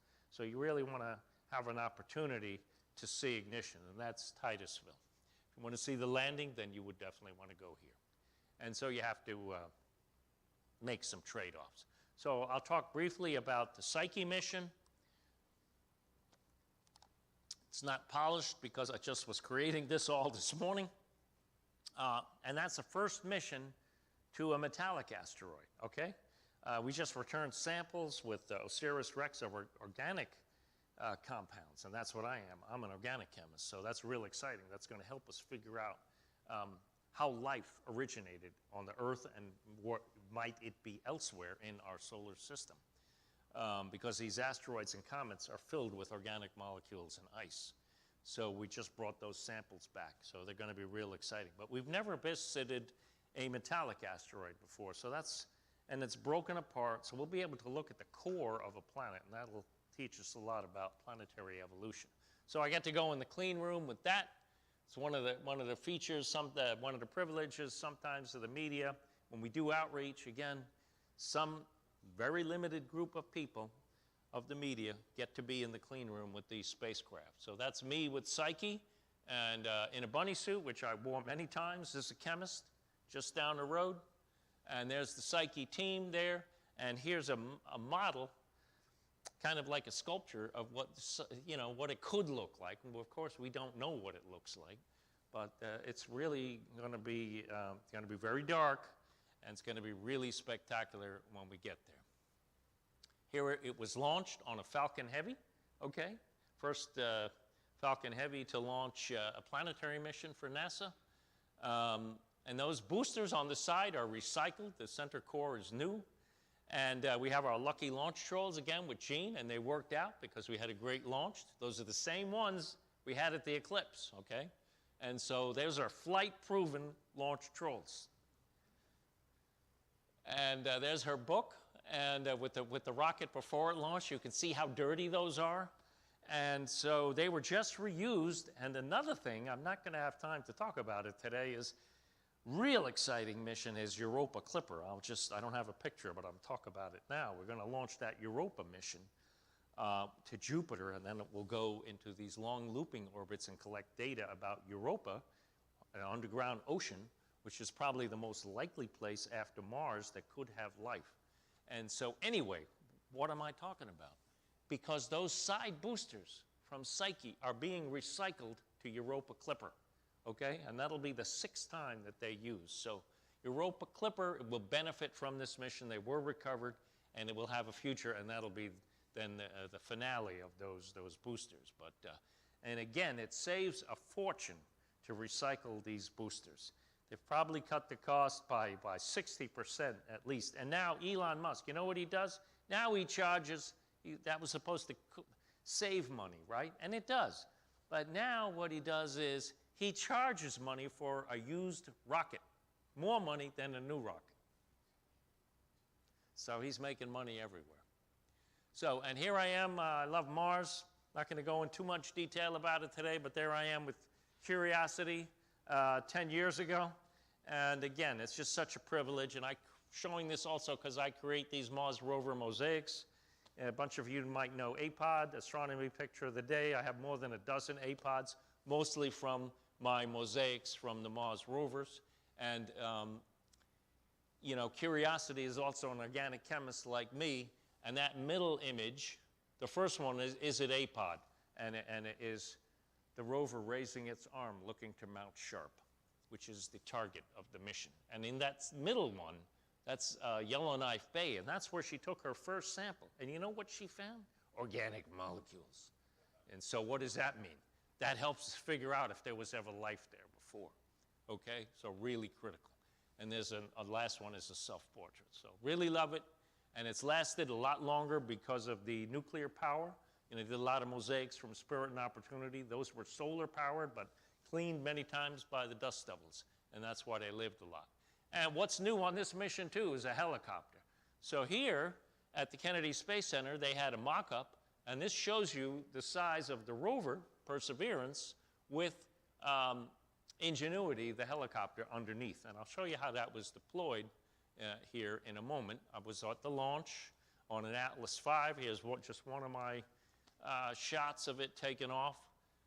And these are a couple of my first mosaics from the rover after it landed in 2021. It's still going strong today, and it's collecting sample tubes, which we'll get to in a minute. And then here's on the belly. That's just where they loaded the helicopter. On the belly, it was all folded up. So I created this mosaic to show you how it was deployed. How it was deployed. See that? Lowered down, the feet extended, and then dropped, basically. So let's just go back through that again. See that? Then the feet go down, and then it gets deployed. And, oh wait, I'm going the wrong way, sorry. And so then, this is another self-portrait, and I put this together. This is over 100 images with the robotic arm. Okay, it has a robotic arm. You don't see it. So people wonder, how does the rover take a selfie? Well, just the way you do. You put it at the end of your hand. And what the rover does, moves it left and right and up and down. And it takes a lot of pictures. And what I do as a citizen scientist in this case is put these images together. And you know what? NASA used this in their report, in their highlight, 50 years of Mars exploration. They use my image. Okay, so that's my mosaic. Not NASA's, but I always give credit to NASA because it's ultimately their image. But this is a mosaic of over 100 images. And you can see, after it was deployed to the surface, the rover rolls away and then exposes Ingenuity, and it's got solar panels there on the top. And it's just absolutely spectacular. Here's another view, okay? In April, that was about 2 or 3 months after it landed. Here, I put this one together. And it had done 29 after the first year. Now it has reached over 70, but it just had an issue. It was only going to be used 5 times, right? Just 5 times. And I said to them, you know, like many people, that was crazy. And so I said to them at one of the briefings, you know, why don't you just fly it ahead?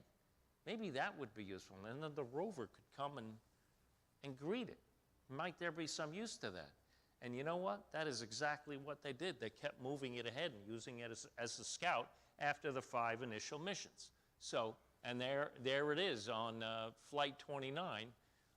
Again, a mosaic of a couple of images where you see it, and then more landscape images I did here. And then here's one of my apods, the last one I had with Perseverance, Sol 354. For 1 year on Mars, and there's the nuclear power source and Gale crater in the background there. Jezero crater, I should say. Gale crater is Perseverance. Curiosity. Here's some more mosaics I made, and so it collected these samples. It's collecting samples, I should say, and for what? Because it can't analyze these samples the way Curiosity can. It doesn't have those 2 labs. Curiosity has an organic chemistry detector and an inorganic chemistry spectrometer, and then sends the data back, and that's how we figured out there's organic molecules at Gale crater. So what the mission was they added a sample caching mechanism, okay, to the rover. And these are some of the samples. They're in the front of the rover. And then they drop them to the ground to be picked up in the future by Mars Sample Return. You know, that's the holy grail of Mars research, is to bring back a sample from a really important place. Jezero crater was determined to be, by the scientists, the most likely place where we could figure out if life ever existed on Mars, past, present. Okay? It's really hard today because of all the radiation. So the plan is, or was, unfortunately, to send a future mission called Mars Sample Return to collect these samples. It has 42 sample tubes. Here you see about 10 of them or so. And so they had this architecture. And there's Ingenuity flying. And because it flew so many times, it's actually going to help with the sample retrieval. It is going to have, the plan was to have a new Mars ascent vehicle here, stationary lander right there, and it would have 2 helicopters. And those helicopters would go and retrieve those samples that I just told you about. And Perseverance also is holding some of the samples, and with its robotic arm would bring some of those samples to the Mars ascent vehicle lander. It has its own robotic arm, and grab those samples and then store them, and then eventually launch them for the first time from Mars into Mars orbit. And then in the middle there, you see the Earth return vehicle being built by Europe. So have you seen The Martian? It's a lot like that, all right? With the Mars ascent vehicle, and then they meet the return vehicle, and then they come home. And it is going to be really tricky because, you know, they have to meet while they're all orbiting at very high speed. So, and then that would return the samples to Earth that you see there on the upper left. And the goal was to do that by 2033 or so. Well, now because of these budget cuts, because of these, I like to call them the bean-counting, budget-cutting buffoons, NASA's budget cut 10%. So what do you think they cut? They had to cut across the board. So Mars sample return, instead of $850 million, is only getting about $250 million this year. So that is like crazy. So you know what that means? It's almost the end of the mission. So you know what they had to do with JPL? Lay off 8% of the whole workforce. So it's a severe impact. But guess what China's doing? They have their own Mars sample return mission, and they are not pulling back. They're going full speed ahead. So if we can this, it'll be the Chinese who get the first samples back. Okay? I think we should do that. But so you can thank those radicals in that party for that. Hopefully things will change in the future, but right now, NASA has just last week said we need a new architecture because it's too expensive and the money is not there because of these budget cuts. So they're asking industry and academia to come up with a much more simple plan.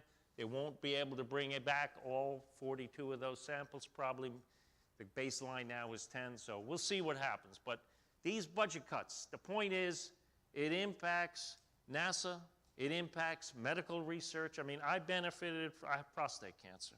I benefited from new research in the last 3 years, okay? And if that research hadn't been done, I wouldn't have benefited from that. And your family and friends and relatives, they won't benefit from it either. So we gotta support research. It's not just NASA that's cut.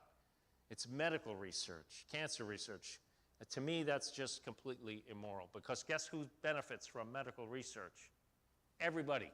Every one of you in that audience and your family benefits from medical research. So just real quickly, here's a little run through from the SpaceX Dragon. We get to see those astronauts.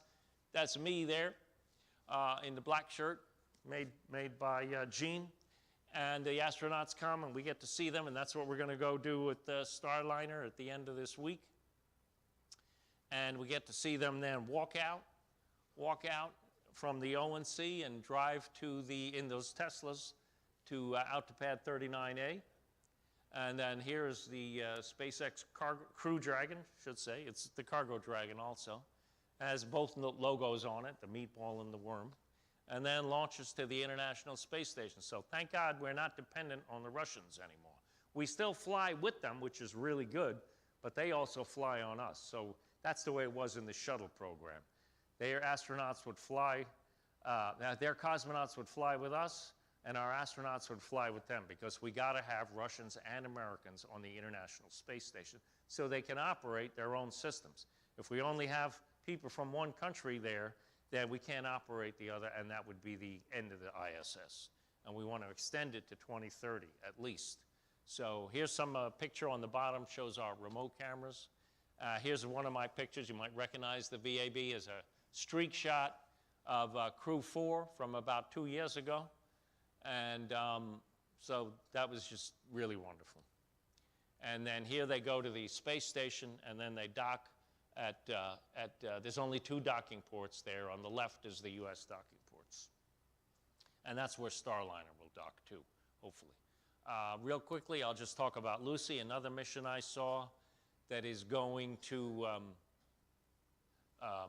7 asteroids, actually, Trojans, several in L4 and several in the later, in the L5 Trojans. So that's a real exciting mission.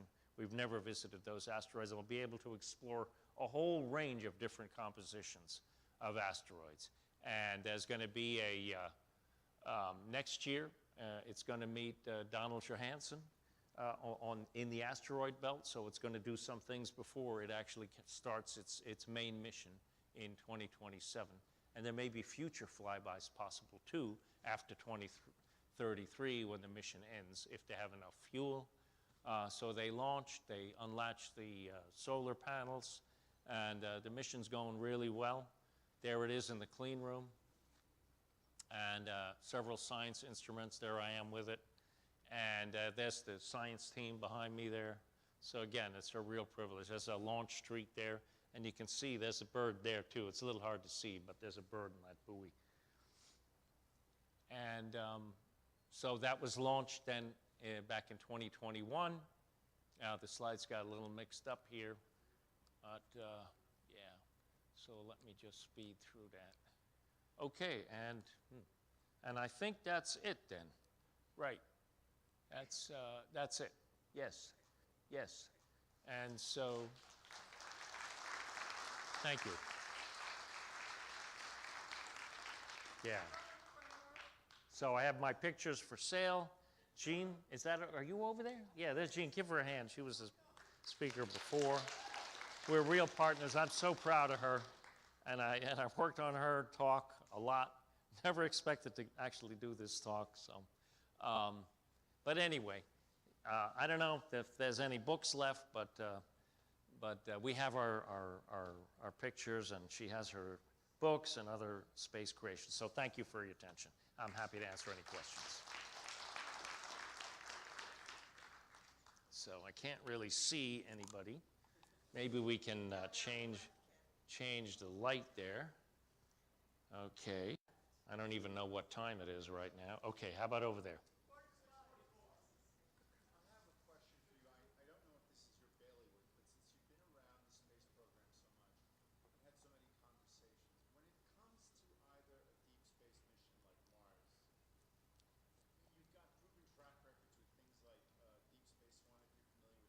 Yes, I am. Why don't we have high specific impulse ion engines in space like Vasimir or things like that? Is there an opinion as to why? Actually, there are. Lucy has ion engines on it. That's the only way it's able to go to those 7 asteroids. So, yeah, I know, but that's what I'm saying. Lucy that just launched, or a few years ago, and also the Psyche mission. Okay, that has ion thrusters on it, benefiting from Deep Space One, and that benefited the Dawn mission that went to the asteroid belt, Ceres and Vesta. My friend Mark Raymond, Dr. Mark Raymond, who was the principal engineer on both of those missions. So, and you know, one other thing is these Earth orbiting geostationary satellite communication satellites, they also use ion thrusters now. So they launch them most of the way, but then they use ion thrusters to maintain their orbit and get them to the final orbit. So it is being used. It is being used. What about Vasimir? That's been in research, and it's, you know, the chief scientist on that is a multi-time. Yeah, Franklin Chang Diaz. Yeah, yeah. Well, that would cut down travel time greatly. Is there well, low down as to why that sort of thing isn't seeing real space testing at high specific impulse? no bucks, no Buck Rogers. Okay? Like I said several times. If we don't have money to do research, we can't do it. Now, there's a lot of private money going into that, and you're right, it should be used. We need to cut down on that trip to Mars. Right now it's 3 years, 9 months. That would cut it down to maybe 1 to 3 months. That would be tremendously helpful. Okay, but you got to have money to do all of that. And, you know, Vote for people who vote for science. That's my answer, but you're absolutely right. We need to keep pressing forward with science and breakthroughs. That's what builds our economy, okay? And the children, I hope there's some children here, they're going to benefit from that. And if we just sit and twiddle our thumbs, our adversaries will get and do these things, get there before us, and I don't think that's really very good.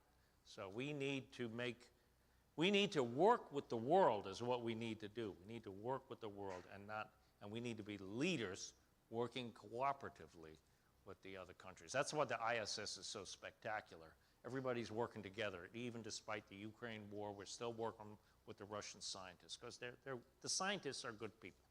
Putin? No. Okay. Anybody else? Okay, how about the guy waving his hand? And then I'll go to the next person. Yes.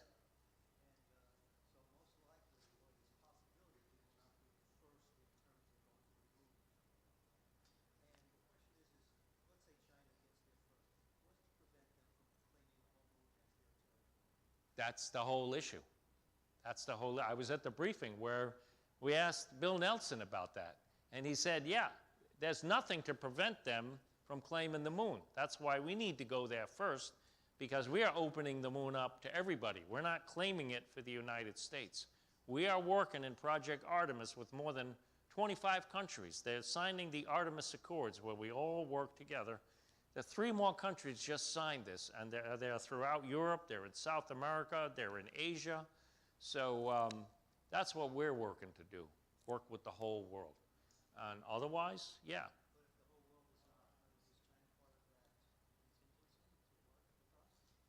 The world is working with us. Well, and if we don't go to the moon first, then you can blame those radicals in that party. That's what I'm saying. You know, they whine about China all the time, and they're enabling China is what they're doing. Do you know what China's doing? I'm glad they're doing it. I'm glad they're pressing forward, because unless you have competition, the politicians will say, we don't need to do this. So do you know what China's doing? We had our landers. Thank God, we finally landed something on the moon, those robotic missions. But China is going to have a sample return mission to the far side of the moon later this year. Do we have one? No. We had plans to do it, but the budgets were cut. So it goes back to what I've said a couple times. Okay, back there. Okay.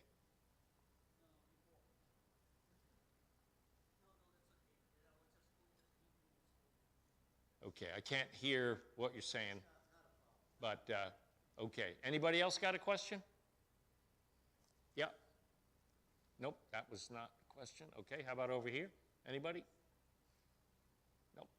Ah, here. What do you think we need to do nationally to increase an interest in science and fundamental research? Because, you know, being in industry, being in science, being in the field at large, I see 2 things.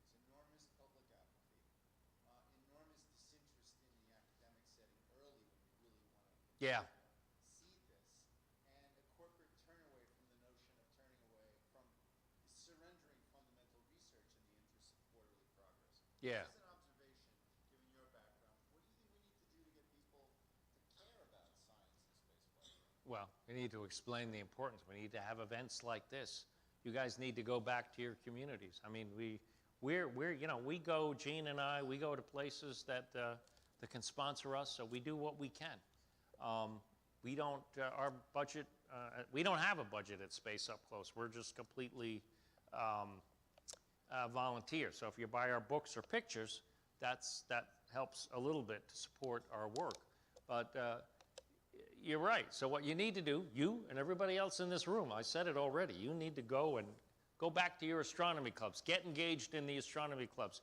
I worked with the clubs in Princeton and this club and others throughout New Jersey. I've given a lot of talks in different states, Connecticut, now in Florida too. We're going up to New Hampshire again. We've given lectures in New Hampshire and Vermont. So we're kind of like all over the place. And so you guys can help out by spreading the word. And it is tough. It's not easy. But, you know, when I come here and we see these nice audiences, we're real happy and we feel like we're doing something. We're not just, you know, twiddling our thumbs. We're actually engaged getting progress done, because you're right. It has to get done, and it's not going to get done unless you and you and you stand up and start doing something. All right? So I've given you a task. All right? You got to be willing to accept that task. Anybody ever tell you you sound like Richard Feynman a little bit? No, I haven't had that one. But Go watch the lectures. You'll sound. yeah, I have seen him. He did that experiment with the Challenger. I'll never forget it, in the water, and found that the O-ring, that rubber material, put it in the ice and it hardened. Okay, and you know, the simple experiments sometimes are the most revealing. I know, I mean, I'm a scientist. I bring my scientific background to this, so it's a little bit different than you'll hear from other people. Yeah, no, I like to be, if I could be 1/10 of Carl Sagan, then I'm doing good. Okay, so hopefully you learned a lot. If you learned nothing, thank you. Thank you. I really appreciate that. If you learned nothing, then I failed. Absolutely failed. And so even though I had 5 hours to do this talk, I took it as a challenge, because you know what another guy said to me? Mark Raymond is a friend of mine, worked on Dawn. He said, you know, if it's not impossible, it's not worth doing. And he's a Star Trek fan like me. So, yeah, that's the attitude we got to have. We got all our difficulties. I've had difficulties with cancer. I couldn't come last year because of that. This year, I wasn't sure I would make it, but I did, and I got Bob Cabana, and we had a great time, and so we're doing the best we can. We went to the eclipse. Now we're here, and we're running all over the place, and we're running on empty. Literally running on empty. But I am real happy to be here. I'm glad I have this opportunity, and I hope you guys will spread the word. Any other questions? Thank you. Happy to answer. Okay, very good. Thank you very much. Thank you. Thank you. A big hand for Ken Kramer, please. Dr. Ken Kramer. Thank you. If anybody got pictures, send them to us. We're going back to our table now, but it's closing up the end. It's closing up the end of the day, and I think there's a raffle or something. 5:15. Right? We're setting up for that. So be patient, and we'll be with you. Thank you. So how did I do on time? I don't know. Maybe I'm okay.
Thank you.